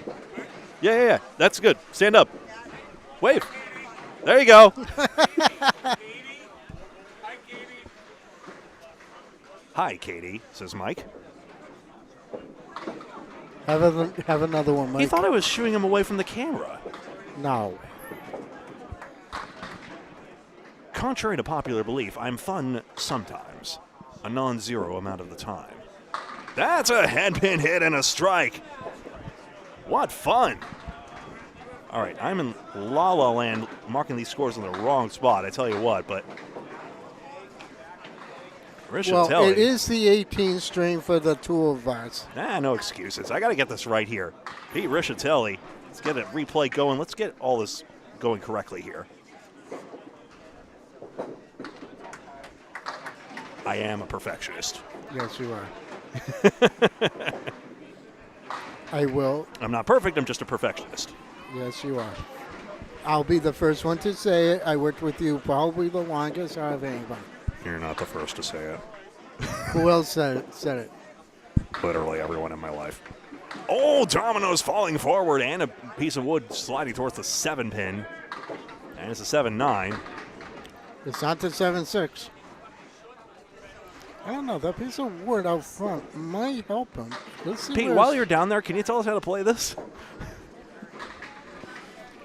I don't know. I mean, it doesn't look that bad, but you got to get something to bounce. But he's going to Red play. line. Got the bounce, and Wood turned in place instead of hitting the 7. Phil is 9 on the strike.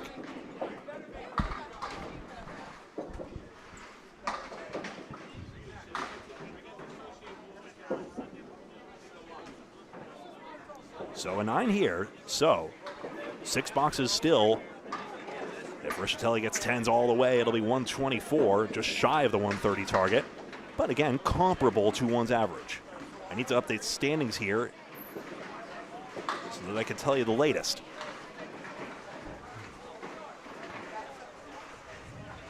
You know how JT was here? He's up at Exeter doing the states with C minus. No time like the present. 4 horsemen left side. Currently in the lead at this stage is still Nick Olson, 1,012 after 7 strings. So he's still leading the field and the favorite to win it all, even ahead of Sean Pine's first shift score. Three pins remaining for Pete. Although I hasten to specify Pete Richatelli, because coming up next is Pete LeBlanc.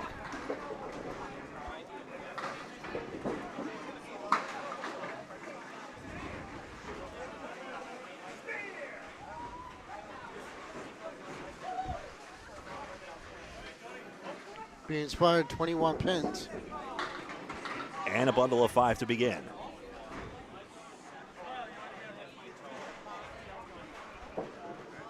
Starlight 5 if you ask a Bostonian. Just in the 7 pin. Found that pin again. Did anyone else hear that hollow noise? Just me? Well, I'm sure as soon as Academy Lights get to hold it, that's a diamond collapsing in a strange way. We will take those. Take a look. When's the last time you've seen a diamond go quite like this? LeBlanc showing you how to do it. Well, let's see where he played it. Wow. He played that on the outside rather than on the inside. He played it correctly. Just 3 to start this time.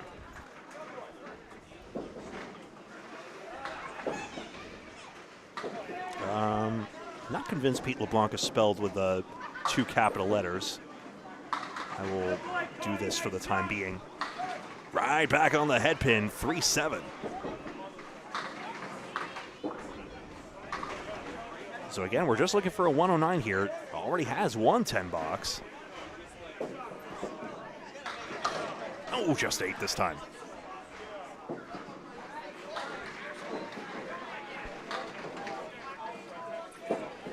Cody Brunell to his left, so we'll see a Western Massachusetts connection in just a moment.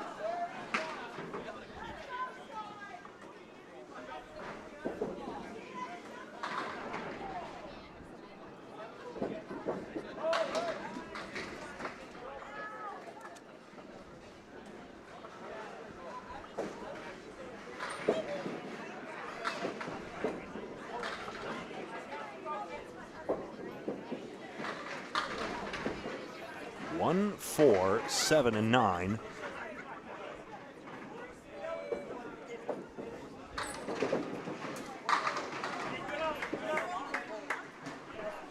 Just wide to the right. Still a chance for 9. We could probably convert this into a 10. No, that'll be a 7. He's a magnificent... So I'm getting ahead of myself. I'll save that factoid for another moment.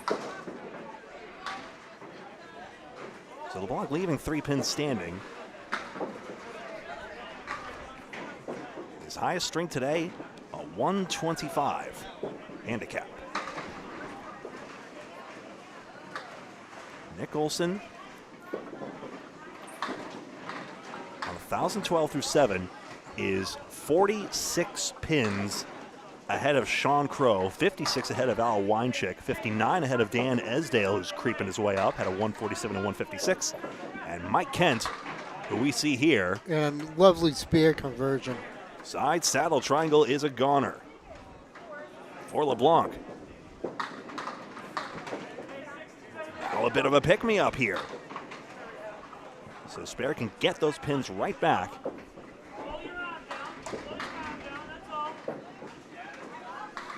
We just count here, and we're starting to approach something basically on average.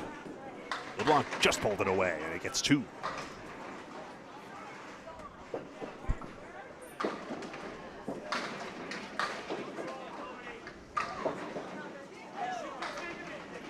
That balancing hand is pointing at the object pin basically throughout his approach there. I know there was one bowler on Candlepins for Cancer, I think it was an any double show, it might have been the one I didn't go to, who really visualized his delivery. Just was aiming, look where you want to go, aim where you want to go. Gary Santora is the same way. I think that's probably true. In my case, I'm thinking of someone like really like, I'm trying to remember what he did. He was visualizing it, just like, I think he like drew an imaginary line of where he wanted the ball to go necessarily. I'm trying to recall though. Mike Kent's back up here. Again, top 5 in this shift. He is averaging, he has a total of 951 through the 7. So that's averaging 135. He's below that right now, but still. I was thinking, if you replayed my strike, that might be my first ever Greg Gouillart replay ever. Not sure, but it might be. I did it. So I don't know. Are you on the broadcast so I didn't know how to do replay? And I don't watch them all anyway, but that might have been my first one.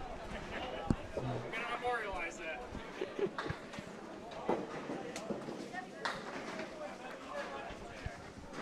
I love it when the bowlers get excited about the big shots they make on camera.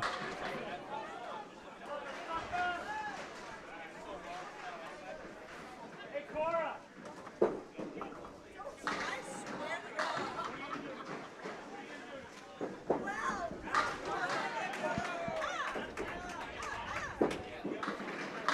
Oh, down the middle, 2 and 4 split. Again, for the 3rd time, splitting up this string.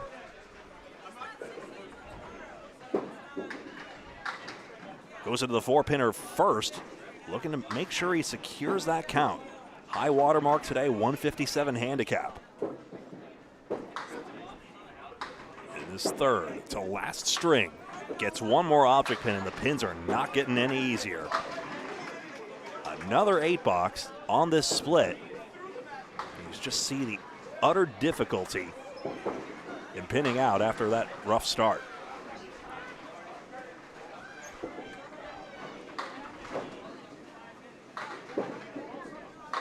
That's head pin though, and Mike has just the 9-pin. Wood is very, very, very vertical though. Does this other piece help?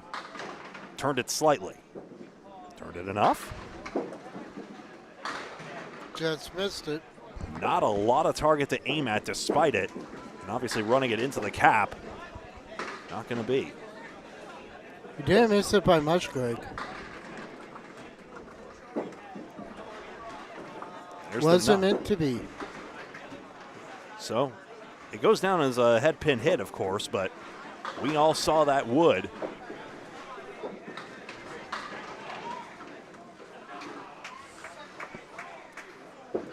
That's a recent ACST initiative by Micah Imperato, who is an ACBT board member, to track head pin hits and splits like this, using the same colors, yellow and red. Look at this. It's another 9 drop. This time he loses the 2-pin, Greg. Much more favorable for Kent. Especially with the way his ball is. I mean, he reaches way high up in the air. You see how high he is? It's extraordinary, and it is a spare. I mean, maintaining that balance arm in the air for a good couple of steps, that'd be traveling in the NBA. Just kidding. There's no traveling in the NBA.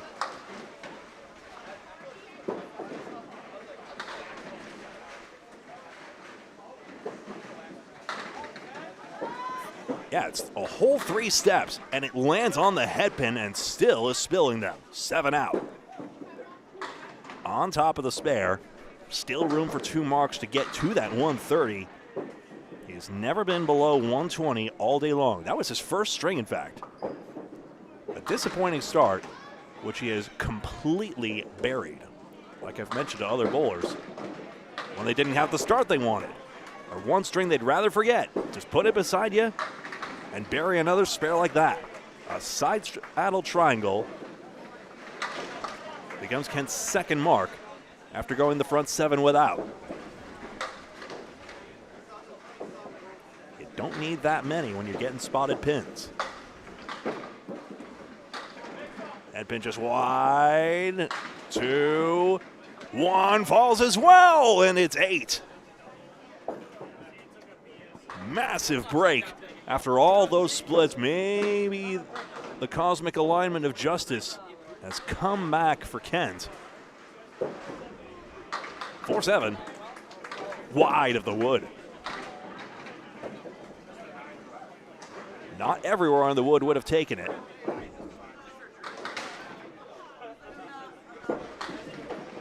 He'll take 10. On 124.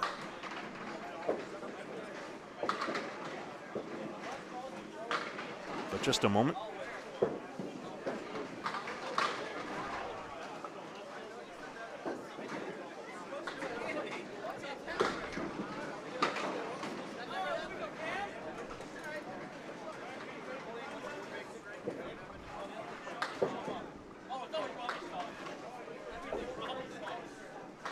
Apparently I'm below on a couple of these.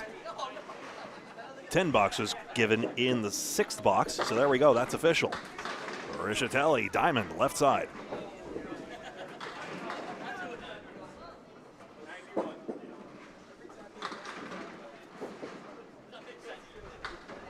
Move the darn scoreboard, Gregory. There we go. 72 we see up there. Just sideways on the diamond, trying to make it the same way that LeBlanc did earlier.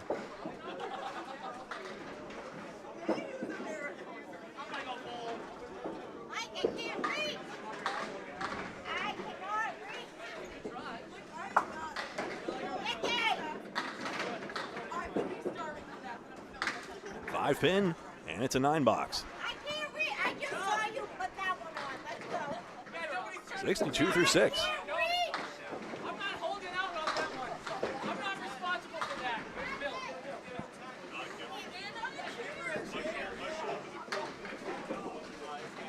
Oh boy. And we are now up to 44 cans. Now who's going to get the last one? Richatelli drops 5 cans on lane number 6.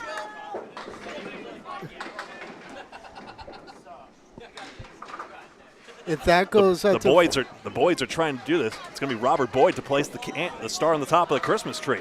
Richatelli 3 pins out, 2 in the 4. 2 momentous occasions going on here. it's hard to keep track of both of them. Well, there's 2 of us. We'll figure it out. Richatelli for the out. Every pin matters no matter what hijinks occur around. Gets the 9 box. Try and put it up, Greg. Oh, his hand is shaking, I tell you what. And just that can fall, so he'll get a redo. Tense moments here at Academy Lanes. As the boys have supported their RBF gal. And they did it! There it is! A pyramid with a base of 9, 45 cans, and now 46 as Robert puts another one to the side, and they'll go for 10. Peter, you put that can down right this moment. That is not where that belongs. And I'm talking to Peter Surrett, not Pete Richatelli out here. Into the 2-pin here, side saddle triangle 135. I took a photo of it, but someone was back there making a strange face, and it was hysterical. Maybe he'll consent to it being used anyway, but we'll see. You might want to take another picture of that. If it's still intact by the time I get back. Frankly, my trust of it staying is dwindling. Just the head pin remains as the chair is starting to come out. Oh, boy.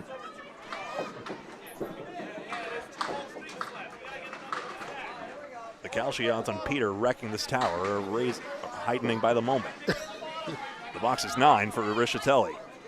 Peter Surrett is trying to get it up to the very, very top. And the clearance between that and the ceiling, that's the tough part here. It was moving. It was moving. That's a big nope.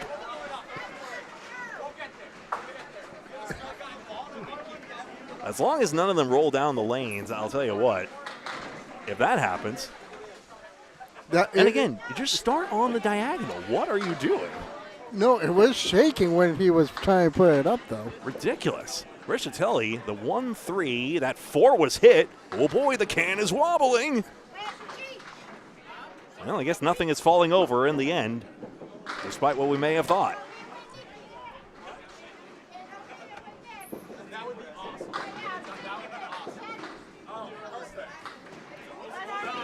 A lot of levity here. This is the first event of the Amateur Candlepin Bowlers Tour. Handpin into the 4. Wow.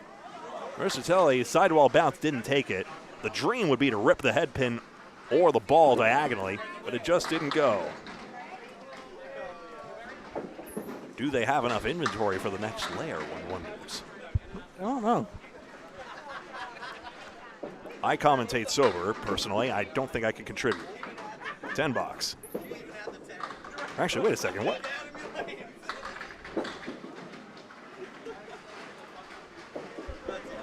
Again, Facebook viewers will be tuning over to King of the Hill at Putnam Street Lanes.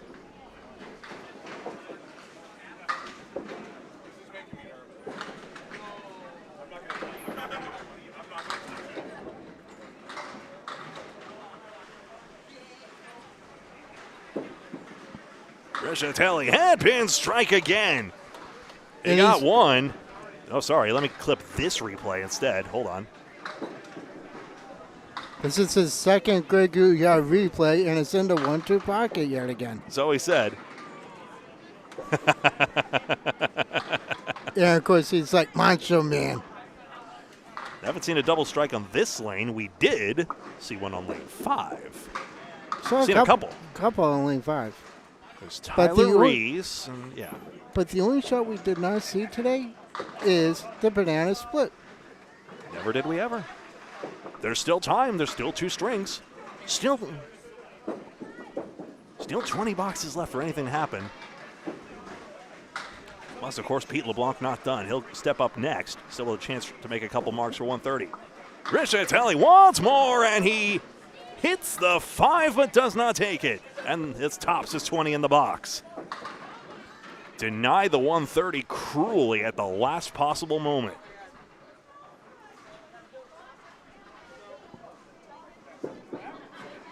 There it is. The fill is 10, 110 scratching, 129 handicap. Good bowling. We scoot on over to Pete LeBlanc.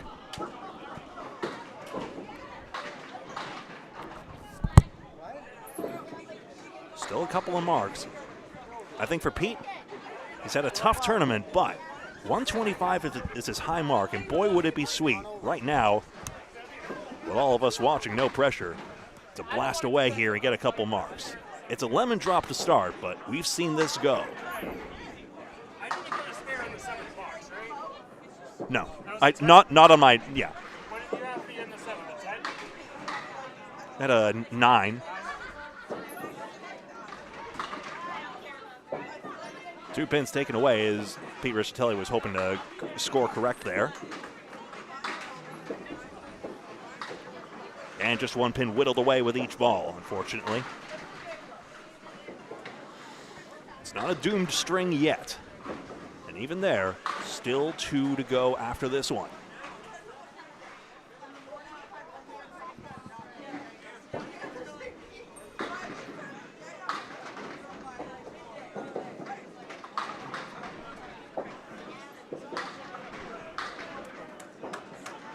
So we did have 11 lanes worth in the end, so they got a few last-minute pickups, which means we miss out on Mike Machichi. Darn.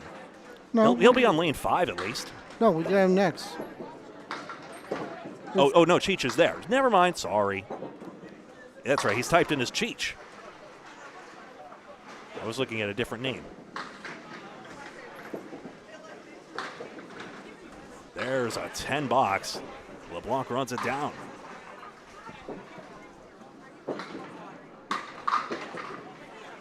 So, escaping for that 10 adds some belief to the string. 1 spare, 2 10s.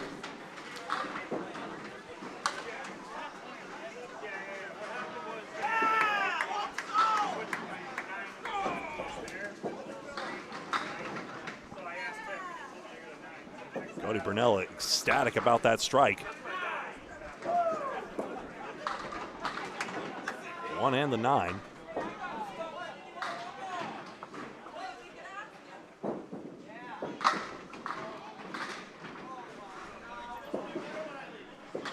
And 2 pins taken out, good out.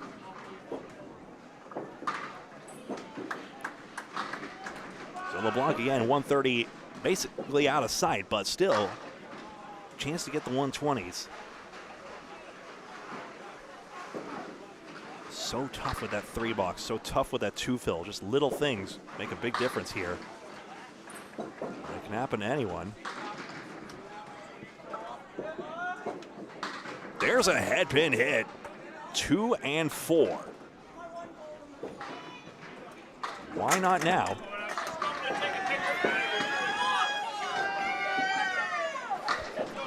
How did that happen?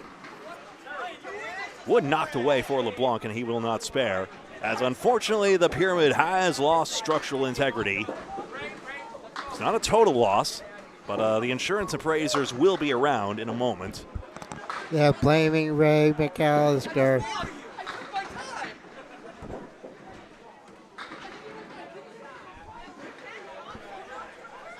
And Dom is going to try putting it back. He is now together. pleading his case. 5 pins.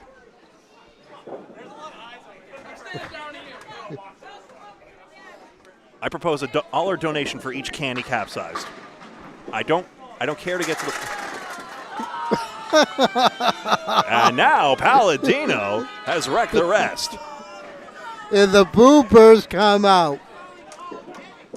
Third ball here. And he hates. Now the box is 8. And he hates us to head down in shame. Well, it had to be someone, didn't it? And we Americans sure do love our games like Old Maid and Jenga, where there has to be a loser, and that's the most important thing. Pete LeBlanc, who incidentally is wearing one of those main Candlepins caps we were talking about earlier, sits down on that 103, and we will get set for string 9 of 10. Nope. Not yet. In just a moment, we'll be right back.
All hail Mr. President Mike Machichi up to start string 9 of 10. John Ahern and Cody Brunel as well.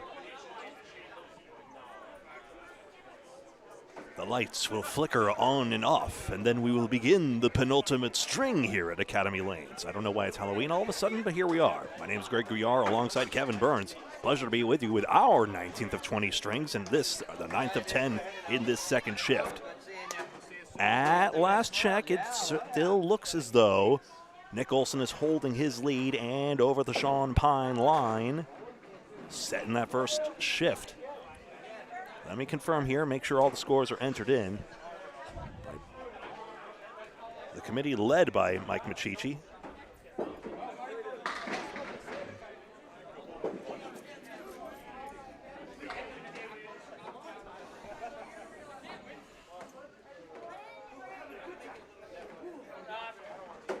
Mike Machichi, Dan Esdale, Corey Alisi, Dave Dorman, Becky Wright, Brian Robinson, Ashley Breton, and Micah Imperato. The committee of 8 here at the Amateur Candlepin Bowlers Tour, kicking off a season, and a pleasure here at Candlepin Bowling Network to join them for it. Machichi gets the 6-pin, 3, 7, and 9. At a 200 single here at Academy Lanes. His average down. But now a chance to get some 10s here. He's gone as high as 146 today. He'll start with an 8. Actually, it's a 7. I can see.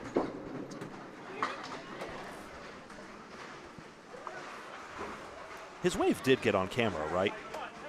You really got to be on the lanes to be guaranteed to be on the camera, unfortunately. But if you're sufficiently tall or determined, ways exist. 6-10 bouncing around. 4 pins remain.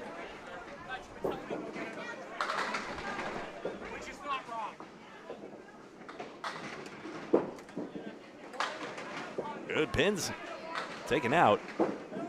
Mike Machichi has bowled in a World's Final. He did it with New England Flooring back when they took on Team Lucky Strike in what turns out to be Lucky Strike's only championship to date, even though they are constantly a formidable force in the competition.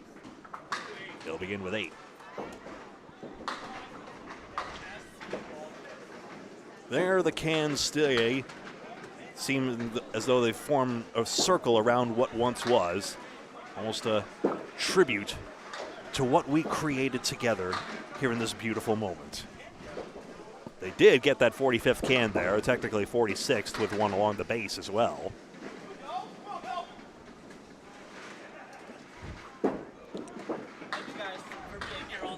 Yeah. 4 pins down, 6 to go.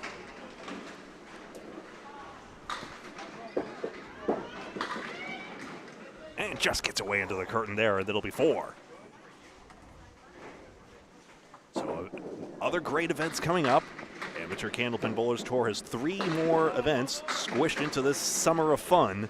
July 11th, Ryan Family Amusements Millis, the singles bracket, so a singles knockout. August 8th, Exeter, New Hampshire, Exeter Lanes, of course.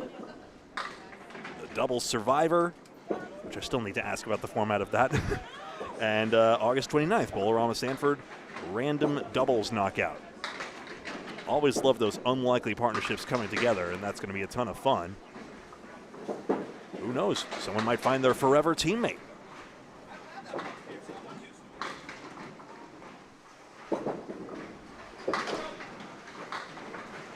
One ball to go here for Cheech for the out.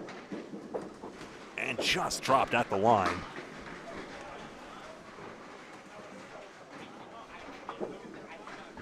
Again, everything is much easier said than done. It's clear the ball doesn't quite get out to the line, but getting that done consistently is so difficult. Wilting the 6-pin, it's the outpost, 4 horsemen and the 10. And Mike Machichi, of course, manager of the wildly successful Team Academy Lanes at Men's Worlds. 3 in the past 4. 22, 24. And 18. And 18, of course. And then, of course, last year, 25. 18, 22, 24, 25. Stumped on that half. It happens. And now over to John Ahern, getting 33 pins. Did some commentary on the Atlantic Candlepin Singles Tour, the very same ACST that Mike Machici founded along with Frank DeLuca. What a big league it's become now. Really the league that walked so that we could run with the streaming idea. And thanks to Bob Lee's idea to bring these really play-by-play commentary to these ACST streams in particular. That was a big thing where he said, like, hey, can I come up and do play-by-play commentary? And he did it, and, you know, it was very effective, and it did multiply the viewer count. It was a very small viewer count at the time, but it multiplied it, and it made it more engaging, and more people decided to tune in. So Bob knew he was onto something, and what a pleasure it is for both of us, Kevin Burns and myself, Greg Gouillart, to be a part of that. That 3-1 split ripped away to start. So yeah, John Ahern did the first 2 playoff matches when it was held at Webster Timberlanes Abington on commentary. Also made one of Nico Pujar's slow-mo reels for his bowling delivery. So smooth and graceful. The only thing I would say is I think it's already in slow-mo.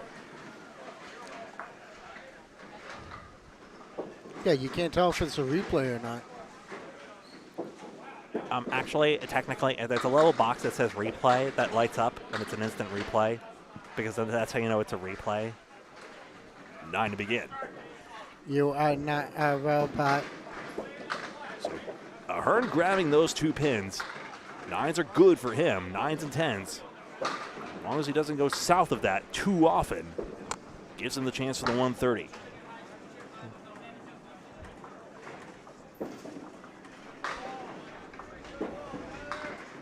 Got his head pin, it's full, but the 7 tips.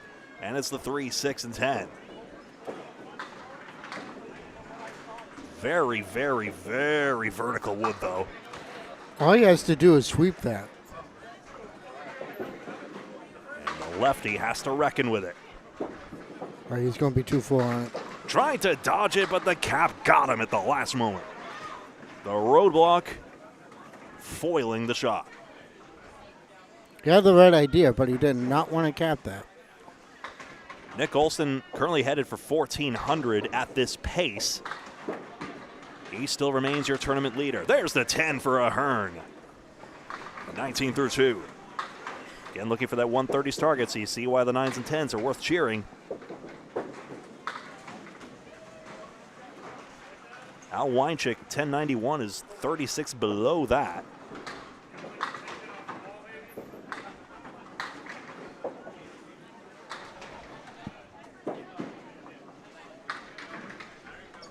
So now I have to calculate 1091 divided by 8.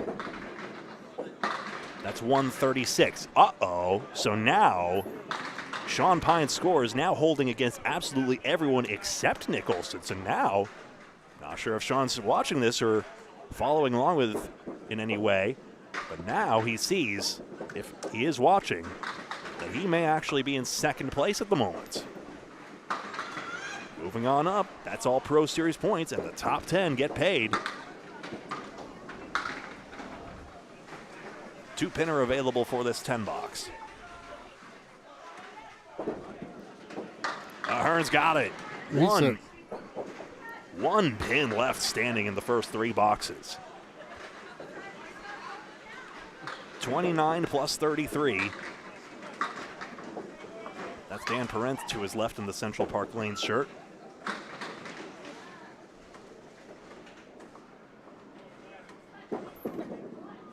That is a head pin hit thin, and the wood does not cleanly come off the gutter. Instead, decides to just flat out. Just flat out. Yeah, I'm good. I'm a head out. Yep. Bundle of 5, speaking of East Boston and Starlight 5. Takes out just a 5-pin. Reference the old bowling center. Of course, Academy Lanes, Haverhill, Massachusetts. Is where we are now. Nice one, Dan. On lane 5. For the out. Yes, another 3-pinner converted in another 9-box. Still on schedule. Getting a mark would really secure his future here.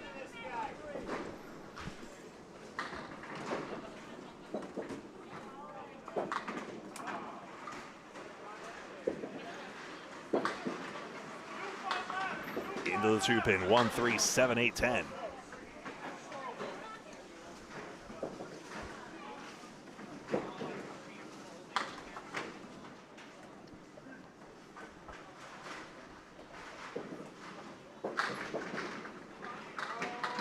It seems intact.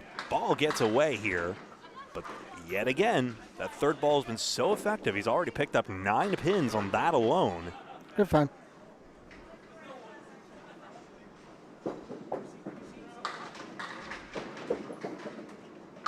In fairness, it got the top of Bill's head. What? It did get the top of Bill's head. Wow. Disaster. Our broadcast is ruined. And a 10-box. Nice shot by Ahern for the out. The 1, 3, 7, and 10. That was pretty. The wood was lined up there. You just need to make that 2-pinner out in front, and it was perfectly placed. Now it brings up Cody Brunel. He has one thing in common with you, Kevin. He brought his significant other here as well. Sarah's in the attendance and has been following him lane to lane. Former contestant on Candlepins for Cancer.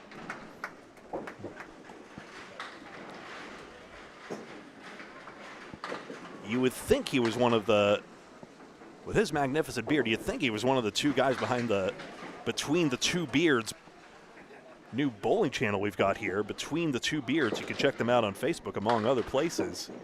They do have a YouTube page as well, I hasten to clarify.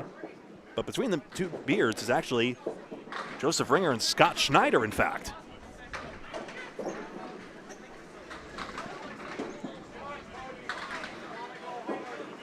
They've already been doing some ACST matches out in the ACST West Division. Again, distinct from the ACBT.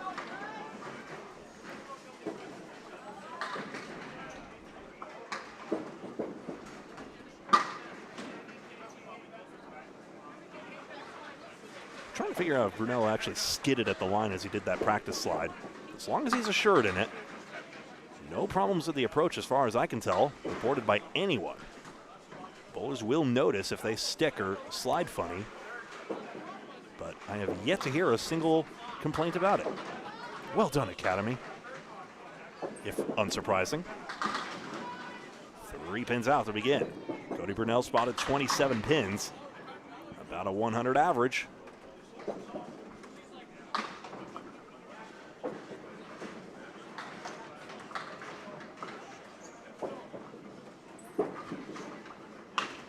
Cody Brunel does stream live on TikTok, in fact.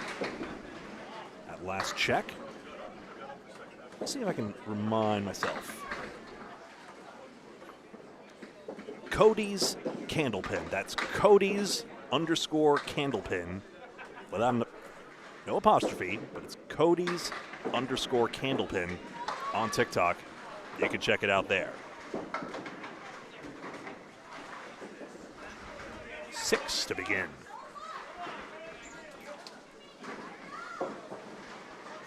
So he's hoping to get those 10 boxes as well. Now immediately you'll need a mark to redress the balance. 3 pins taken out, side saddle triangle.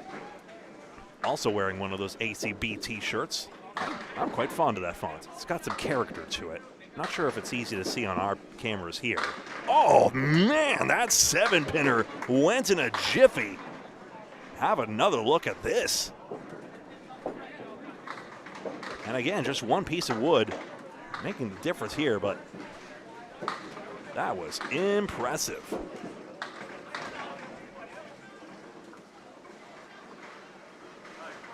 Now to load. Just into the 2-pin, and it's the half Worcester. Geographically accurate for him.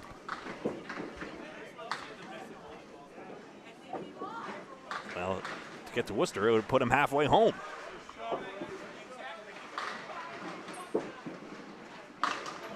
skids at the line like Scott Perry's shoes do. 3-2 split.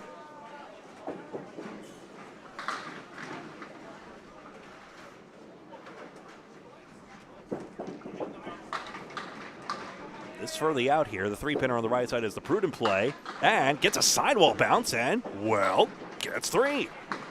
That's actually not a bad bounce on that. Very significant one. Cody Burnell is topped out at 161 in his 3rd string. Carries a 1065 right now.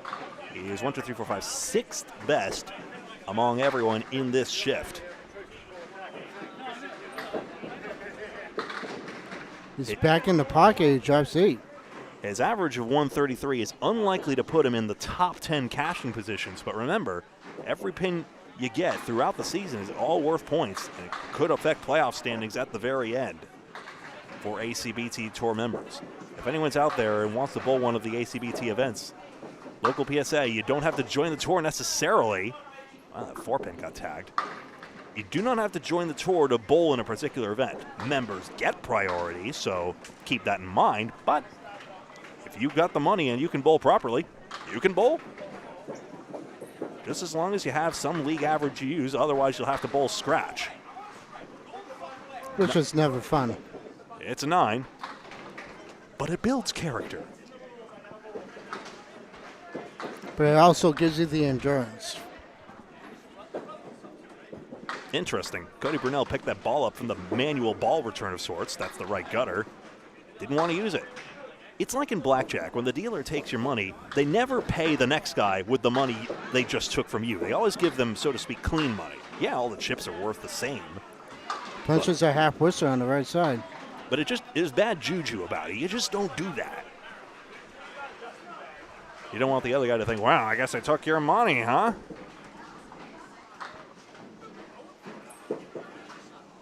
Two-pin other side now, all the way there. How about a full Worcester?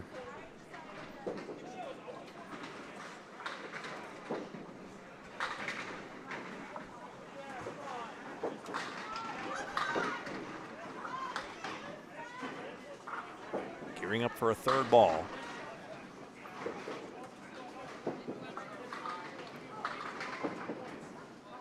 Mike Machichi watching on with keen interest.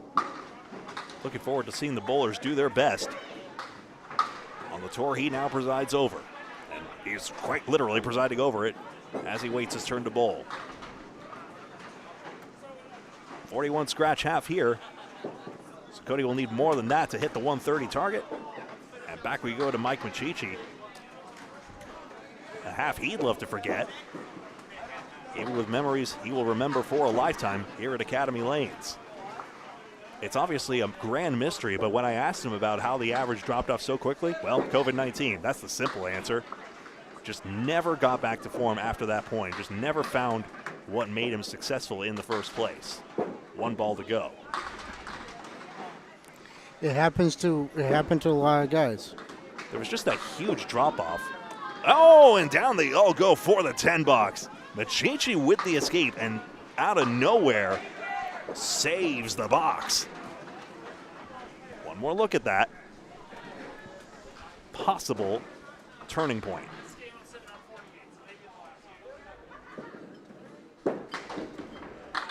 That's a lot of pins taken out there. 1, 2, 4, and 8. The binary bits. Get out of there, Wood, he says.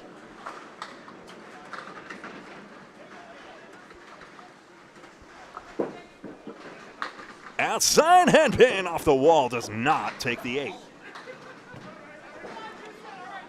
Mike Machichi, tremendously successful manager and mentor.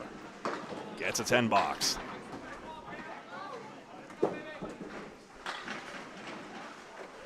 There's something about him where just the most successful bowlers in the game naturally gravitate to him, because he's very much a character guy. We interviewed him during Men's Worlds, in fact, when I asked him that question, among others. At least he's being honest about why his form is not there anymore. And I'll tell you what, I think one of the biggest shows of courage is putting yourself out there after you knew you've been great. I mean, for example, we saw Phil Clough and Bruno DeFeo. They Yeah. have nothing left to prove. No. And yet here they are for the love of the game. And just, they still love to compete. 3-1 split. Majici got deflected by the wood. Nigh impossible to figure out how to turn that in for success.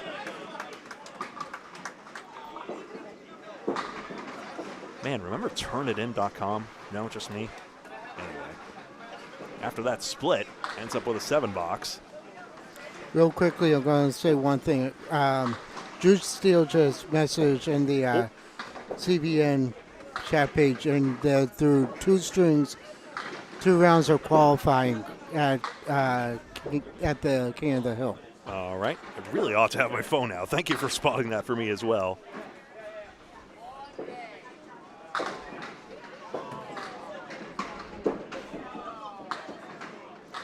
One, and falls down, and down goes the 8 as well.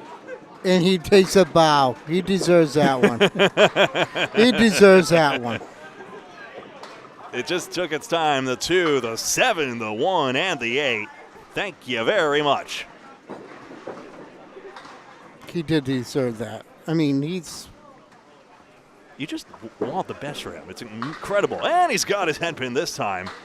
5, 6, 7, 10. Phil 6. Now a chance to get himself into the 120s here. He's in the 120s right now. I don't know. I mean, with the way his ball is right now. Ooh. Close call here. Was it good? It got all the pins. Blows it out, but he's shaking his head and he's going to the score sheet. The call is foul. Very, very close to see whether the ball departed the lane or not, but nobody wants to take a cheapie. And even with us dingleberries pointing cameras in the back of the bowlers, that spirit of sportsmanship remains in Candlepin no matter what. I mean, it's Bull's call, so it was up to him to make that call, so. Right. Bowler's call when it's in dispute. When there is although the official ruling is when there is a question of doubt, good sportsmanship dictates that the benefit of the doubt be given to the bowler. So the phrase bowler's call does not strictly appear, but it is generally interpreted as the bowler has the best view. And then the corollary is the bowler should not take advantage of the fact that they will be, whatever call they make will be trusted.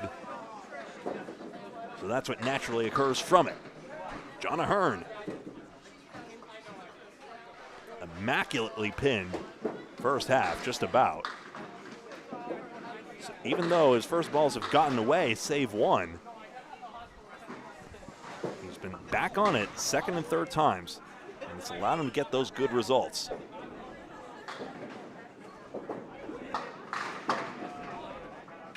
Just missed the head pin. He's gone as high as 136. So he's only cleared his 130 target once, which surprises me. He's still got the chance to do so here if he stays within himself and stays within this cluster. Gets away, at least 7 this time. So far, you only left, what, 5 pins standing? Correct. Par 10 a box, and you want to be over that. He's 5 below. But that means a spare can get them right on back.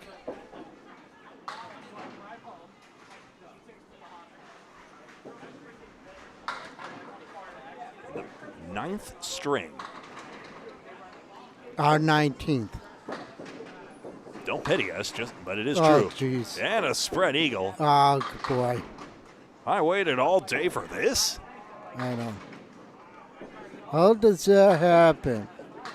Please don't make it. I do not have the 25 bucks in my pocket right now. I'd have. Gets away. I once interrupted Drew Steele's match at just like, I got the $25 when, who was it? It was, hold on. Don't tell me. I don't even remember. Eagle try. Again. Oh, 2 object pins hits. And just gets a 5 box.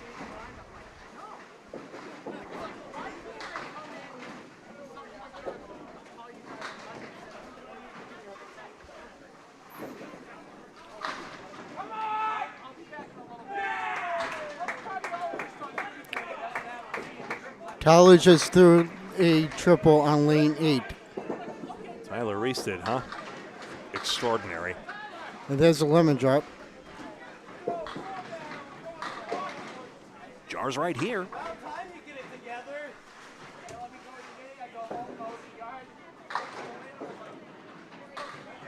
Maybe it says I don't have the label out the right way. Okay. 1, 3, and 10.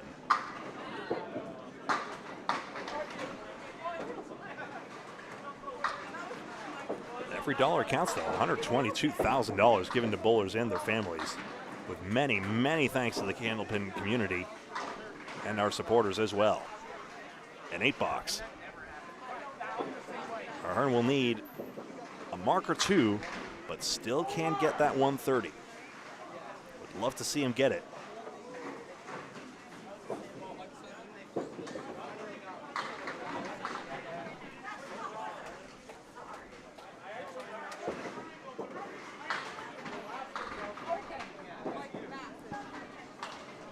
Ten-pin only.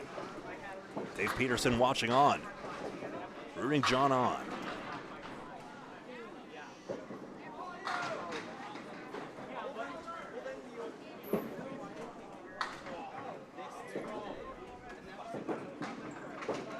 There's the head pin and just in front of the 4-7.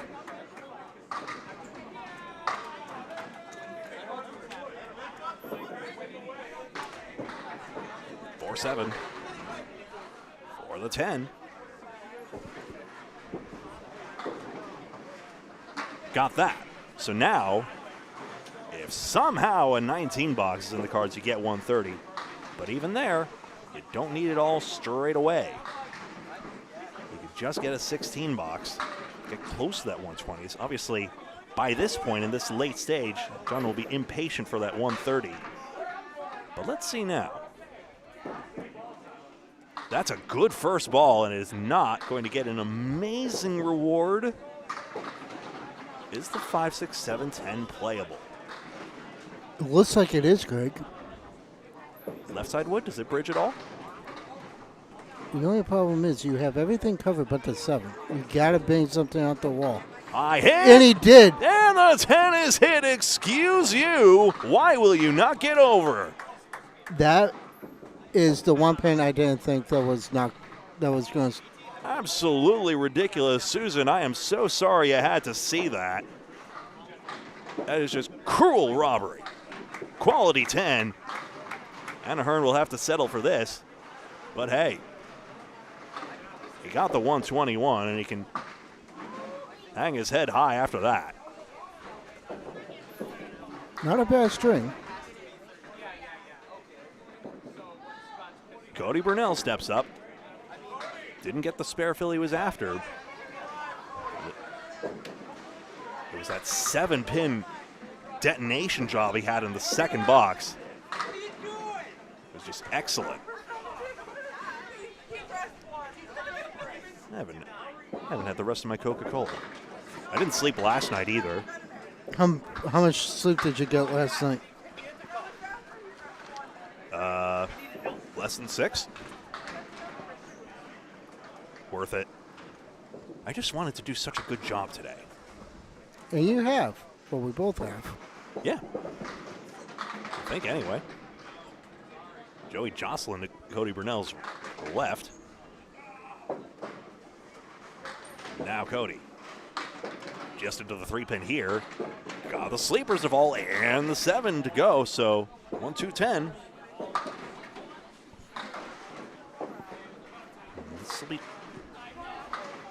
Let's see how he attacks it. Left side of the lane. Head pin. Nope, sorry. Interestingly, starts on the left side of the lane and then comes across and then tosses it back across.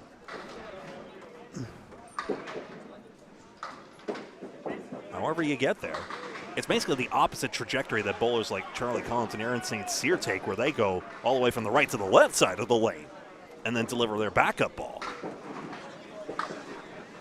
The box is 8 here. Still time. There's a couple of interested passerbys checking out the pro competition here. Okay, amateur competition, but Future pros. Bet a few of these guys are. Ooh, 4 pins off the wall.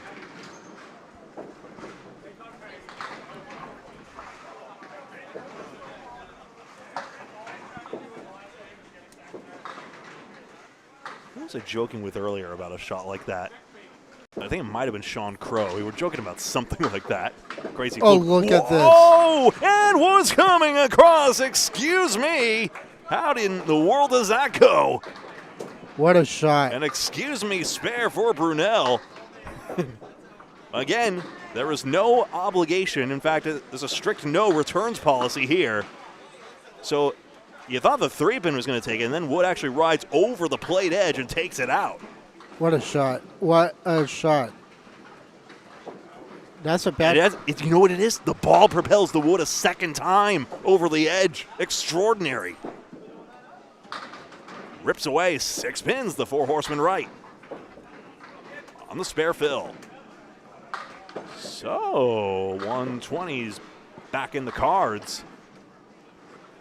His ball can take this one, that old chestnut. 3-pin.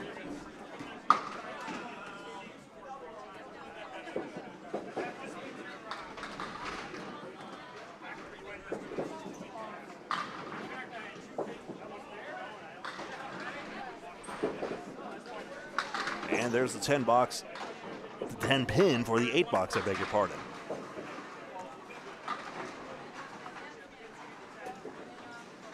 $16. It's actually giving him a 10 box, in fact. But same thing, there are probably numerous score corrections that I have missed throughout, so if that's how it stands officially, I am not inclined to intervene unless a bowler comes this way and asks, which one bowler did. If you ask for the information, I will give it to you to the best of my knowledge.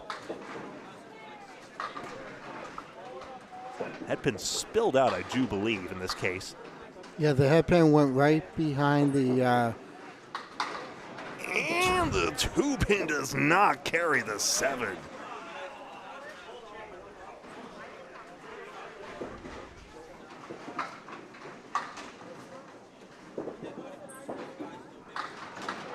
That's a 9. Foul ball. Take another look again at how in the world this didn't go the first time. Why wasn't the 7 down a ball to go to begin with? I can't explain that one. Just clattered around there. The universe felt Cody was too lucky, I suppose. Good problem to have. Yep. Yeah, Chester Cove. Tough one. He'll have to aim from the 1-2 side. Wow, he is really on the corner of the lane there.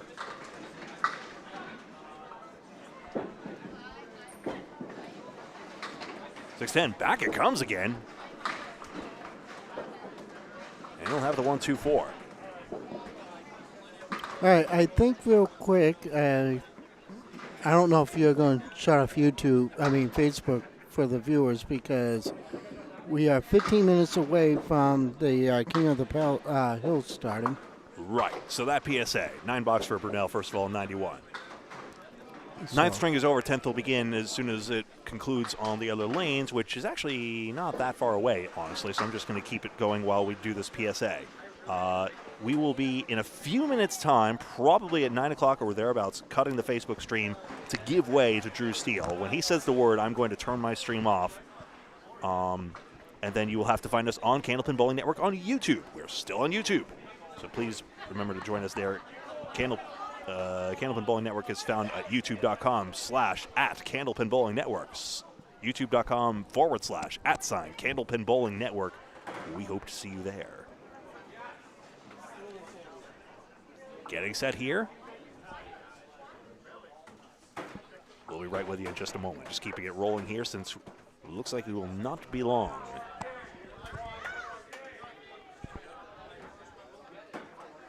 Gouillart alongside Kevin Burns. Academy Lanes in Haverhill, Massachusetts hosted the first Amateur Candlepin Bowlers Tour stop of the year. The This summer season tournament mimicking the Pro Series, but with events handicapped 90% to 130. Final string underway, and it's Bill Olson, the gentle giant, as Paul refers to him, from the Atlantic Candlepin Singles Tour.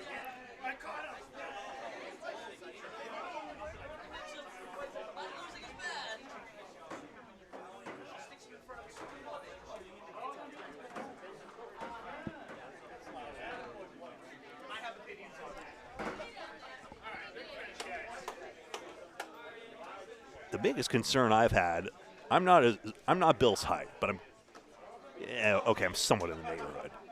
But I think my biggest concern is bashing my release arm into the monitor overhead, the little Vizio monitors overhead. More visible in the top right corner near that whizzing fan. Got a decent backswing too. Got a decent leave off this, triangle 3. 3-5-6. Bill Olson plus 28. So 102 required for 130. I'll get the scores in just a moment. So I'm going to spend a lot of time doing some calculation is the thing. We have almost everyone's 9th string entered. Some people oh, I see. We're starting to cross the streams here. Some people's 10-string totals are below certain people's 9-pin totals. Interesting. We'll have to tell the difference there. It's an 8 to begin. Triangle just not pinned out. So,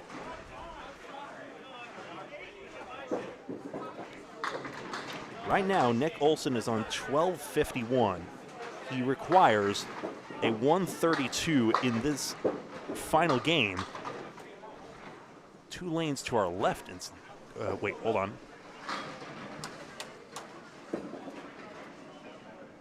Yeah, Nick Olson requires about that much.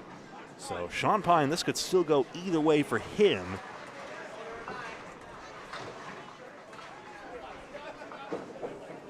Al Weinchick, 1235, that's 16 pins back. 147 is plausible, and then Mike Kent further back on 1217. He would require an entire 165 to match Sean Pine's total, so he's furthest out. So it looks to me as though Nick Olson and Al Weinchick and Sean Pine are the most likely candidates to win right now. 16 at the 2, 44 with the handicap for the gentle giant.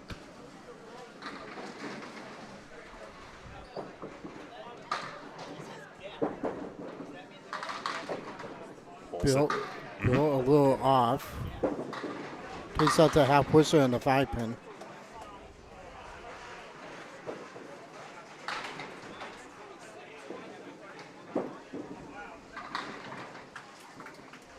Just missed the head pin.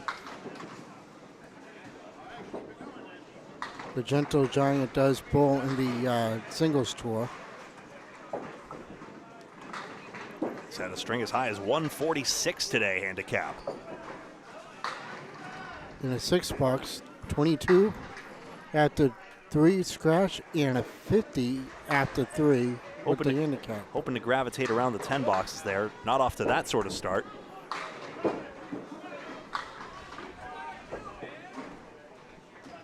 I'm trying to remember which lane Nick Olson is on. Well, he drops 9, leaves a solid 5-pin. A little bit of a hit, but the 5-pin doesn't go just because you asked pretty please. I know, I've tried. It's actually not that bad piece of, it's not that bad. That wood should cover it, and it does. There's a spear.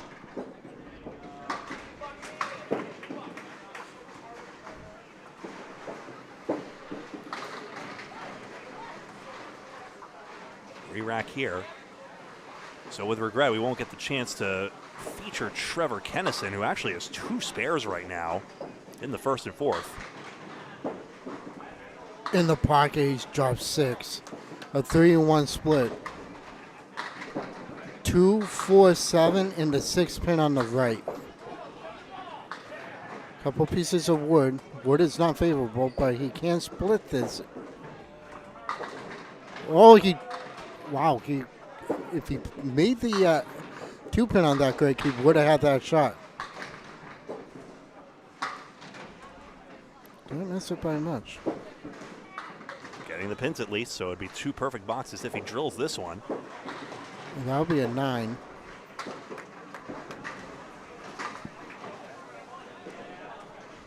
And I do not have the right scoreboard up at all. I wasn't going to say anything. I was just waiting for you to see. No, feel free to give me a nudge in that situation. Would love like a little like, don't shove me off this chair, but you know, I got to make sure these guys are informed. So Bill Olson, 47 scratch half. With apologies for not having the scoreboard on all the way. Dan Parent, Central Park Lanes East Boston shirt. We've seen that shirt many a time in many major team competitions. Basically that font. 27-pin handicap. So approximately 100 average bowler will not come back towards this head pin.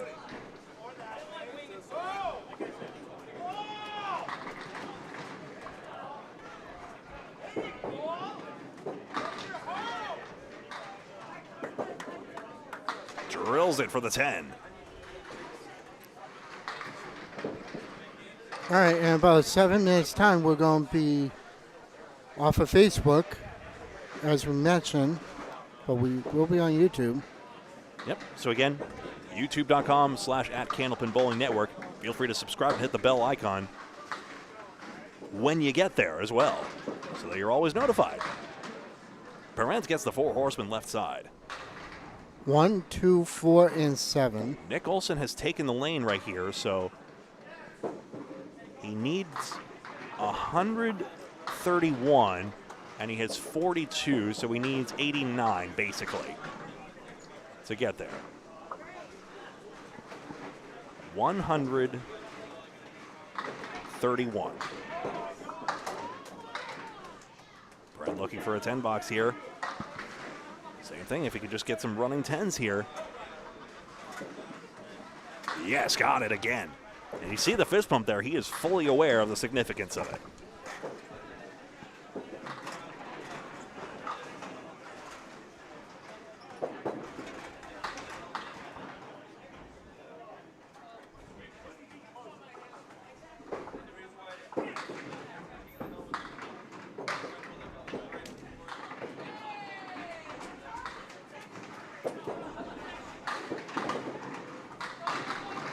Oh, he gets a backdoor strike.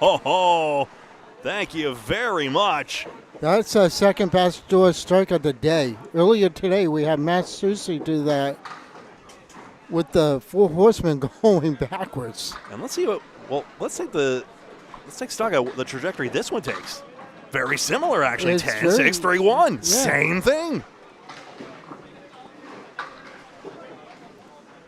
So a strike with no yellow to the side. James Ski, you are exactly where you need to be. Thank you very much. And that's... For Oh. falls into the 2. No backdoor strike this time, but hey. But a very clean shot at that 6-pin. Hey, he got his head pin. What do you want with him? I think he wanted the double, though. Don't we all? Oh, you got the spear. There's a big 20. So perfect. All the pins knocked down, exactly like you said, Kevin. It can happen.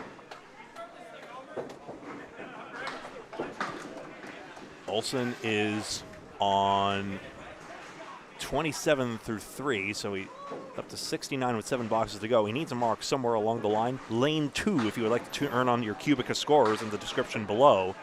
Lane 2 is where Nick Olson is currently situated. 6 field, 1, 7, 9, and 10. 3 pieces of wood on the deck. Head pin is key. Just missed. Get out. Don't cause a deadwood chase. Come on. Thank you. Very few deadwood chases all day today. Well, they're not throwing the ball as hard as the pros do. Fair. There's a good 9. Loses the perfect game. He sacrificed the perfect game for that, so. I didn't get a strike at North Star Bowl when I visited Vermont, but I made them do a deadwood chase. Oh, you did? Yeah. How far out did you knock that pin out? To the point where I ran the sweeper anyway and thought I could clear it, but I didn't, so it landed on top of it, and I'm a terrible person. Oh, so you're one of those people. I know. Isn't it terrible? You know, I don't know if I could show my face around these parts again. I'm so sorry. do you know how many of those gyms I fix?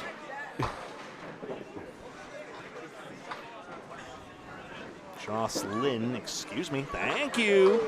There we go. I actually covered him at the back in March in Buzzards Bay. He actually pulled in that hangover tournament. I should feel pretty well. He did pretty well. Jocelyn's had a 141 and a 153 today. He's no stranger to competition. He is being spot 22 pins.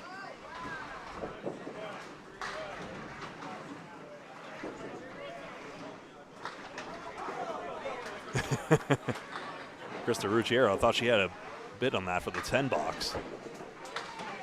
Nick Olson, a 42 half plus his 42 handicap, so. He's at 84. Right. So 84, he requires 131. So actually, he doesn't need a mark, but he could probably use one, is probably where we're at right now.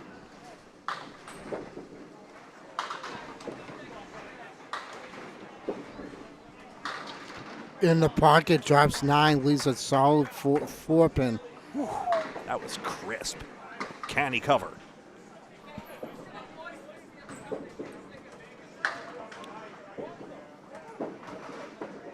There it is. All over it. There are a lot of folks who say you should not wear caps on the lanes. Though, isn't that quite the contrast to baseball where you must wear your cap? I wonder if the argument goes beyond it's just the way it is to some reason. I've yet to discover it myself. But such a little thing causes a big controversy sometimes, and while I think it is important to have some formality and uniformity in appearance to a certain degree, on that particular issue, I'm not as sure. On the spare fill, he fills it with 5, 15, 42 after 1. But you see, for example, Cody Brunell wearing a quite fashionable Hartford Whalers hat, but not right now when he's on the lanes. One note, if your hat comes off your person and it goes over the foul line, that does not count as a foul. Any object that detaches from your person. That's more of a dress code kind of thing. I mean, that's a tournament director or president's discretion. Right.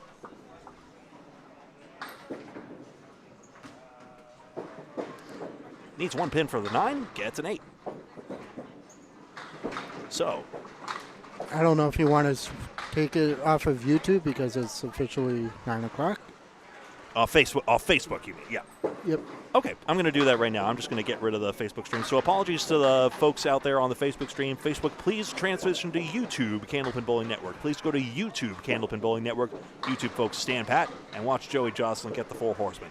Facebook, come see us over there and or stay tuned for Drew Steele and the King of the Palace. Not a bad deal. Just you can go anywhere else. You just can't stay here. But Yep. please join us in one of those places. YouTube for continuing coverage of this, or Facebook for King of the Hill. We'll see you soon. Hello, YouTube. Like I said, we're still here. Jocelyn gets the 3 and the 6.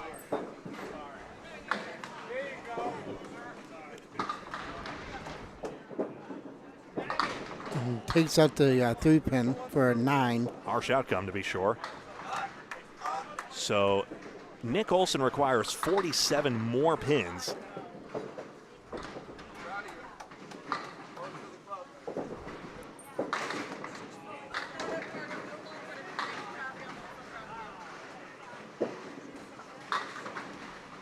There's a Cleary on the left side. 4 horsemen with the 1, the 3, the 6, and the 10. piece of wood that can easily take out that 8-pin. You gotta play that headpin. It's the only way the shot goes. A little full, but he did run down the horseman. With twirling around. So again, Nick Olson, Al Weinchick, I've lost track of where he is in the field. Oh, he's way down there. Takes a 10. So I need my handy dandy Cubica score sheets that everyone else probably was smart and already is using. Right.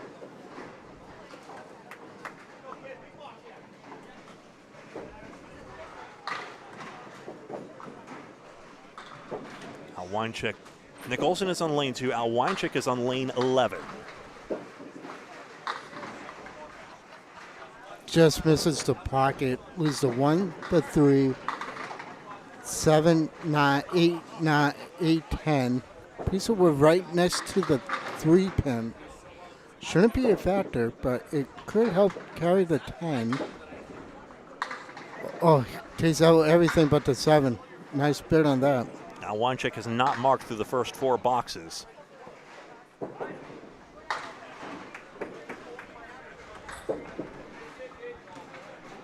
For the 10, just wide. Score at 9, but only a couple of pins left up by Jocelyn. So when he gets back up, he can pin out 123 and maybe some more. Just with average bowling. To the top we go. How many strings did you wash today? Power to you, however much you did. Especially if you power through a whole lot. Or if you're just here to see the results, either way, great to see you. Al Weinchick, by the way, would require 148 pins to overtake Pine in handicap. So he did get a spare on the end, but still he requires, good count, it's 70 more pins on top of that in his back half. He requires a 70 scratch half to overtake. Not likely, but I will keep an eye on that. Billy's triangle number 3, 3, 6, 3, 5, 6, and he converts it for a mark. Excellent. Needs that. Second mark in 3 boxes for Olson. So just like that, headed for 140s.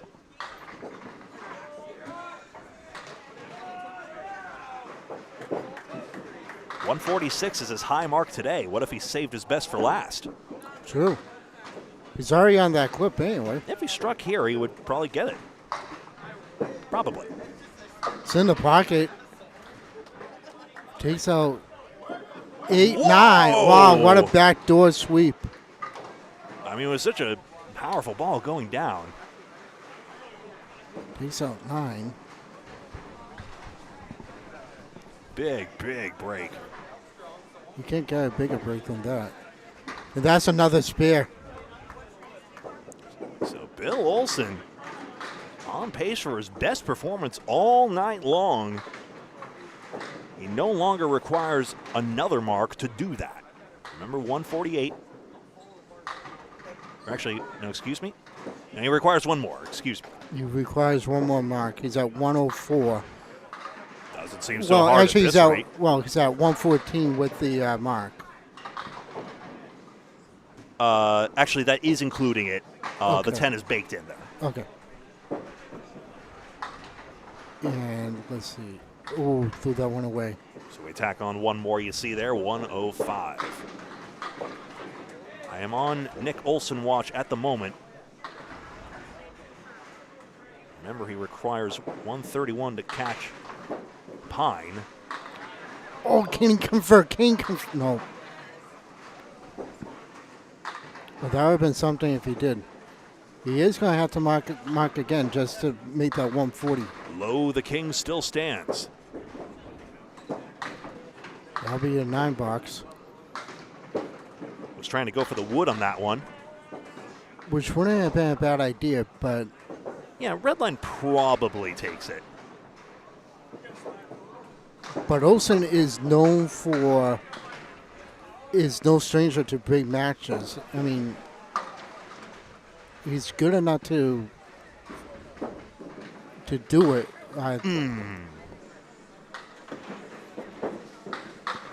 Piso, it's pretty good plus a town, but he has a piece of wood though. You want to convert this, but it's not an easy shot. Goes less than more, trying to. Well, you figure, according to Bob Lee, executive producer, the spread eagle goes 1% of the time, and I think when you have a spread eagle plus an extra pin, it goes probably 0.5% of the time. I have seen it go, but it's very, very rare. Whoa. 3 pins almost coming forward for it. It'll be an 8 box. So that one fill, unfortunately, It did set hurt back him. the potential of the 140 string, but still 130 is on the table. He got his 3 marks, and therefore it is a good string if he pins this out. Even there, it's a good string. Is it a great one? That's the question. Pins are trying to fall right. That is literally 3 pins wiggling and not doing what they're there to do. I had no idea how that pin stayed up. All the 2, 5, and 8 to fight him. Get over. Now the 8 pin for the second time is wiggling in Bill's face. Like Dikembe Mutombo and that dreaded finger. No, no, no. If he had made that, he would have had a shot at his 140. But still, 130 is assured with that second ball. I'll bring him at 132. The box is 10 indeed. Dan Parent off to an excellent start, scratching a 65 half. Our second bowler is up. Coltrera's almost done over there. Having a fine string in his own.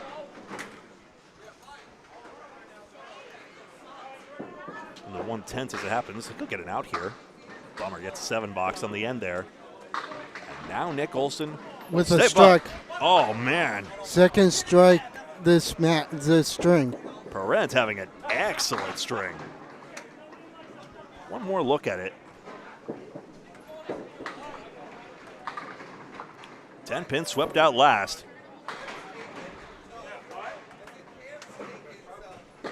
As the clock strikes 9:09, energy still massive. That's the sort of stamina you need to make it this far. Add pin there, bundle of 5.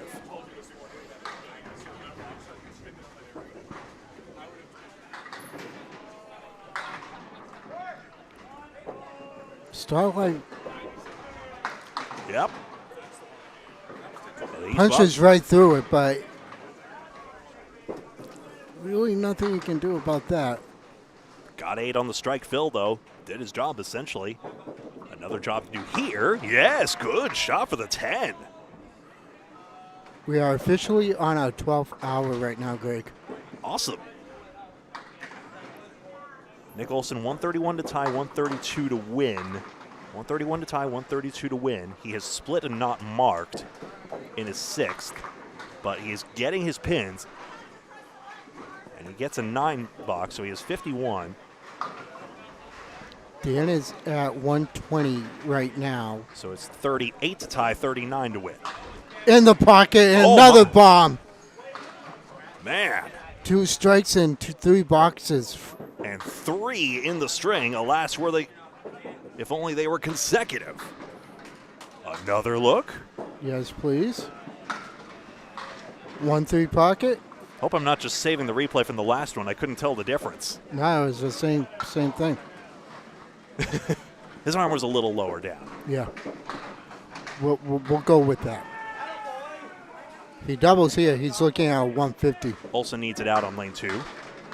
Punches. Boy, he's all over his head pin, isn't he? He is.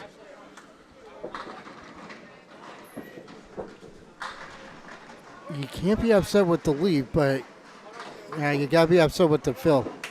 Not what he wanted, and he knows it. He went left, of course. He was trying to pick the pins up. Now it's evens up. No, 2, 3, 4, 6. The question is, if he did play the 2 on the side. Ooh. Ooh. Hello. Score that a 9, 118 through 9. He's at 145. He needs 5 pins for 50. Dan Parent with a chance of the 150s. Looking over, Olsen has just hit a 7 box and now requires a spare in the last 3 boxes to have a chance at first. Otherwise, we turn our attention to Al Weinchick and then probably congratulate Sean Pine if Olsen does not mark. He's on lane 2 right here, and he did not mark just then. 2 boxes to go. Oh, look at this, Greg. Pins are crumbling for... Backdoor action. He leads with that 7, 8, 9. I was on Olsen watch. Is it no head pin? No, that pin Alrighty. wasn't struck. Oh, look at this. What a shot. Well, that sure was. For the spare, obviously, I mean. 155. Now you're talking. If he strikes here, it's 175. 165, but yeah, 5 marks. Yeah, now they're baking the 10 into the scoreboard. Go figure. It's a little different this time. Olsen must mark, but he just split brutally on lane 2. He has the 5, 8, 10. He's down to his last box. Otherwise, Pine's score from shift 1 holds. Unless Al Weinchick takes it away, but he didn't have an amazing first half.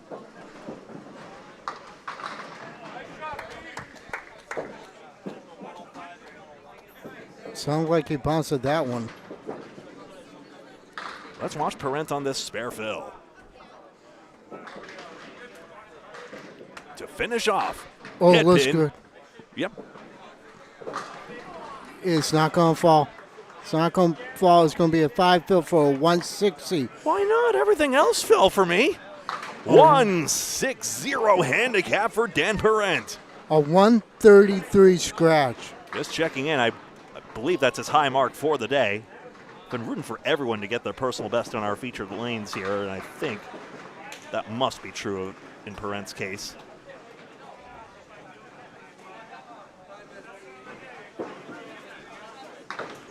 Yes, it is. Over to Olsen.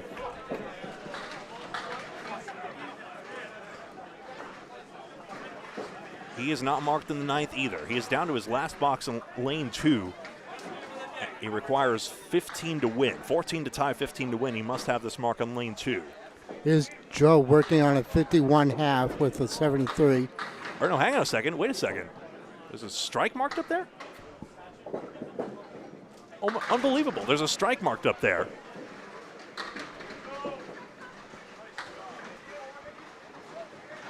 If that's so, and I'm sorry, I was looking at Parent's record here, but if that's so, I believe Olsen has taken this away.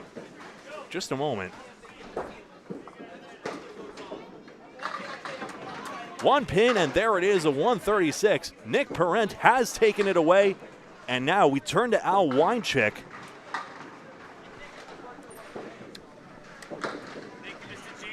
My pleasure. Kevin, take care.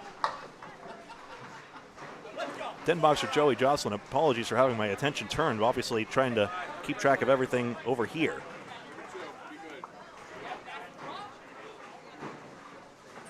$10 for Joe. He's at 83.61. I mean, Weinchick's score would have to go And crazy. his bomb. Whew. Huge, huge, huge, huge shot there. And now Jocelyn could go 130s. This one is in the 1-3 pocket, and it went all as one. Al Weinchick is on lane 11. Yeah, triangle 6 fell in a heap in particular. Oh, yeah.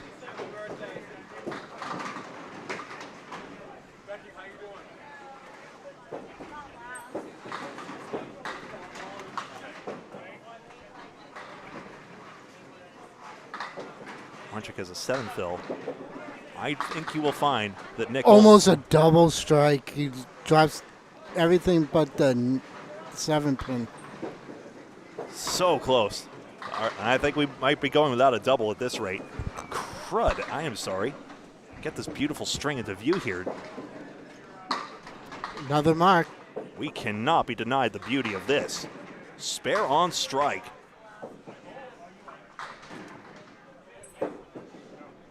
So Jocelyn headed for the 140s, perhaps.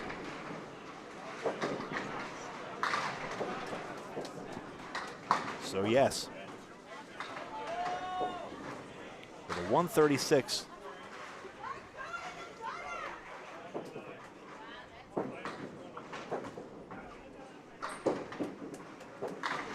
For 136 for Nick Olson. I project that takes it away by 5 pins from Sean Pine. Just 6 over Jeff Davis. All those pins mounting, those stinking pins adding up to a big advantage. I'm looking over at Al Weincheck, but he's not leading it up here. I believe you'll find Nick Olson as your champion. 8 in the spare, 107.99. That's right, and then they have the leading 8 for the next one. I get it.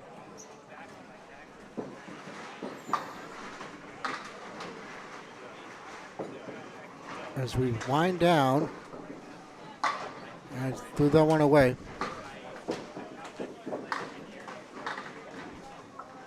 So I might leave it a little longer just to make darn sure we know who it is. There's a 10, Paul Grand Special. 131.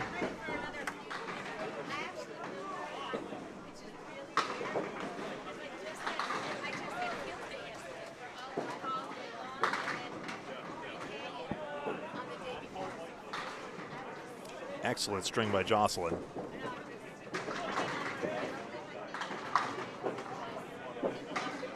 In the pocket, drops 9. 140 guaranteed. He's already at 140 with that 9 drop.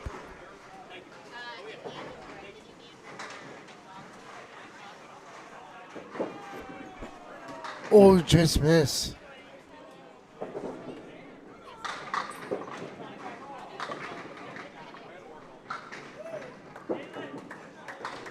And that's a 10.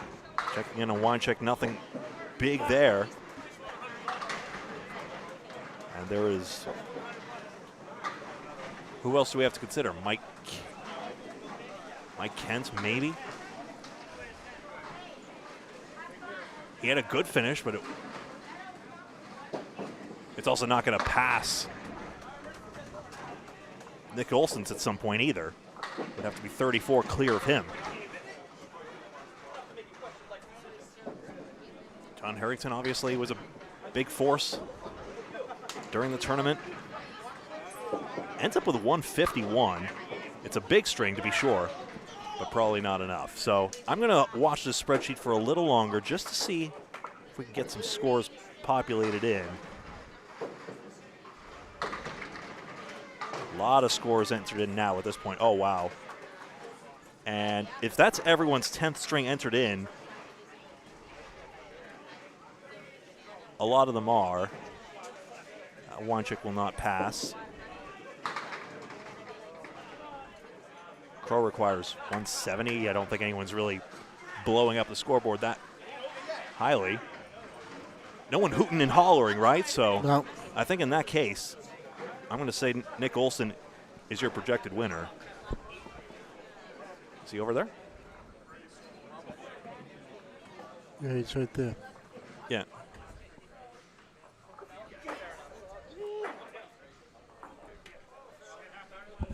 Say, Nick, you have a moment? Someone's in trouble. Oh, yeah. Nick Olson, my friend, you had a 136 on the end. I project that you are the winner of this event by 5 pins over Sean Pine and 6 pins over Jeff Davis. Did you know what you needed towards the end there? Oh, I knew the last 5 boxes. I was counting down, trying to not look at the scoreboard. And I needed a strike on the end. I had a strike 9 in the last box. And what's the exhilaration like when you get that moment? Well, literally as soon as I threw the strike, I was like, all right, just don't throw a gutter ball and you're fine. Well, that's why you get to, right? Then you get, where do you bowl out of, by the way? Lakeside. Lakeside Lanes. How long have you been doing that for? 2 years. Oh, wow. 3 years, but I didn't bowl at all this last year. Fantastic. So you basically shaking off the rust in record time, basically. So Yep. How are you going to parlay this now? Are you going to just join all the leagues and all the things? Well, so we'll see what I can bowl. I plan on bowling all the events over the summer. ACBT, yeah. Yep. And then we'll see over the year. So it's hard because I work nights. So trying to find a league that I can join during the week. Maybe one of those once-a-month leagues, for example, or maybe the traveling tour. But in any event, great to see it succeed here, and congratulations again on that. Kevin, anything from you? You don't have to necessarily. No, I think you pretty much asked everything I was going to ask. Well, congratulations Thank again. you. Projected congratulations, I suppose, but well done, and thank you very much for joining us here. Thank you. Nick Olson, our projected champion here. At this point, I think we're going to just call it a night here. I just want to remind folks that Mixed Rules will be in a few weekends' time. We are already live with King of the Hill, Putnam Street, over on Facebook, Candlepin Bowling Network. And there we go. So thank you very much. Thank you, James. Gave very much for the kind words there. And anyway, that's enough tomorrow's for tonight. Thank you very much for watching this presentation of the Amateur Candlepin Bowlers Tour here on Candlepin Bowling Network. From myself, Greg Gouillart, and on behalf of my colleague, Kevin Burns. We greatly appreciate it. And until next time, so long.